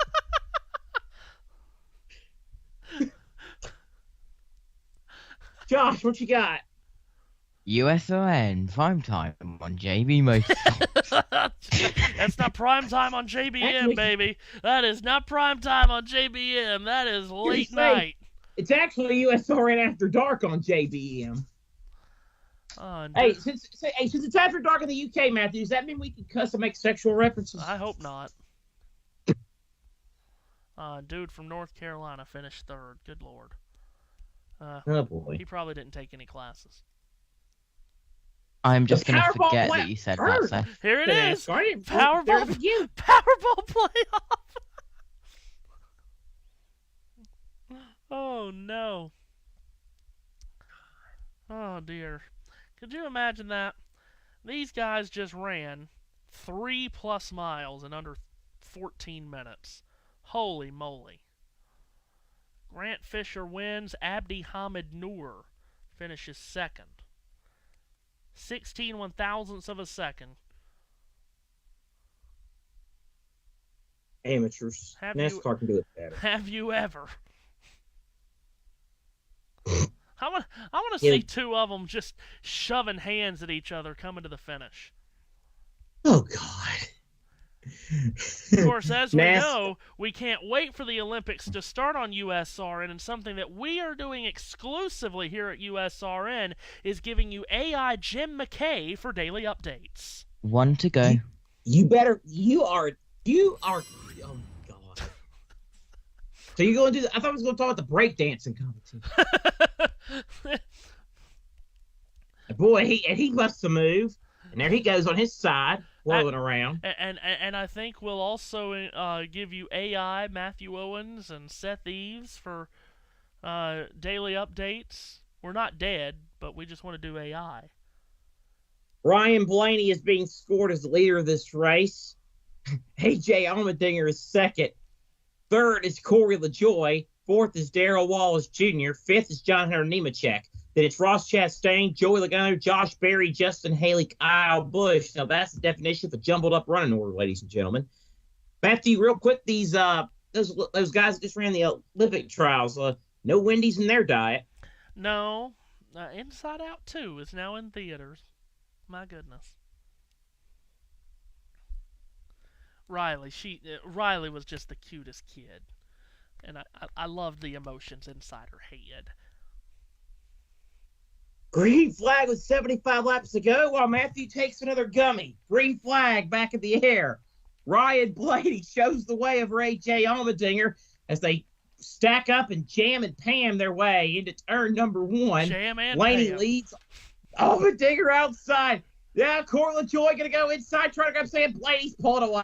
They're 3 and almost 4 wide down the back straightaway. Tyler Reddick, who was the leader at the last caution, boxed in. He tries to follow Chris Buescher up the top side of turns 3 and 4, but John Hunter Nemechek's damaged car is right in there too.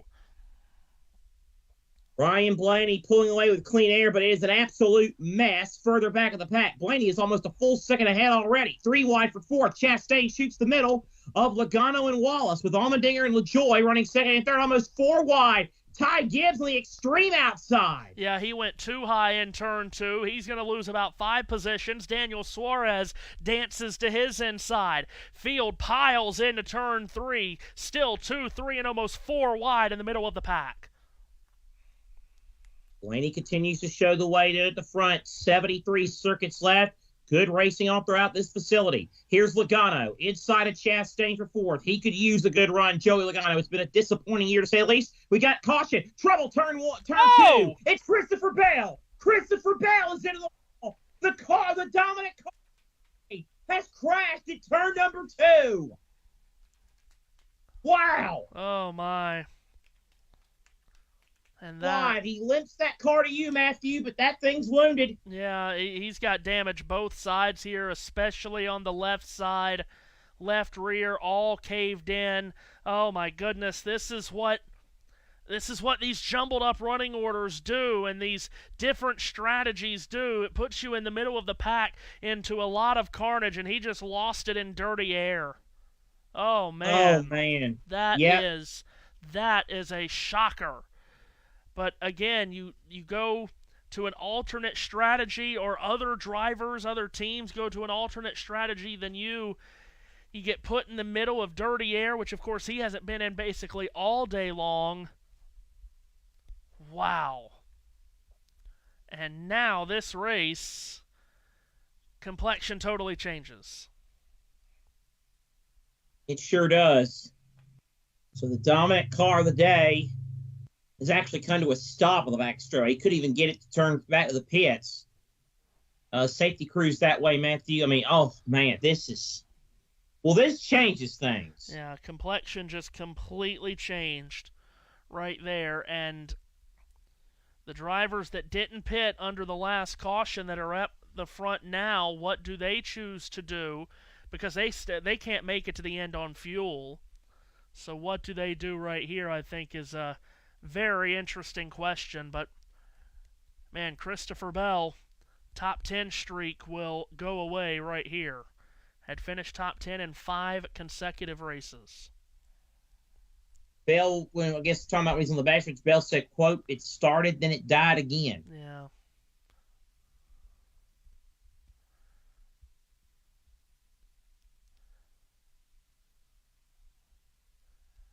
Matt Benedetto chimed in about Denny Hamlin and Kyle Larson's deal.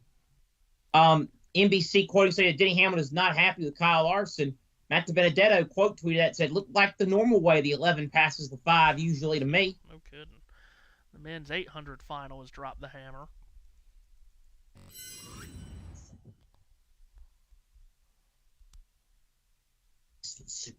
Anyway,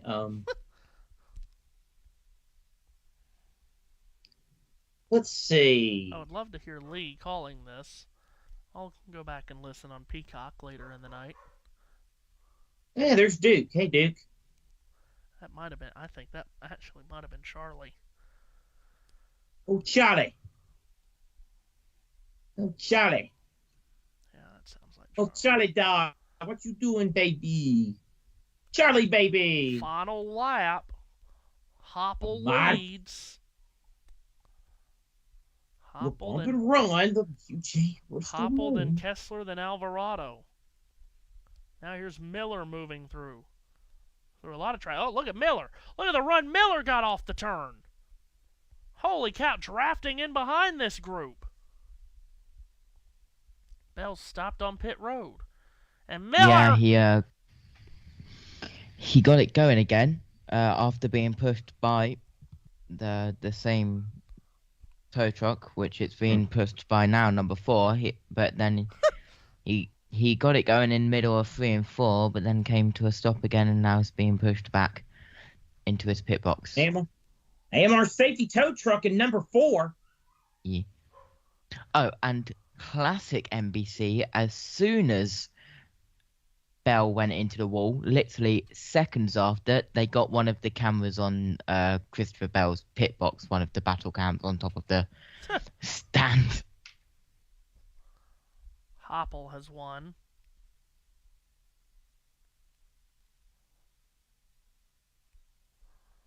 What a run he had!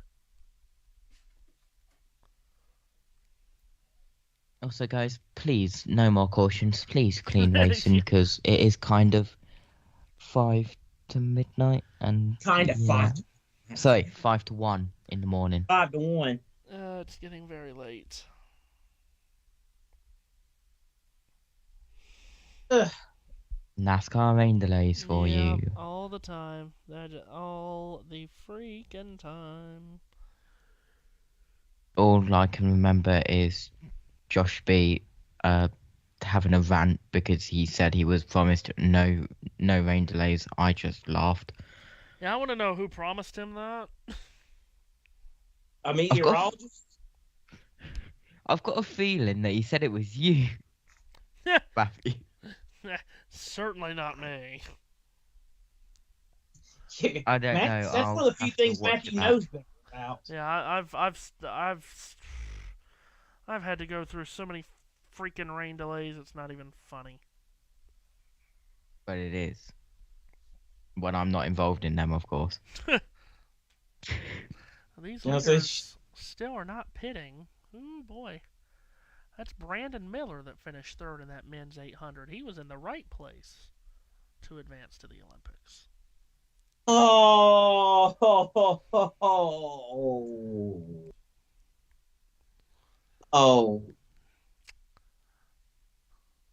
He was in that right place right now. Car full of cars down pit road this time. Let's see Rusty call track and field. Well, he's got that baton, guys. He's looking really good. He's got to hold his lane. He's good. Well, yes, Rusty, that's the rules of track and field. I honestly, one of the genuinely great moments in recent memory that I can remember, I lost it when Matt said last week that everyone was going to get super excited for Great Britain's 4x100 meter relay team, and they won't be able to find a way to carry a stick 400 meters. Oh, Matt. That was so good. Meanwhile, at least out of the Christopher Bell, out of the car. Man, what a developing situation.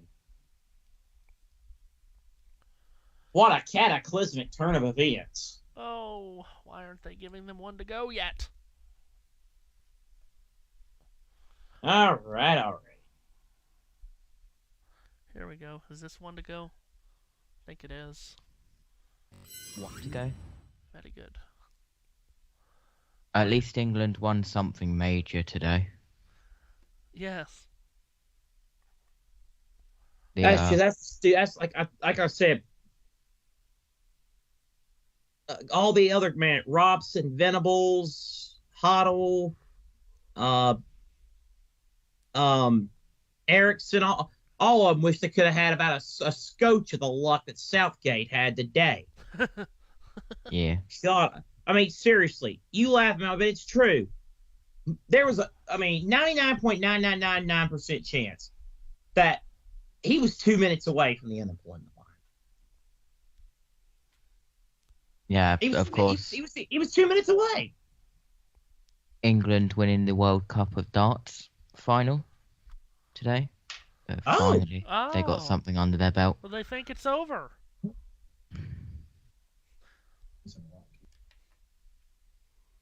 Hits the bullseye. It is now. No, they don't have All right, Oh, then. gotta go. Okay. Right, back in the air as Ryan Blaney and A.J. Allmendinger on the front row. That's a front row of interest. Almost 5 wide going into that number 1 corner there. They can't make it stick. Oh, they're going to try those Cindric up the hill. They're all going to make it. Someone's got to tire up mid-pack. Yeah, we're not all the way through on the restart. We're still 4 and 5 wide, racing down the back straightaway. They funnel down to at least 3 wide in the corner, but it's Ryan Blaney still up front off a clean restart for him. Then it's Allmendinger, Chastain, and Wallace and LaJoie side by side for 4. 65 circuits remaining here at the Nashville Super Speedway, and Ryan Blaney with the race lead. Meanwhile, Wallace and LaJoie, they make contact off too. Yeah, and this is the fight for the 4th position too. Ross Chastain just ahead of that skirmish as LaJoie and Wallace go into turn 3 together. Chris Buescher and Joey Logano's in that fracas.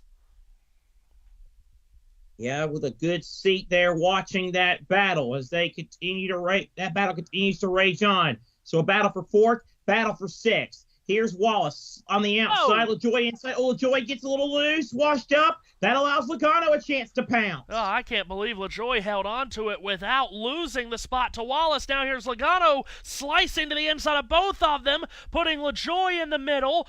Wallace will sail on to take the position, and Logano comes to his spoiler. Then Logano lost the nose of his Ford. I mean, amazing stuff. 3 wide still. Josh Berry. Kyle Busch doing made it 4 wide. They go through 1 and 2. LaJoie stuck in the middle with Buescher and Kyle Busch. Here's Denny Hamlin now on the outside. Yeah, Hamlin, of course, along with Reddick and Gibbs and Larson trying to move up. Those are the drivers that were the leaders 2 cautions ago, then went to the back after making pit stops, and Hamlin's making a move to the inside of Reddick, and that could be huge. Could be massive. Gibbs is to the inside of Hamlin, which could also be huge. Kyle Busch trying to go to the inside of Corey LaJoie on the approach to turn number 1. Busch inside, LaJoie outside, side by side off 2. Yeah, we really don't know how these strategies are going to merge into one another because still the top 8 or 9, they are going to have to pit before this race runs out. They can't run the final 60-plus laps without making a fuel stop. Here's Chastain now going to the inside of thought about going to the inside of A.J. Allmendinger. Thought better of it. Now he goes to the outside. Allmendinger, though, keeps him at bay. Chastain will try a crossover. Allmendinger stays right in front of that Busch Light Chevrolet, which closes right in on the spoiler of the Celsius Chevrolet. Allmendinger will take it down low in turns 3 and 4. Allmendinger Chastain fades to his outside. Behind that, Hamlin, Busch, and LaJoie, 3 of those cars right across the racetrack. With Chastain a little rough getting by Allmendinger, but he'll make it work.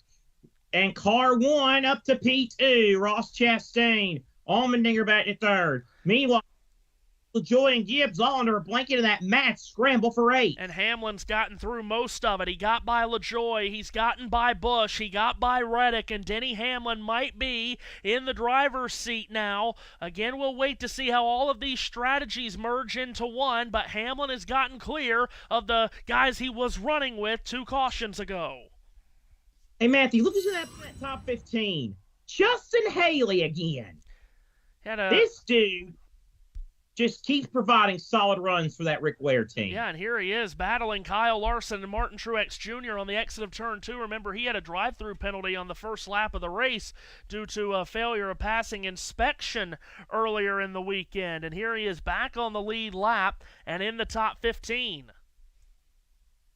Indeed, as they continue to battle, Martin Truex Jr. just behind. Truex and Larson had it coming together a couple minutes ago on the exit of turn number 4. Oh! And Brad Keselowski's going to go. Oh, whammo! Into the outside wall goes Brad Keselowski. Slides down the track. Everybody going to miss him? Yes. But Brad Keselowski pounds the outside wall with the back of his car. Oh. And Harrison Burton has crashed in front of you, Matthew. He's lying right in the middle of the back straightaway here and struggling to pick up a gear and get it back going. Now he will. So Burton gets back away. Looks like he's avoided major damage here, but Brad Keselowski most certainly did not. That was a hard hit for Keselowski. He went sliding and slamming up to that wall at full speed. So much for it being a double dose of orange success in the volunteer state this week. He was going to turn one. Austin Dillon gave him a tag, said, "You're it." Wow. Now, man, that's a dump job. Oh, Austin Dillon, what are you doing? And I'm sure NBC will likely have the New Hampshire. Yeah, from New Hampshire. Have that in the back Michigan pocket. from a few years ago. Oh gosh, yeah, that's right. Oh, would you? Oh my goodness. Yeah, that's somebody that doesn't understand where he was going right there. Oh, Carson Hocevar just ran the back of Harrison Burton with caution. Yeah, he turned him. Oh my gosh. Yeah, that's. Well, I know everyone's gonna talk. Well, that's who Carson Hocevar is from his truck days. He has shown a great bit of maturity this season. Obviously, something happened between those two that we haven't yet seen, and I will reserve judgment. Don't know what happened right there. You're good. We'll talk about it later. I think there's a backstory. A few, for sure. Oh, thank you, Rick. Real quick, I'll get to you in a second, Josh, but real quick to finish off, Michael McDowell has gone to the garage with a mechanical failure. Josh, what's up? Yeah, McDowell's been going in and out of pit road for like the past 10-15 laps. Carson Hocevar. I know there may have been a history in this race and past weekends, but please do not get confused about caution lights and your colour of your car. Yes, they're both yellow, but when you see a yellow flashing light on the right-hand side of the screen, and when you have your spotter screaming at you going, "Caution, caution, caution," you need to find the brake pedal. Thank you. Might be held for that. And he gets pretty... Well, it's not the straightest park for Carson Hocevar. I'm seeing it on the battle cam. I don't know if we'll see it. Nope, we cut to the 7. But yeah, that was not the straightest.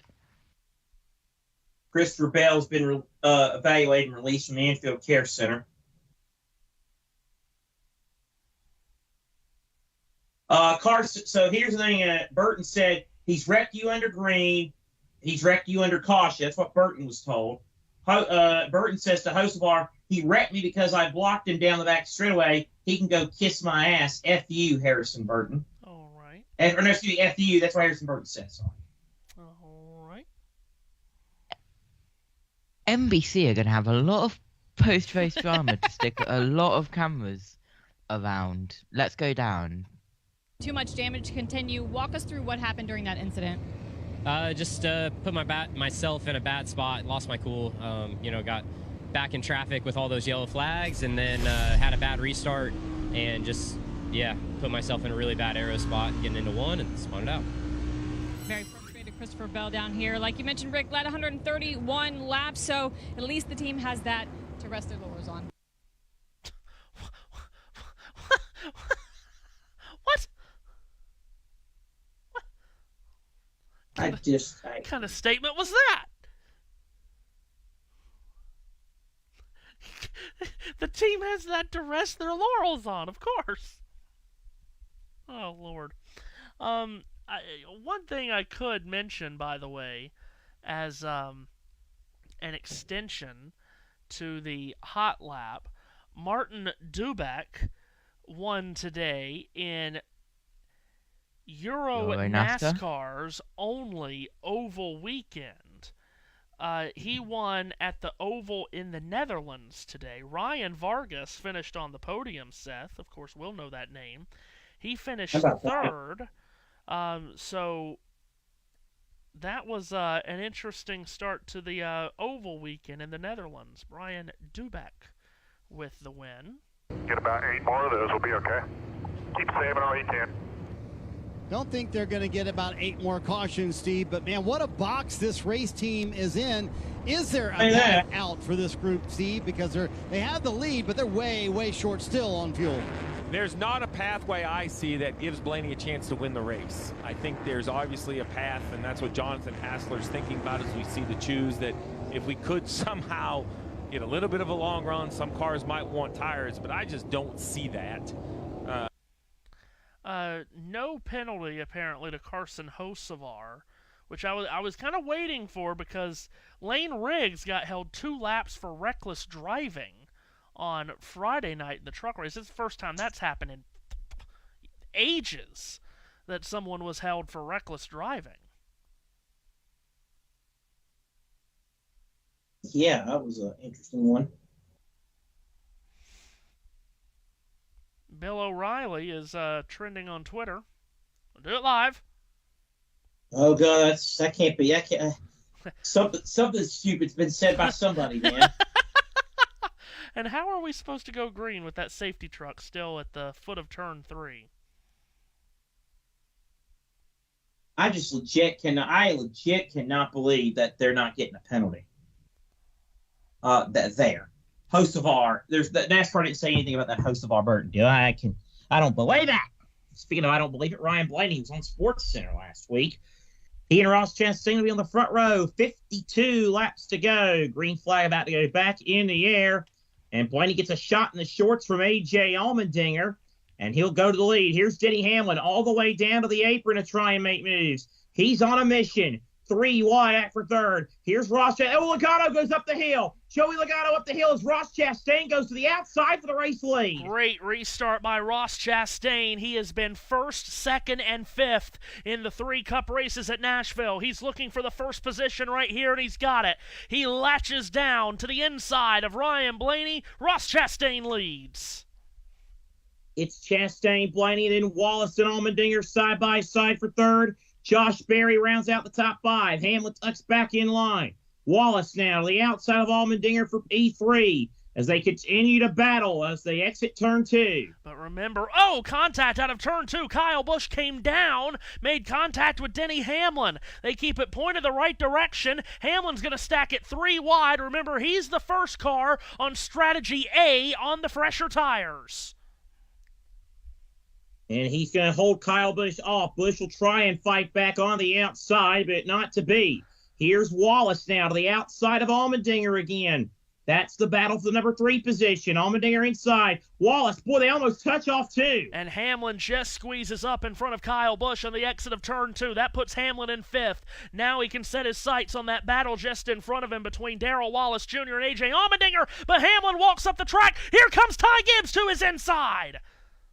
Ty Gibbs the move. 3 wide. Busch, Hamlin, and Gibbs. The battle for third raging on 2 between Allmendinger and Wallace. Hamlin splits it. 3 wide for 5th. Not anymore. Hamlin gets the spot. He split him. But Busch fights back on the outside. And Kyle Busch is still a part of this battle that Hamlin and Gibbs is in. They are 3 wide. These 3 drivers are the first in line that have pitted and can go the distance on fuel. So this could be the fight for the lead. Hamlin, Busch, and Gibbs. So Hamlin, Busch, and Gibbs continuing to fight as they come to the main straightaway. Back at 5th place. Here is Hamlin now down to the inside. Busch to the outside. Meanwhile, here is Larson. He's trying to make a late race move outside of Berry. And Kyle Busch is still fist-fighting Denny Hamlin for this position because this is for the virtual lead of the race. If Kyle Busch can win this battle, it could mean the difference of getting his first win of the season and a spot in the playoffs. Denny Hamlin hovering behind. He really is hovering behind, but he will stay in behind for the moment right now. I knew that was going to happen at some point. Hamlin goes inside of Busch. Battle for 5th. Denny's not done yet. Kyle Busch 36 points below the playoff cut line in the live standings. Could all change if he can hold off Denny Hamlin, let the pit stop cycle, and go to the front. But remember, Busch only took 2 tires on the stop while Hamlin took 4. Busch, though, doing a good job at defensive driving, keeping Hamlin at bay as they complete yet another lap. Kyle Busch, 5 top 10s, 4 finishes in the 11 or 19th bracket. 9 finishes, or 20th or worse. He is fighting Hamlin like crazy. He's catching Allmendinger. He needs not to lose time trying to pass A.J. Allmendinger. Hamlin had to back out of the throttle on the exit of 2, but Busch now has to get around A.J. Allmendinger. That won't be an easy thing to do.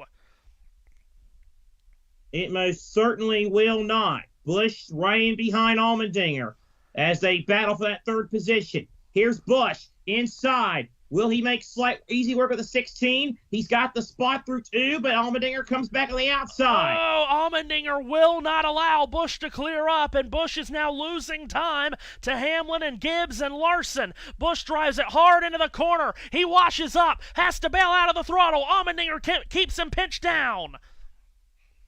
Side by side still for that 4th position. A.J. Allmendinger and Kyle Busch on the main straightaway. Busch has the position. Will he clear Allmendinger this time? You would think so. Allmendinger, though, still trying to fight it. Hamlin now could have a chance on the inside. Busch clears him. Yeah, Busch got the elbows out, shoved Allmendinger wide in the corner, but it certainly does allow Hamlin to close in. The 39-year-old, 2-time former series champion, trying to win this first race of the season and get him into the playoffs. So he clears Denny Hamlin. He's up to 4th on the racetrack at the moment. Ryan Blaney maintaining a comfortable 5-car length lead, or Ross Chastain with a comfortable 5-car lead on Ryan Blaney. Kyle Larson almost ran over the back of A.J. Allmendinger as he was trying to get around Ty Gibbs. Yeah, Gibbs and Larson need to make quick work of Allmendinger, too, to stay in touch with Busch and Hamlin. Hamlin is within 1 car length of Busch as they go to turn 3, and that battle can re-engage as they hit turn 4. Gibbs to the inside of Allmendinger. Allmendinger almost got the wall there on the main straightaway as they continue to battle. Allmendinger and Gibbs to that number 6 position. They almost touch. Gibbs on the inside has the spot going to turn 1. Allmendinger will try to fight as much as he can on the outside, but Gibbs is going to have it, or is he? That's not the battle we need to be watching, though, NBC. We need to be watching Hamlin as he gobbles up the distance to the back door of the Kyle Busch automobile. Hamlin takes it high through 3 and 4. He wants to go after Busch. Denny Hamlin trying to go after Kyle Busch to the main straightaway. Allmendinger and Gibbs continue that battle. Larson's in there, too. Whoa, Allmendinger got a little bit sideways. They're trying to block there. Didn't do it. Larson now climbs up the hill about 3 stories. But we need to get to that Hamlin. Yeah, Hamlin right on the bumper cover of Busch as they make their way to 3. Gibbs falls back in line behind Allmendinger. Larson's at the back door, too. Busch is fending off Hamlin for all he's worth right now. Oh, he really is. Now we look at this battle. Martin Truex Jr., Chris Buescher. Truex almost in the grass. Buescher trying. This isn't even in the top 10. I don't know why we're watching this. There we go. Hamlin off 2. Yeah, Hamlin is there. He's to the bumper cover of Kyle Busch with just north of 50 miles left in this race. Right now, it's the fight for 4th. Here in a few laps, it should be the fight for the lead. Hamlin takes it topside. Busch shuts him off on the exit of 4. Good job defensive driving by Kyle Busch. 39 laps to go. Ross Chastain continues to show the way. Oh. And now Hamlin inside of Busch. That's going to be tight, Matthew. Yeah, Busch gets the run, though, off the top of the banking. He'll gap Hamlin by half a car length down the back straightaway. Kyle Busch imploring this Chevrolet to stay in front of the white and purple Toyota behind him that's driven by his former teammate, Denny Hamlin. Kyle Busch with the lead. Denny Hamlin, not with the lead. He's ahead of Denny Hamlin for 4th on the racetrack. Hamlin on the outside. He'll try to make a run on the outside. Can he do it? Yeah, he got a great run on the exit of 2, Hamlin, and Busch didn't cover up. And here's Hamlin into turn 3 with a nose in front of Busch. This will be the fight for the lead once the pit stop cycle out, and Denny Hamlin's got it. Denny Hamlin's got it, but Kyle Busch will try to fight back on the inside. And that is a preferred line going into turn 1. We're being told that Ryan Blaney will have to pit in the next 5 laps. Yeah, all of these top 3 will have to as Hamlin clears Kyle Busch on the exit of turn 2. Denny Hamlin takes the lead for what will be the lead of this race as he finally wins that ongoing battle. His 4 tires beats the 2 tires of Kyle Busch. Hamlin clear of Busch. Ross Chastain, now he's on the same strategy, 43 laps. So he might be in good shape, Matthew. And he did not take tires, remember. That's how he got his track position. So Ross Chastain ahead of Ryan Blaney. Then comes Darrell Wallace Jr., followed by Hamlin, followed by Busch. And Chastain is starting to set sail at the front. Gibbs and Allmendinger continue that battle for 6th at the exit of turn number 4. Allmendinger on the outside. Gibbs being held up by Allmendinger. This has got to be frustrating for Ty Gibbs. They go back to turn number 1. Darrell Wallace Jr. running in 3rd in that camo car. Now we go back to the actual battle for 6th between Gibbs and Allmendinger. Gibbs almost washed Allmendinger. Yeah, Gibbs walked it up the banking. Allmendinger kept him pinched down. Kyle Larson closes right in. Does he have room to go between them? He wants to. He gets to the spoiler of Allmendinger. Tried to rattle him up. Couldn't get him up out of the groove. Ross Chastain now leads by north of a second. So the question, I guess the question really is, Matthew, it's not that it's can Chastain make it or not. It's the question of, can Hamlin track him down with fresher rubber? He's 3 seconds behind Ross Chastain, who won this race 1 year ago, now trying to go back-to-back here in Nashville and claim his first win of the season. Denny Hamlin, second in line on that strategy, remember, unbeaten on concrete this season. Correct you are. It's Kyle Larson up to 6th, getting to clear that mess between Allmendinger Gibbs, which now has Truex and Tyler Reddick in there. Boy, you know Tyler Reddick's got to be frustrated as all get out. 3rd place. Yeah, here comes Hamlin. He's gobbling up the distance in front of him. He gets to the inside of Wallace, drives it hard into the bottom of turns 3 and 4. It looks like he'll sweep up. Will he clear Wallace? Yes, only just. Matthew, NBC, better get ready for NBC to show some flashbacks between the 1 and the 11. Because it might be where we're heading here. 32 laps to go, and it might be Hamlin's race with fresher rubber and plenty of time left. Meanwhile, good battles continue. Allmendinger, Gibbs, Reddick, and Truex. Yeah, Tyler Reddick has not been able to make his way through this traffic the way Denny Hamlin did on these last couple of restarts, and it's really cost him as Ryan Blaney comes off turn 4, now off the racetrack onto pit road, gives up the 2nd position. It was worth the risk for a driver that now does have a win.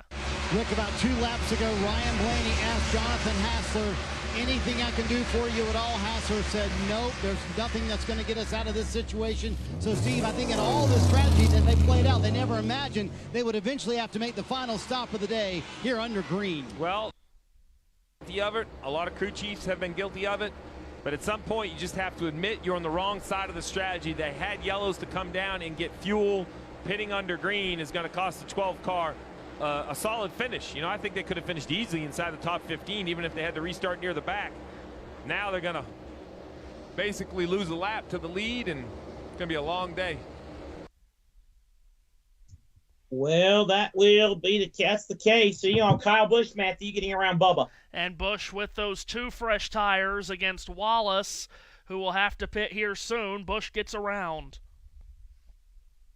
And his hand out the window on the main straightaway, Kyle Busch. Okay, that's interesting. So the new top 10 looks like this. Ross Chastain leads with 29 laps to go. 2nd, 11, Denny Hamlin, turning into Howdy Bell. Kyle Busch is 3rd. 4th, 23, Darrell Wallace Jr. 5th is Kyle Larson. Then the 54, Ty Gibbs is 6th. Rest of the top 10, Tyler Reddick, Martin Truex Jr., A.J. Allmendinger, and Chris Buescher. And they come back to the main straightaway. Go ahead, Matthew. Can also tell you that Wallace last pitted on 211. Everyone he's running around last pitted on 220. So if Wallace can maybe pedal it, he could maybe get to the finish, but as we're seeing on our screens, the live playoff standings, Wallace is -1 on the cut line behind Logano, so he's going to really need to pedal this. Wallace needs to make sure he does not need to pit again, even if he gives up a couple of spots from here to the finish, as long as he doesn't have to pit and give up 15 or 20 spots, it would be a win for Wallace. Now, we're well past this point, but I did do my own research this week. The average number of cautions in the first 3 Nashville races, 8. The average lap of the last caution, lap 236. The average last green flag run, 60 laps. In other words, we get a caution now, it would almost buck a trend, although we did have a overtimer in 22, but still. Yeah, and I mean, I keep watching the margin at the front. It's trickling down. Hamlin's got it from 3 seconds to 2 in about 7 or 8 laps. So Hamlin on fresher tires against Chastain, who didn't take tires when he last pitted. So that's going to be tight. Well, all I know is if Hamlin gets to Chastain will not make it easy for him to pass. You could, bet your bottom dollar on that. And Hamlin won't make it easy to stay in front of him. Yeah, that's exactly right. And again, these two have a history. As Ryan Blaney on the fresher tires going by people at full song. 2-second lead with 25 to go for Ross Chastain. And he's in. As he comes to the main straightaway. You moment, Matthew. Sorry, 24 laps to go. As we've mentioned earlier, top 5 at all 3 Nashville races. Led 99 laps en route to victory last year. His average finish in 3 races here, 2.7. Finishes of 1st, 2nd, and 5th in the 3 races here at Nashville. Remember, he was 2nd to Kyle Larson in the inaugural when he was still running for the Ganassi team. Meanwhile, speaking of Kyle Larson, he's closed in on Darrell Wallace Jr. for 4th. They come out of turn 4. Yeah, Larson has a really good run. Last lap, Hamlin took 2/10 off of Chastain's lead, and we don't see the difference at the moment. Looks like it stays the same as Wallace and Larson continue that battle into turn number 2, and on the back straightaway, Wallace continues to have the spot. Well, he's got it by 2 car lengths on Larson, but now Wallace begins to lose more time to Larson, who takes it to the top of turns 3 and 4. Wallace tries to stay in front of him and take the air off the nose of that blue Chevrolet. Meanwhile, 7th place, a good battle between Tyler Reddick and Martin Truex Jr. Hamlin cut another 10th off the lead. 1.7 is the difference. Wallace now inside, or trying to hold off Larson as Larson goes to the inside. And if Hamlin can pick up a 10th a lap, then that would get him past Chastain. But as we know, he's got to make up that gap, and then he's got to make the pass. As Larson sticks it to the bottom of Wallace in 3 and 4, Larson makes that pass. Wallace wiggled a little bit. Hamlin took 2/10 off that time. It's down to 1.5 seconds with 21 laps to go. Can Ross Chastain hang on for what would be his 5th career victory in the NASCAR Cup Series? 2 times a winner 2 years ago, twice a winner last year here at Nashville and in the finale at Phoenix. But Matthew, that FedEx car's coming. Yeah, and Chastain has not won since last year's season finale at Phoenix, so it's been a while since he scored a win. It's down to 1.4 seconds here on Hamlin. Kyle Busch still in 3rd, so if those two do get naughty at the front, Busch could swoop on in and get his first win of the year. Larson's clear to 4th. He's on fresher tires. We'll see how much of a run he can make at this, but 4.7 seconds back with 20 to go seems unlikely if he doesn't get a yellow. 1.4 the lead for Chastain for Hamlin last time. Let's check the difference. 19 to go at the stripe. Hamlin took 2 more tenths off of it. 1.2. It's down to 10 car lengths in turn number 1. Denny Hamlin stalking Ross Chastain to the final laps. Chastain leads off 2. Chastain's always had a good feel for this concrete 1.3 oval, but now on old shoes. Can he get it to the finish without 4 tires and Denny Hamlin running him down? Chastain sweeps up out of turn 4 one more time. He'll come to the start-finish line. Ross Chastain. Hamlin took 2 more tenths off. It's down to 1 second with 18 to go. Hamlin hungry for the win. Chastain will have to play all-time defense to hold off Hamlin when Hamlin gets there. If he keeps taking 2 tenths off a lap, then he'll be there in 5 laps, and that would give him 13 laps to try to maneuver his way around Chastain, who's going to have everything out of the toolbox to try to keep the FedEx Toyota behind him. Back lane straightaway, 17 laps to go. Another 2 tenths taken off. It's now less than a second from Ross Chastain to Denny Hamlin. It's about 7 car lengths. You could pretty much do car lengths at this point. Mention Hamlin is undefeated this year on concrete. One of those wins was at Dover, where he fended off Kyle Larson's late charge with a lot of air blocking. Ross is going to have to do that here in these final laps if he's going to win. Out of turn number 4, another lap will be complete. Down to the final 16 circuits. 16 circuits remaining. 2 more tenths cut off the lead. 6 tenths the difference between Chastain and Hamlin. Chastain now will have to play defense here very, very soon. Denny's coming. He's already playing defense, I think, because now it's down to 5 car lengths, and with Hamlin that close, Ross now can manipulate the air, and that does make a difference with Hamlin this close. Now Hamlin's going to have to search for a different line, a way to get around Ross Chastain. Didn't work, though. Hamlin no cut 2 more tenths off the lead. 4 tenths the difference. 15 laps to go. Hamlin stalking him. Chastain trying to keep him at bay. The gap is 3 car lengths. Last time they came off turn 2, it was 5 car lengths. Now it's 4. Now it's 3.5. Into turn 3. Now it's 3. Hamlin charges. Takes it to the top of the banking. Chastain has a handful of wheel as Hamlin closes to within 1 car length. He is there. Denny Hamlin is on the back of Ross Chastain with 14 laps to go. It's Chastain with the lead. Hamlin on the fresher rubber. Chastain goes high to block. Hamlin goes half a group higher, washes up a little bit, lost a little bit of time. Perfect maneuver there from Chastain. He looked in the mirror. He saw where Hamlin was going high. He drifted high with him, took the air off the nose of Hamlin's Toyota. Hamlin had to breathe the throttle, now comes back at him in turn 4. But Chastain goes to the bottom and keeps him shut off. Now, can he do it for 13 more laps? That's the $1 million question. Ross Chastain trying to hold off Denny Hamlin. 13 laps to go. Hamlin to within a car length. He's right in his tire tracks, but can't get around him yet. Forget $1 million. It's the $8.6 million question at the end of the rainbow here in the Ally 400. Hamlin once again will take it to the top of turns 3 and 4. Chastain drifts up. Hamlin might have a run off the top of the banking this time. Got to run main straightaway. Here he comes. Chastain shuts it off. Hamlin has 2 wheels on the apron. Chastain keeps him at bay. He goes low. Hamlin high. Chastain now back high to shut off Denny Hamlin. Hamlin with another run off of 2. Think Ross Chastain might be fighting a losing battle here. Hamlin's got the better car. He's got the fresher tires, but he's going to have to will that Toyota around Ross Chastain's Chevrolet, and Chastain stays right in front of Hamlin, not giving him any clean air. That's all you can do in that situation. Defend like all get out. Park the bus, if you will. 11 laps to go. The Concrete King, Denny Hamlin, 3 in a row. On concrete, he's right to Chastain, but Chastain still holds him off. But he closes in this time, Hamlin, down the back straightaway. It's a car length and a half now, the difference. Where will he go in turn 3? He'll take it topside. Ross is going to have to respond if he can. Not sure he can. Oh, yes, he does! Oh, he blocked Hamlin! Took the air off the nose of Hamlin's Toyota! Hamlin got loose and falls back!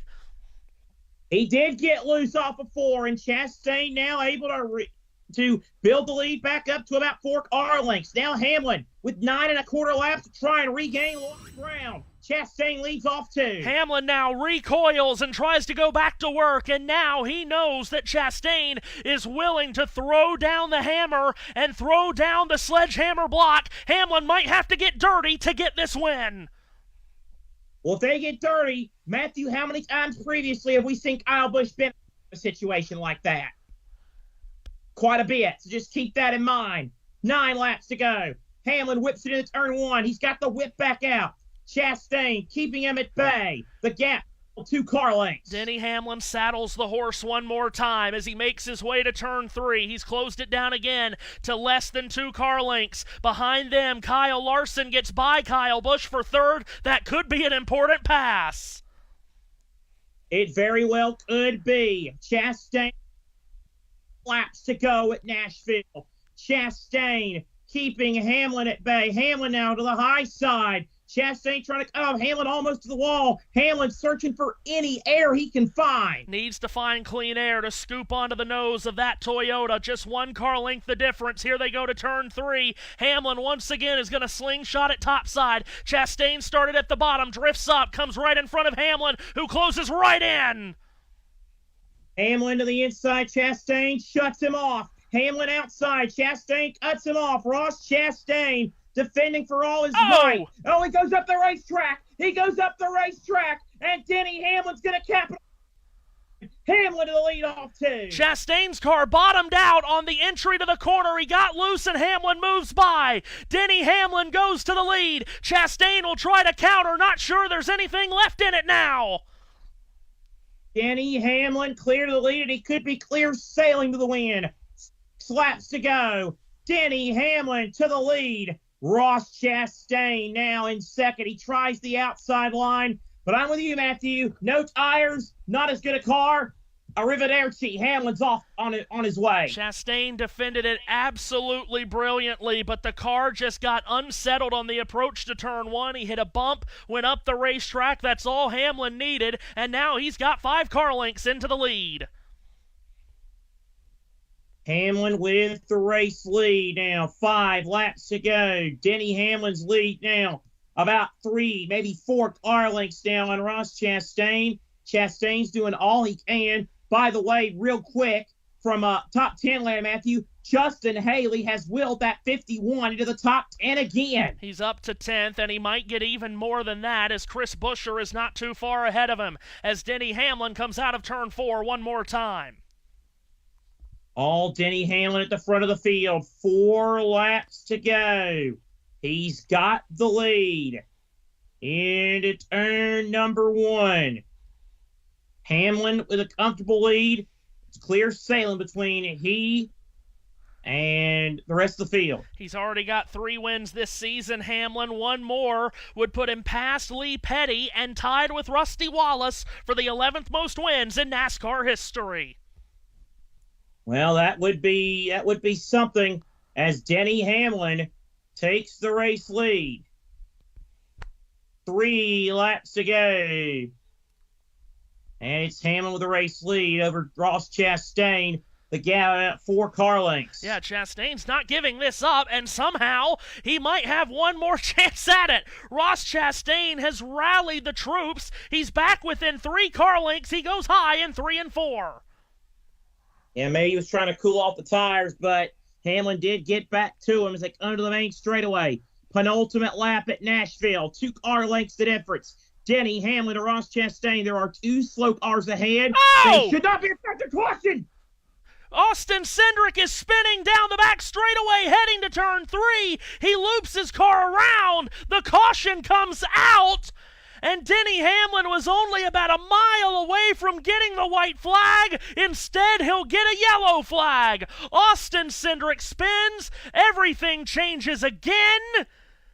And what is going to happen? Will the leaders come to pit road? Will we get a crazy restart? Who's to say? Austin Cindric and Noah Gragson were racing hard all the way through turns 1 and 2. And Gragson, I think, may have hit the wall and come down into Cindric, turning that white number 2 around. The caution comes out, and the complexion changes completely here in Tennessee. Oh, man.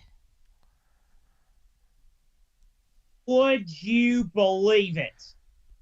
As Noah Gragson and Austin Cindric make contact, Cindric spins, and it's overtime in the Music City. And now, who pits and who doesn't? What was that? We were talking about a Music City miracle at the start of the broadcast, Matthew, some 5-6 hours ago. Man. Pit road. Not sure if it's open this Matthew, time or next. Hey, Matthew. Sorry. I'm sorry. Go ahead. What was that? What were you saying? I'm sorry. You're good. Just saying, didn't know if pit road was open this time or next. Can I interest you in a hockey update? Okay. Patrick Kane is, I guess, re-signed with the Red Wings. Yep, did hear that. Had a Chicago fan text me that. Very happy. Well, that's got to be the ultimate gut punch for Chicago. A mind screw for Chicago fans. Yeah. He gave them so many great memories and is a legend. And now in his final days, he's playing for that team, as they would call him. Yeah. Well, so pit road is going to be a very busy place. It goes without saying. Ross Chastain's trying to get in front of Denny Hamlin. I don't know why he's doing that. Chris Gabehart. I must say, it feels good to see Purdue get frustrated in this state for once. Let's see what call he wants to make for his driver here. Pit road should be open this time. Let's see who pits and who doesn't. Pit road is open. Hamlin's passing it up. Chastain is. Larson is. Busch is. Wallace is not. Wallace, Reddick, Keselowski. Whoa, watch out, Chase Elliott.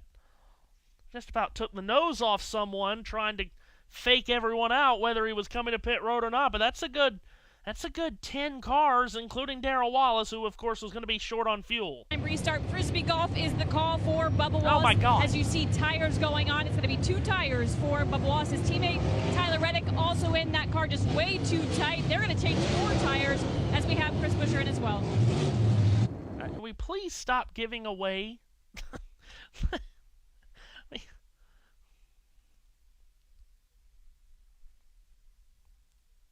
I mean, on the one hand, I like it's funny to hear some of these codes, but at the same time, like, you know, they're private for a reason.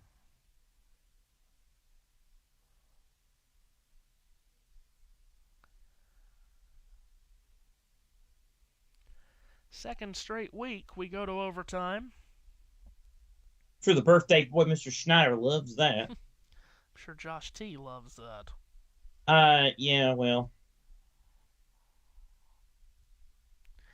Chase Elliott. Yeah, that's a bit dangerous.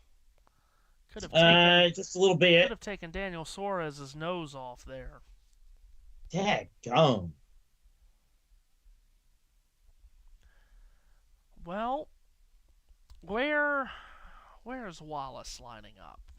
That's a lot of cars that he'll have to pass. Josh, what you got? This is the face of a man who should have been in bed an hour ago. Yeah. This is becoming a routine or a pattern, not a one-off. Real quick. Keeping these people Sorry to up interrupt. till 1 o'clock. Sorry to interrupt, but Gabehart just told Hamlin, quote, "All right, keep saving fuel. I have enough for 1 green-white checker." Yeah, well, we mentioned that too when they pitted. They pitted on 2:20, and that was with 80 to go. And that was right on the fringe of a fuel window. So they got a couple of caution laps after that. They've got these caution laps. So yeah, he's probably just about right. You have this, enough fuel for this overtime, maybe another one, but yeah, these guys, Hamlin, Chastain, Larson, all of these guys, they don't need another yellow here.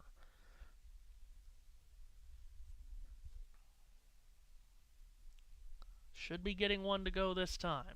Let's see. Well, I don't know how aggressive Ross Chastain can be on this restart with his old tires. I think, stop me if you've heard this before, I think this might be 11 versus 5. Yeah. That would probably be. And remember Kansas, Seth. We came to an overtime restart with Hamlin the leader, and Larson shot to the apron and put him 3 wide. Hamlin ended up finishing outside the top 5, I think, in that race, and Larson won it. And Larson's going to be on the inside of row 1. So can Larson slingshot his way to the apron and get to Hamlin's inside this time? Is Hamlin going to be too worried about fending off Chastain that he allows Larson to sneak in? Well, this is going to be a terrific restart. Hamlin and Larson again squaring off. Chastain and Busch and Truex and Gibbs in there looking for their first wins of the season. Gibbs for his first win ever. Let's see how it goes. It's overtime in Nashville. Hang on to the edge of your seats, folks. This one's going to get wackier than Taylor Swift's Love Life. Hamlin, Chastain, Larson, Busch, the top 4. Overtime in Nashville. Chastain spins the tires a little bit. Hamlin wobbles a little bit. Hamlin's going to have the edge, though, going into turn number 1. Logano trying to make it 3 wide 4. Chastain goes up the hill.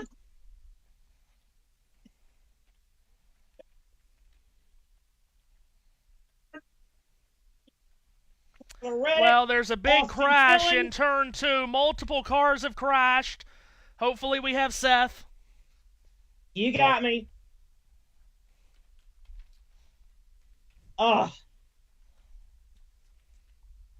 Caution out. Kyle Larson was trying to shoot Denny Hamlin up the racetrack, and he ended up getting Ross Chastain. Oh, boy. Oh, gosh. Then Kyle Busch took a hit, too. Yeah, Ty Gibbs with a big hit in there. Then a second seat crash from everyone avoiding. Oh. A bunch of property gets torn up. Yeah. Yeah, Turn number 1. Larson's trying to shove Hamlin up the track there, and he hits the apron, and that jumps him up into Ross. So, but now, and we hope everybody's okay, but now let's move on to this. What did Chris Gabehart just tell Denny Hamlin? Yeah, well, and of course they didn't. I've got enough for 1. And of course they didn't go, obviously they only made it a little bit before the caution, so they didn't burn off a lot of fuel at full speed, but you're still burning some amount of fuel under caution pace. Also, who's going to be scored second at the time of caution? At the time of caution, is Larson second or is Truex? Good question. Might be Truex. And if it's Truex, then how do the Gibbs cars work together on the choose? Oh, my gosh. Yeah, Kyle, poor Kyle. He's heard all week everyone talking about how Denny races him rough and he doesn't race Denny rough back. Well, Kyle tried to get rough with Denny there. Kyle's not used to being a dirty driver, and he didn't do a good job of it. Kyle Larson failed at being a dirty driver right there. You know what that reminds me, Matthew? I'm sure that this does you too. This just turned into complete carnage. Reminds me of the Jeff Gordon quote after the Robbie Gordon fiasco in 2001. Yeah. Didn't Jeff say something like that about he tried to and he wasn't good at it? Yeah. Well. Oh, a deep sigh from Ross Chastain, who thought he had it.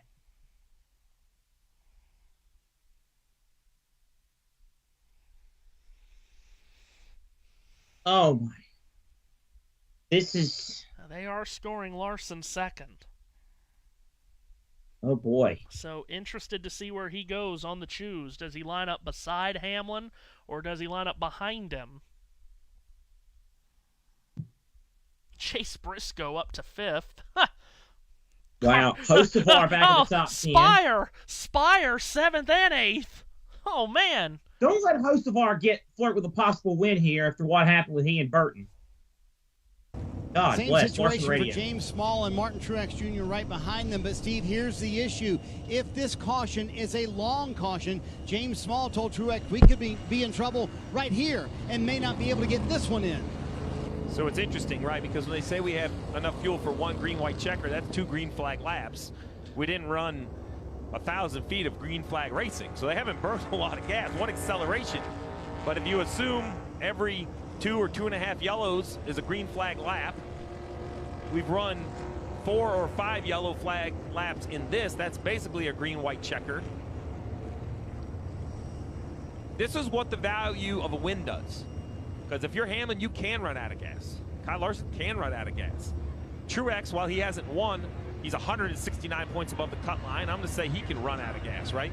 It's Logano that I think Paul Wolf has the toughest decision because he's sitting there in 4th, and they have 20 points above the cut line where they run. You know, I know a win fixes everything, but running out of gas is most painful to the 22. Well, his problem is Bubba Wallace sitting there behind him in points. He did stop and get fuel. So Yeah. So I was just looking here, Seth. The top 4 all pitted on 220. Chase Briscoe pitted on 223. So Briscoe's got 3 laps. And then Chase Elliott in 6th. He pitted... When did he pit? I think Chase might be good to go on fuel too. I'll try to check that. Corey and Carson are good to go on fuel. They last pitted on 244. So we're talking about those Spire cars. They can go the distance on fuel. Chris Gabehart and Denny Hamlin keep saving. Yeah, and to Steve's point that he was just making there, this is going to be a long caution because, about 7 cars ended up in the crash. So they're just going to keep on making caution laps here.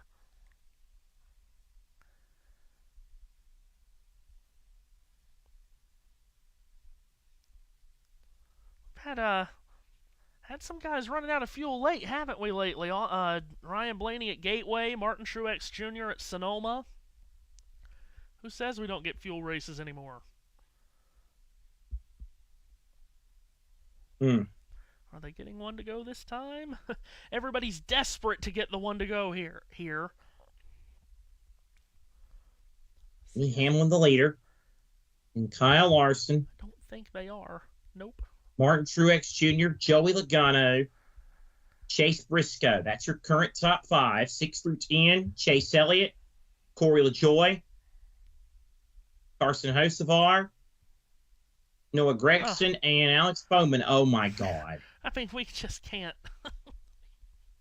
Really? And again with the 2022 wreck.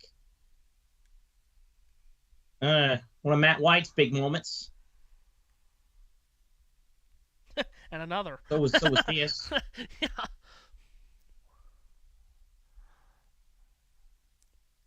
And then, so was this, because he was doing. Gabehart told Hamlin they aren't pitting. Of course, that's not a real surprise. Yeah, you've made the bed now. By the way, we're talking about Spire 7th and 8th. Zane Smith is 11th. Spire could get a triple top 10 here if the cards Chris Buescher's Twitter team, the @RFK17 team on Twitter, looks like we're 14th on track. I'm sure that won't matter here in about 3 minutes when we get another yellow. No. That are in the exact same position, effectively 8 to 10. Everybody else fit like a loser. So that's just good, honest truth from a crew chief to a driver. Like, look, I'm gonna just run you out of gas. I'm sorry. And they still didn't give them one to go. I like how Chris Gabehart called everybody from 8th on back a loser because they pitted. I think that might win them the race, Chris. Well, yeah, he's from Purdue. They know nothing about winning in clutch situations.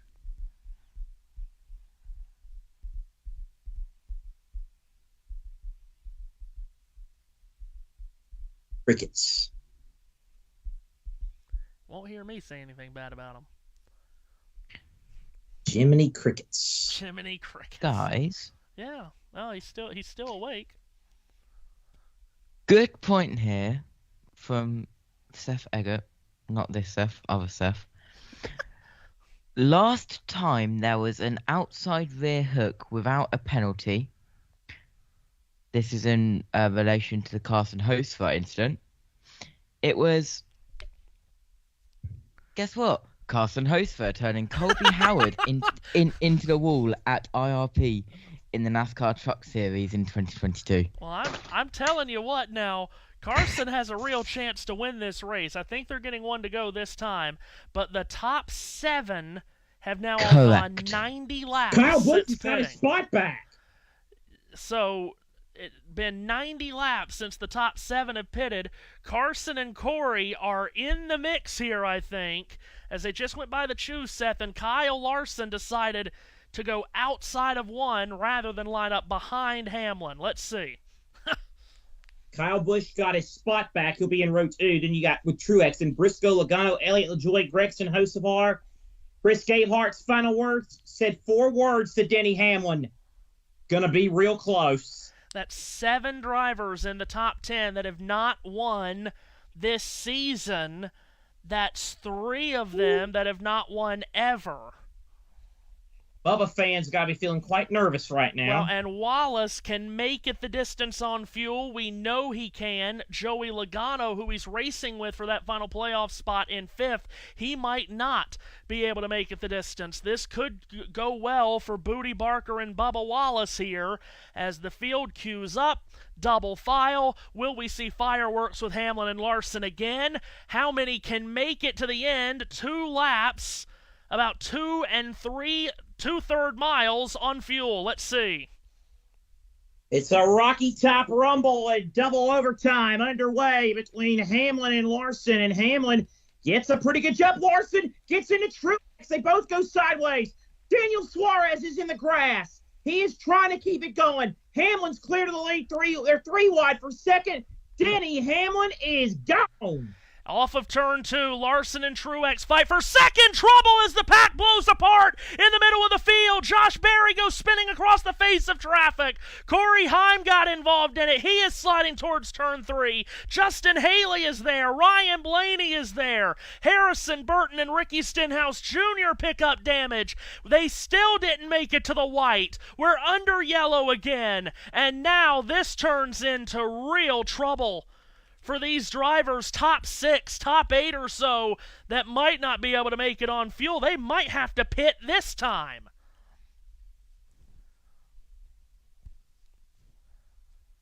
So the caution is out. Ricky Stenhouse comes to pit road with a lot of damage, a big wreck. We'll go back to Matthew Owens shortly, as I think he accurately put it.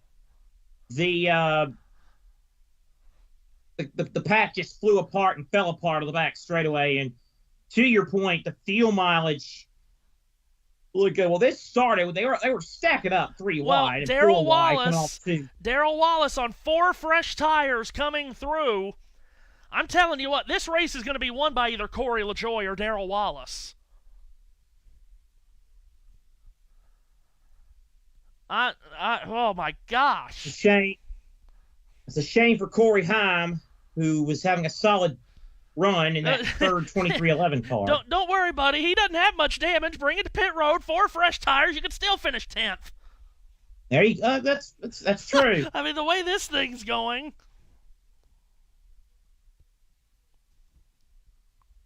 And I'm with you, Matthew. I don't think some of these guys, I don't think they have a choice.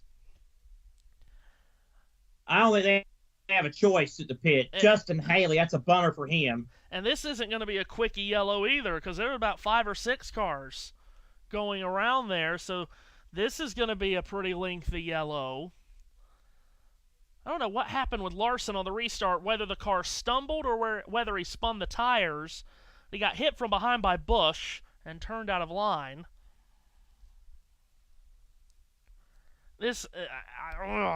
I think everything might be coming up aces here for Darrell Wallace Jr. Because now he's being scored 9th.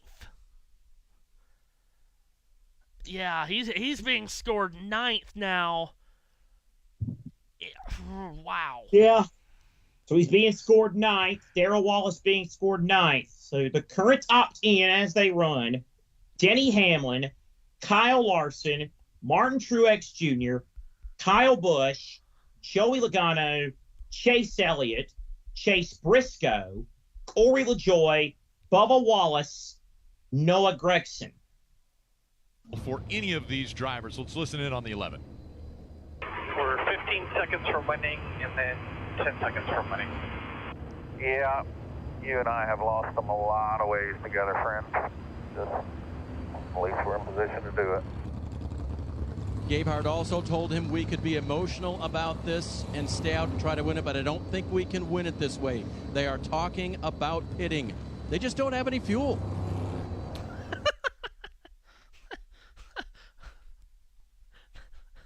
They just don't have any fuel. Sometimes it's just that simple. Free pass to Austin Cindric. Yeah, I think we're going to get a lot come down here. Like maybe the whole top 7 and put Corey LaJoie and Darrell Wallace Jr. on the front row.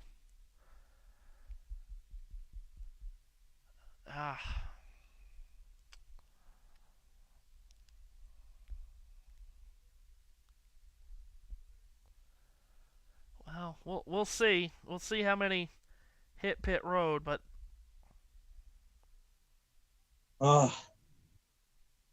wild. Absolutely wild. I would like to know. You mentioned this twice, though. I would like to know how Kyle Busch got his spot back. I never got an explanation to that either. I mean, he hit the wall, did he not, in trying to avoid?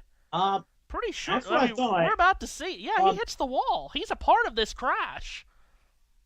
Speaking of Kyle Busch, the message to his team, I don't know we make it at this point.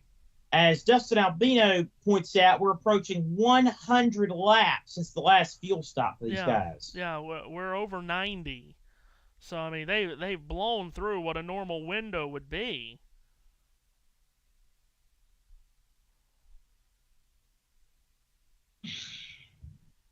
Matt DiBenedetto says there are going to be like 300 different headlines from this race. I like how Matt DiBenedetto has gone to Twitter all of a sudden. What else is he going to do?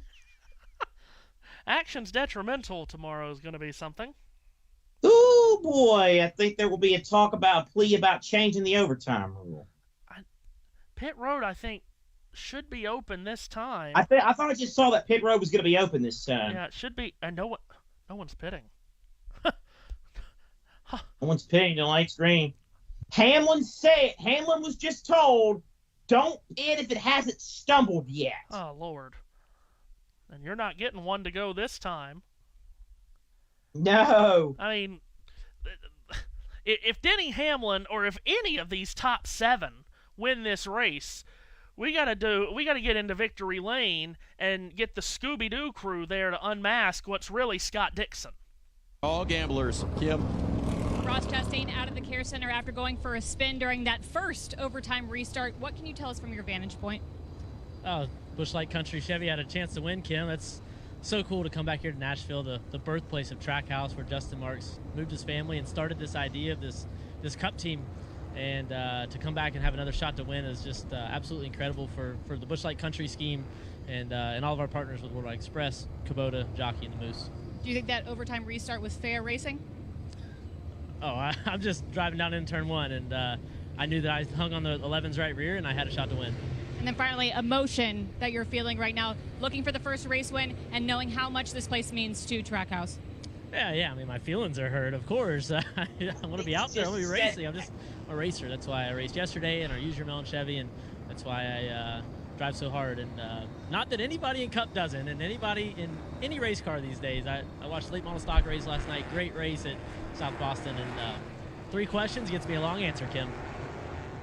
Kim Kuhn fishing for an answer to start something.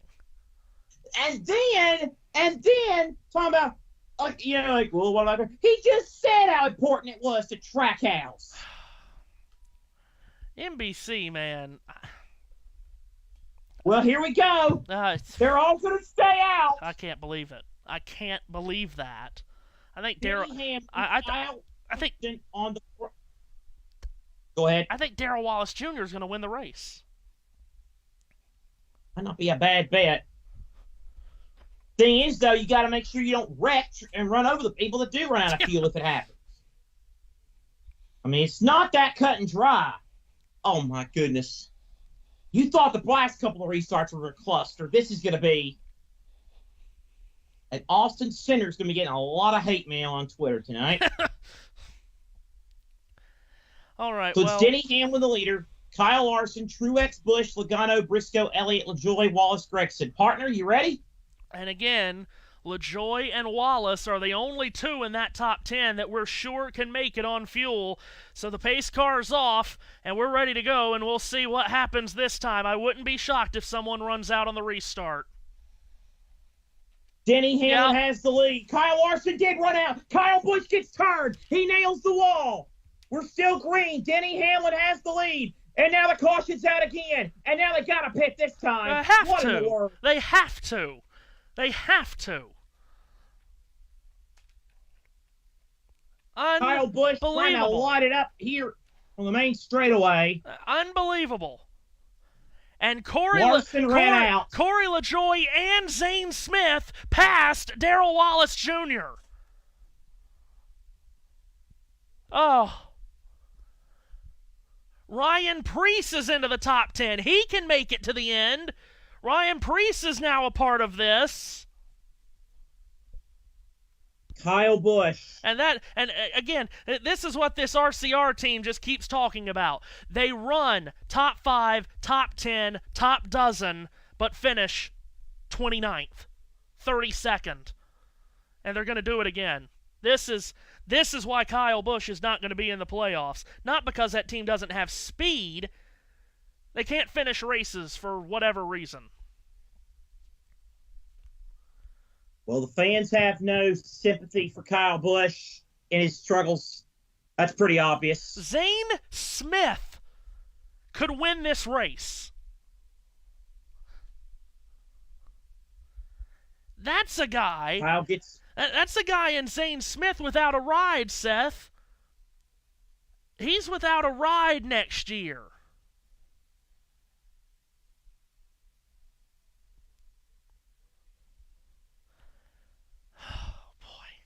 Larson just ran out of gas, and the picture tells the story if you're watching. And Kyle Busch, bad luck, continues for the 18. Michael McDowell is gonna. Michael McDowell is gonna be the one to take over Zane Smith's ride next year. Remember, and Zane Smith was set to sign a deal with Trackhouse, but now that could be falling apart because Trackhouse also wants to sign Shane Van Gisbergen, but the new charter agreement might keep Trackhouse from becoming a 4-car team. And if it does, Zane Smith will be left without a chair when the music stops playing.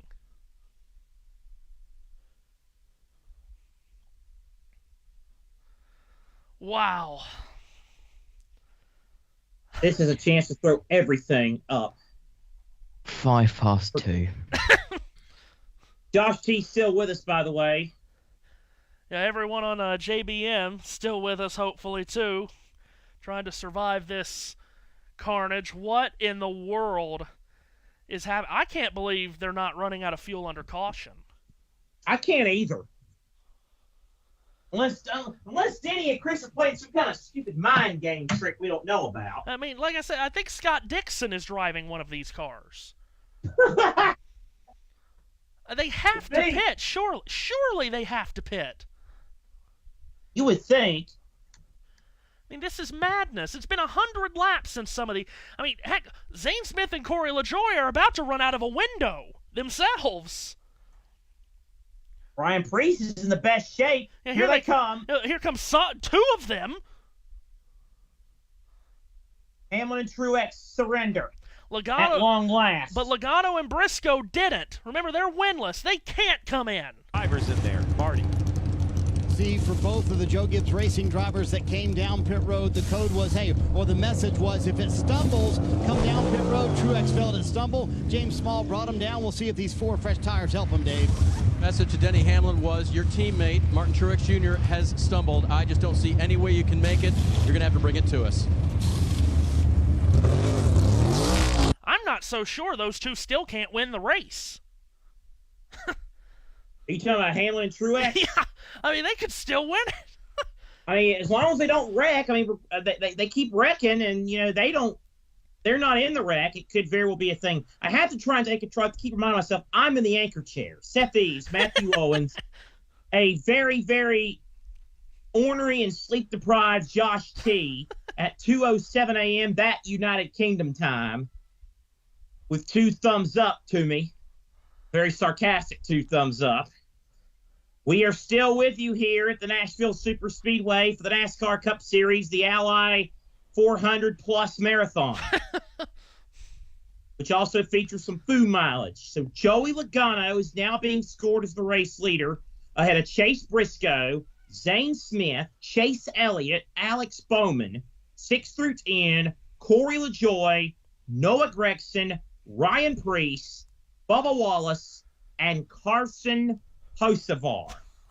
Last lap since last pit, Logano 101. No, they put it off. Choose rule, main straightaway. Logano goes inside. Briscoe goes outside. LaJoie inside. Smith outside. Then you have Elliott and Bowman in row 3. Then Gregson, Preece, Wallace, and Hocevar. Josh, what's up? Logano 101, Briscoe 98, Zane Smith 77, Elliott, Bowman 101, LaJoie 77, Gregson 101, Preece, Wallace 21, Hocevar 77, laps since pit. This could be Spire's greatest day ever.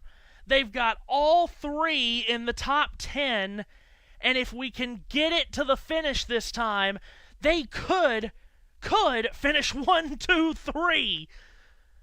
Corey LaJoie, Zane Smith, Carson Hocevar, all with a shot at winning this race. Ryan Preece with a shot. Darrell Wallace Jr. with a shot. Josh, what's up? I'm so tired that I forgot to lower my hand. All right, Seth, will it be a Spire Spearhead day for the ages here? Here we go. Logano and Briscoe, overtime number 4 underway. And it is Logano and Chase Elliott's had a few in the middle. LaJoie gets turned by almost gets turned by Alex Bowman. Briscoe and Logano dead even. Bowman up to 3rd. Zane Smith around the outside. To the leadoff team. Zane Smith is clear to 3rd. Logano and Briscoe still side by side. Can Zane Smith come up and win this race? Logano and Briscoe drive up the banking. The caution is out. The caution is out. A car is spun in turn 3. We're hearing it's Josh Berry. The caution is out. This is impossible! Who was it who said, I want 8 more cautions? Well, if it keeps going like this. This is impossible! This isn't real! This is not real! And Zane Smith did not want to see that caution. He was going to win the race!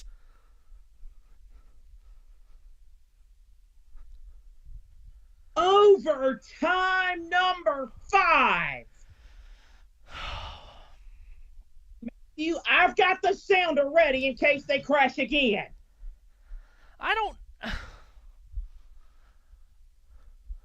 You might not know what I'm talking about, but you should. I know what you're talking about.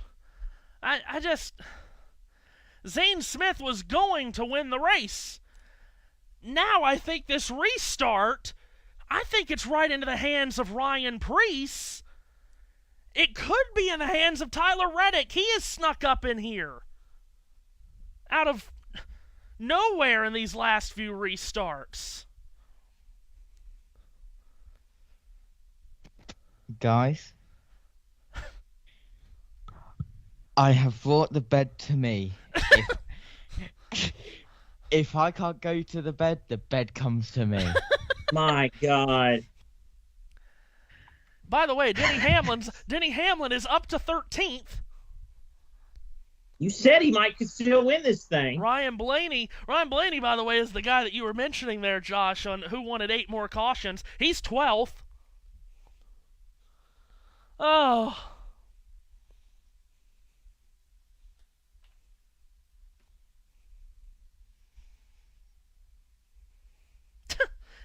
The NASCAR on NBC Twitter account just tweeted in all caps, Ross Chastain crashes. Double overtime on USA Network and the NBC Sports app. Parker Kligerman, it's the year 2056. The 2024 Nashville Cup race is still in overtime finishes. Oh, Corey LaJoie is in pit road. Oh, man. This is unbelievable. I mean, this is just... Oh. Night, guys. I mean, Josh, we've gotten to the point now where I need to go to bed. That's how late we've gone.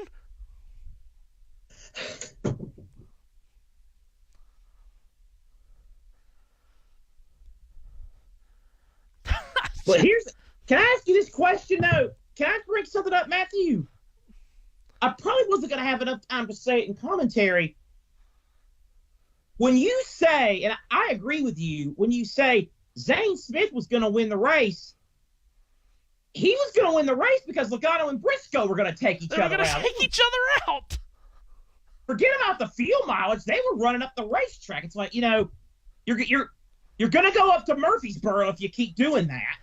No, I mean, control of the race keeps changing by every caution. I think the guy now is Tyler Reddick. I think Tyler Reddick's your guy.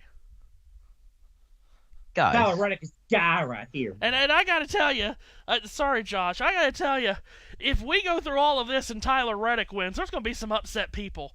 You go through all of this, people want to see Ryan Preece win, or Zane Smith, or Wallace, or Hocevar, or Allmendinger. They don't want to see a regular guy win. What do you got, Josh? Lap since pit. I'm sorry. Logano 107. Gregson 107. 104 for Briscoe. What in the world? Anyway, choose. It's Briscoe outside, inside Logano row 1, row 2, Preece outside, Smith inside, outside Reddick, inside Busher row 3, outside Wallace, inside Hocevar row 4, and Gregson outside Allmendinger, inside row 5. We're really testing the limits of unlimited attempts. I mean, it's now... We're really testing the limits of how much I can stay awake for. There's one car back here might not make it. It's now 9 of the top 10 have not won this season. The only one that has is Tyler Reddick. Here we go again, Seth. Joey Logano and Chase Briscoe in the front row. That it's Zane Smith, Ryan Preece, Chris Buescher, Tyler Reddick, Carson Hocevar, Bubba Wallace, A.J. Allmendinger, and Noah Gregson. How does it end, or will it? Overtime, number 5 underway. Logano gets a good jump. He is clear to the lead. Zane Smith now inside of Briscoe for second, but Joey Logano is clear by about a car length. They're 3 wide. Tyler Reddick sails on the outside. Tyler Reddick gets by Ryan Preece. He's alongside Zane Smith. Tyler Reddick could be in position to steal this win. Here he goes. He passes Smith. He's to the outside of Briscoe. He's going to be right on Joey Logano's back door as he comes to the white flag. White flag, final lap. Car blowing up in the back of the pack. Joey Logano in the lead. Chase Briscoe's out of fuel. Chase Briscoe's shut off Reddick. That opens up the bottom for Zane. Off to the final time. Down the back straightaway, Logano holds on to the lead. Tyler Reddick's only got one more shot. They're crashing in turn 2. Here comes Reddick to the outside of Logano. Logano shuts him off. Zane Smith trying to come by the inside of both of them. Here they come, all 4. Joey Logano is going to have enough tank to hold him off. Wins the Music City Marathon. He wins the Ally 400 at Nashville. And a disastrous year for the 2-time champ just got better. He will have a chance at a 3rd title. Zane Smith, a valiant ride, ends up 2nd. Tyler Reddick, Ryan Preece, Chris Buescher, the top 5. Unofficially, Blaney, Wallace, Larson, Hemrick, and Gregson, the top 10. It finally ended with Joey Logano back in winner's circle. He went 111 laps without pitting. And do you know who the crew chief of that car is? He's got time to do a burnout. You know who the crew chief of that car is? It's Paul Wolf. He did this all the time with Brad Keselowski. Unreal. And Zane Smith, boy, if there was ever a guy that wanted to see Logano and Reddick just wad them up in the final corner, Smith finishes 2nd, career best for him. but Logano wins it. Jeez. We'll get the winner's interview, Seth, and then we're on a quick off, as you might imagine. Fireworks grace the Nashville night sky. Joey Logano off the mark. It's been a disappointing year. And it's Logano who goes 111 laps. He's in the win column. Let's hear from Marty. Confident were you that it would actually react and have fuel in it on that final overtime? It's a good question for Paul, but I know when the 3, my fuel light came on and it stumbled across the line, so that was definitely all of it. But so proud of the Shell Pennzoil Mustang team. It's been a stressful few weeks trying to get into the playoffs, and being able to win here is huge for our season. So felt great to get that. Boy, that feels good, Marty.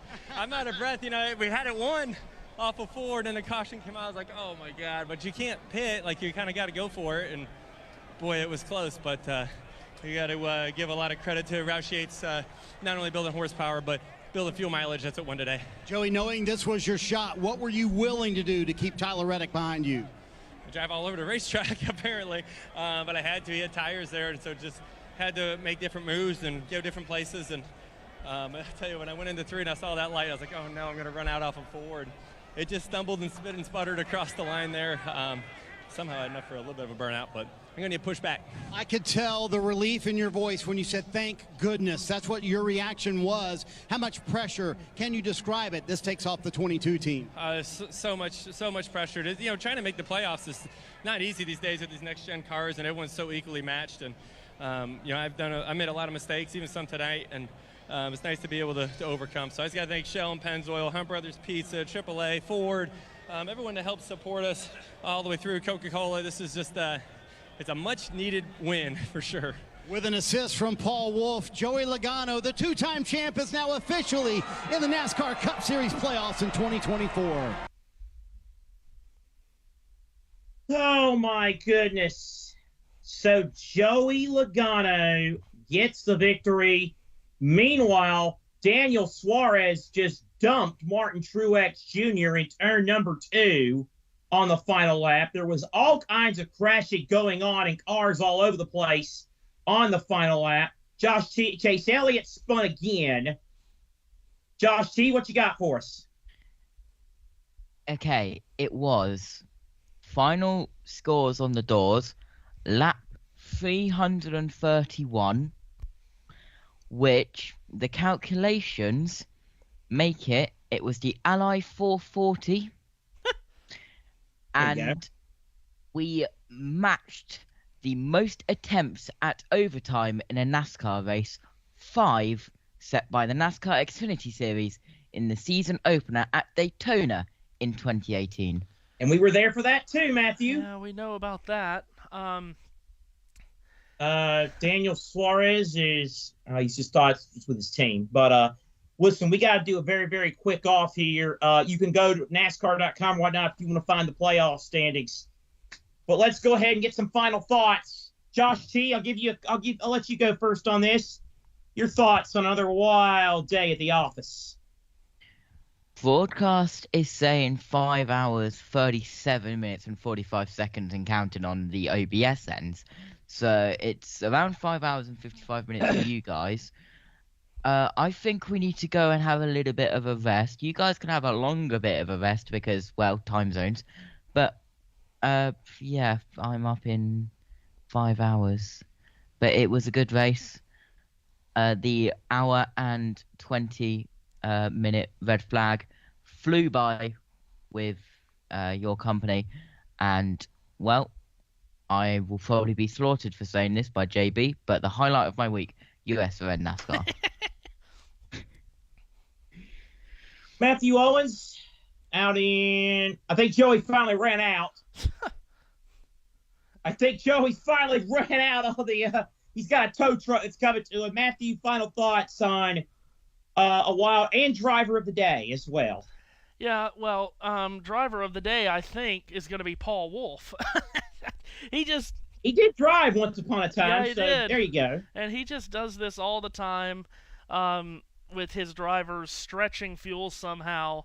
What a wild, weird race. Joey Logano gets the win. This is going to move the cut line massively in the live playoff standings. It's going to move the cut line. It's a 50-race winless drought that Logano snapped. We've been snapping winless droughts this year, guys. When you think of Cindric, Keselowski, a few others, we snap a 50-race winless drought here with Elliott. Joey Logano. And it's our third race of the season where the final margin of victory was under 1/10 of a second. Final margin 68 1/1000ths between Logano and Zane Smith. That's wild. I'm going Zane Smith for driver of the day. Matthew, thanks for letting me be up in the booth. I don't know how good of a job I did, but I appreciate it, and it was a lot of fun. This was a good 2-week thing we did. Whew. It was fun, yes. Ready to be back in the air conditioning next week. And you know what I think? I think you being back in the booth means these races are going to actually end at a sane hour and be at a sane distance. Let's hope so.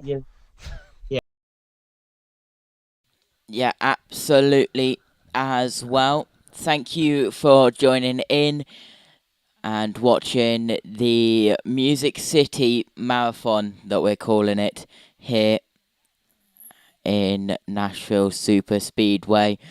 5 hours and 40 minutes to broadcast time. It's Josh T, Matthew Owens, Seth Eves signing off from Nashville.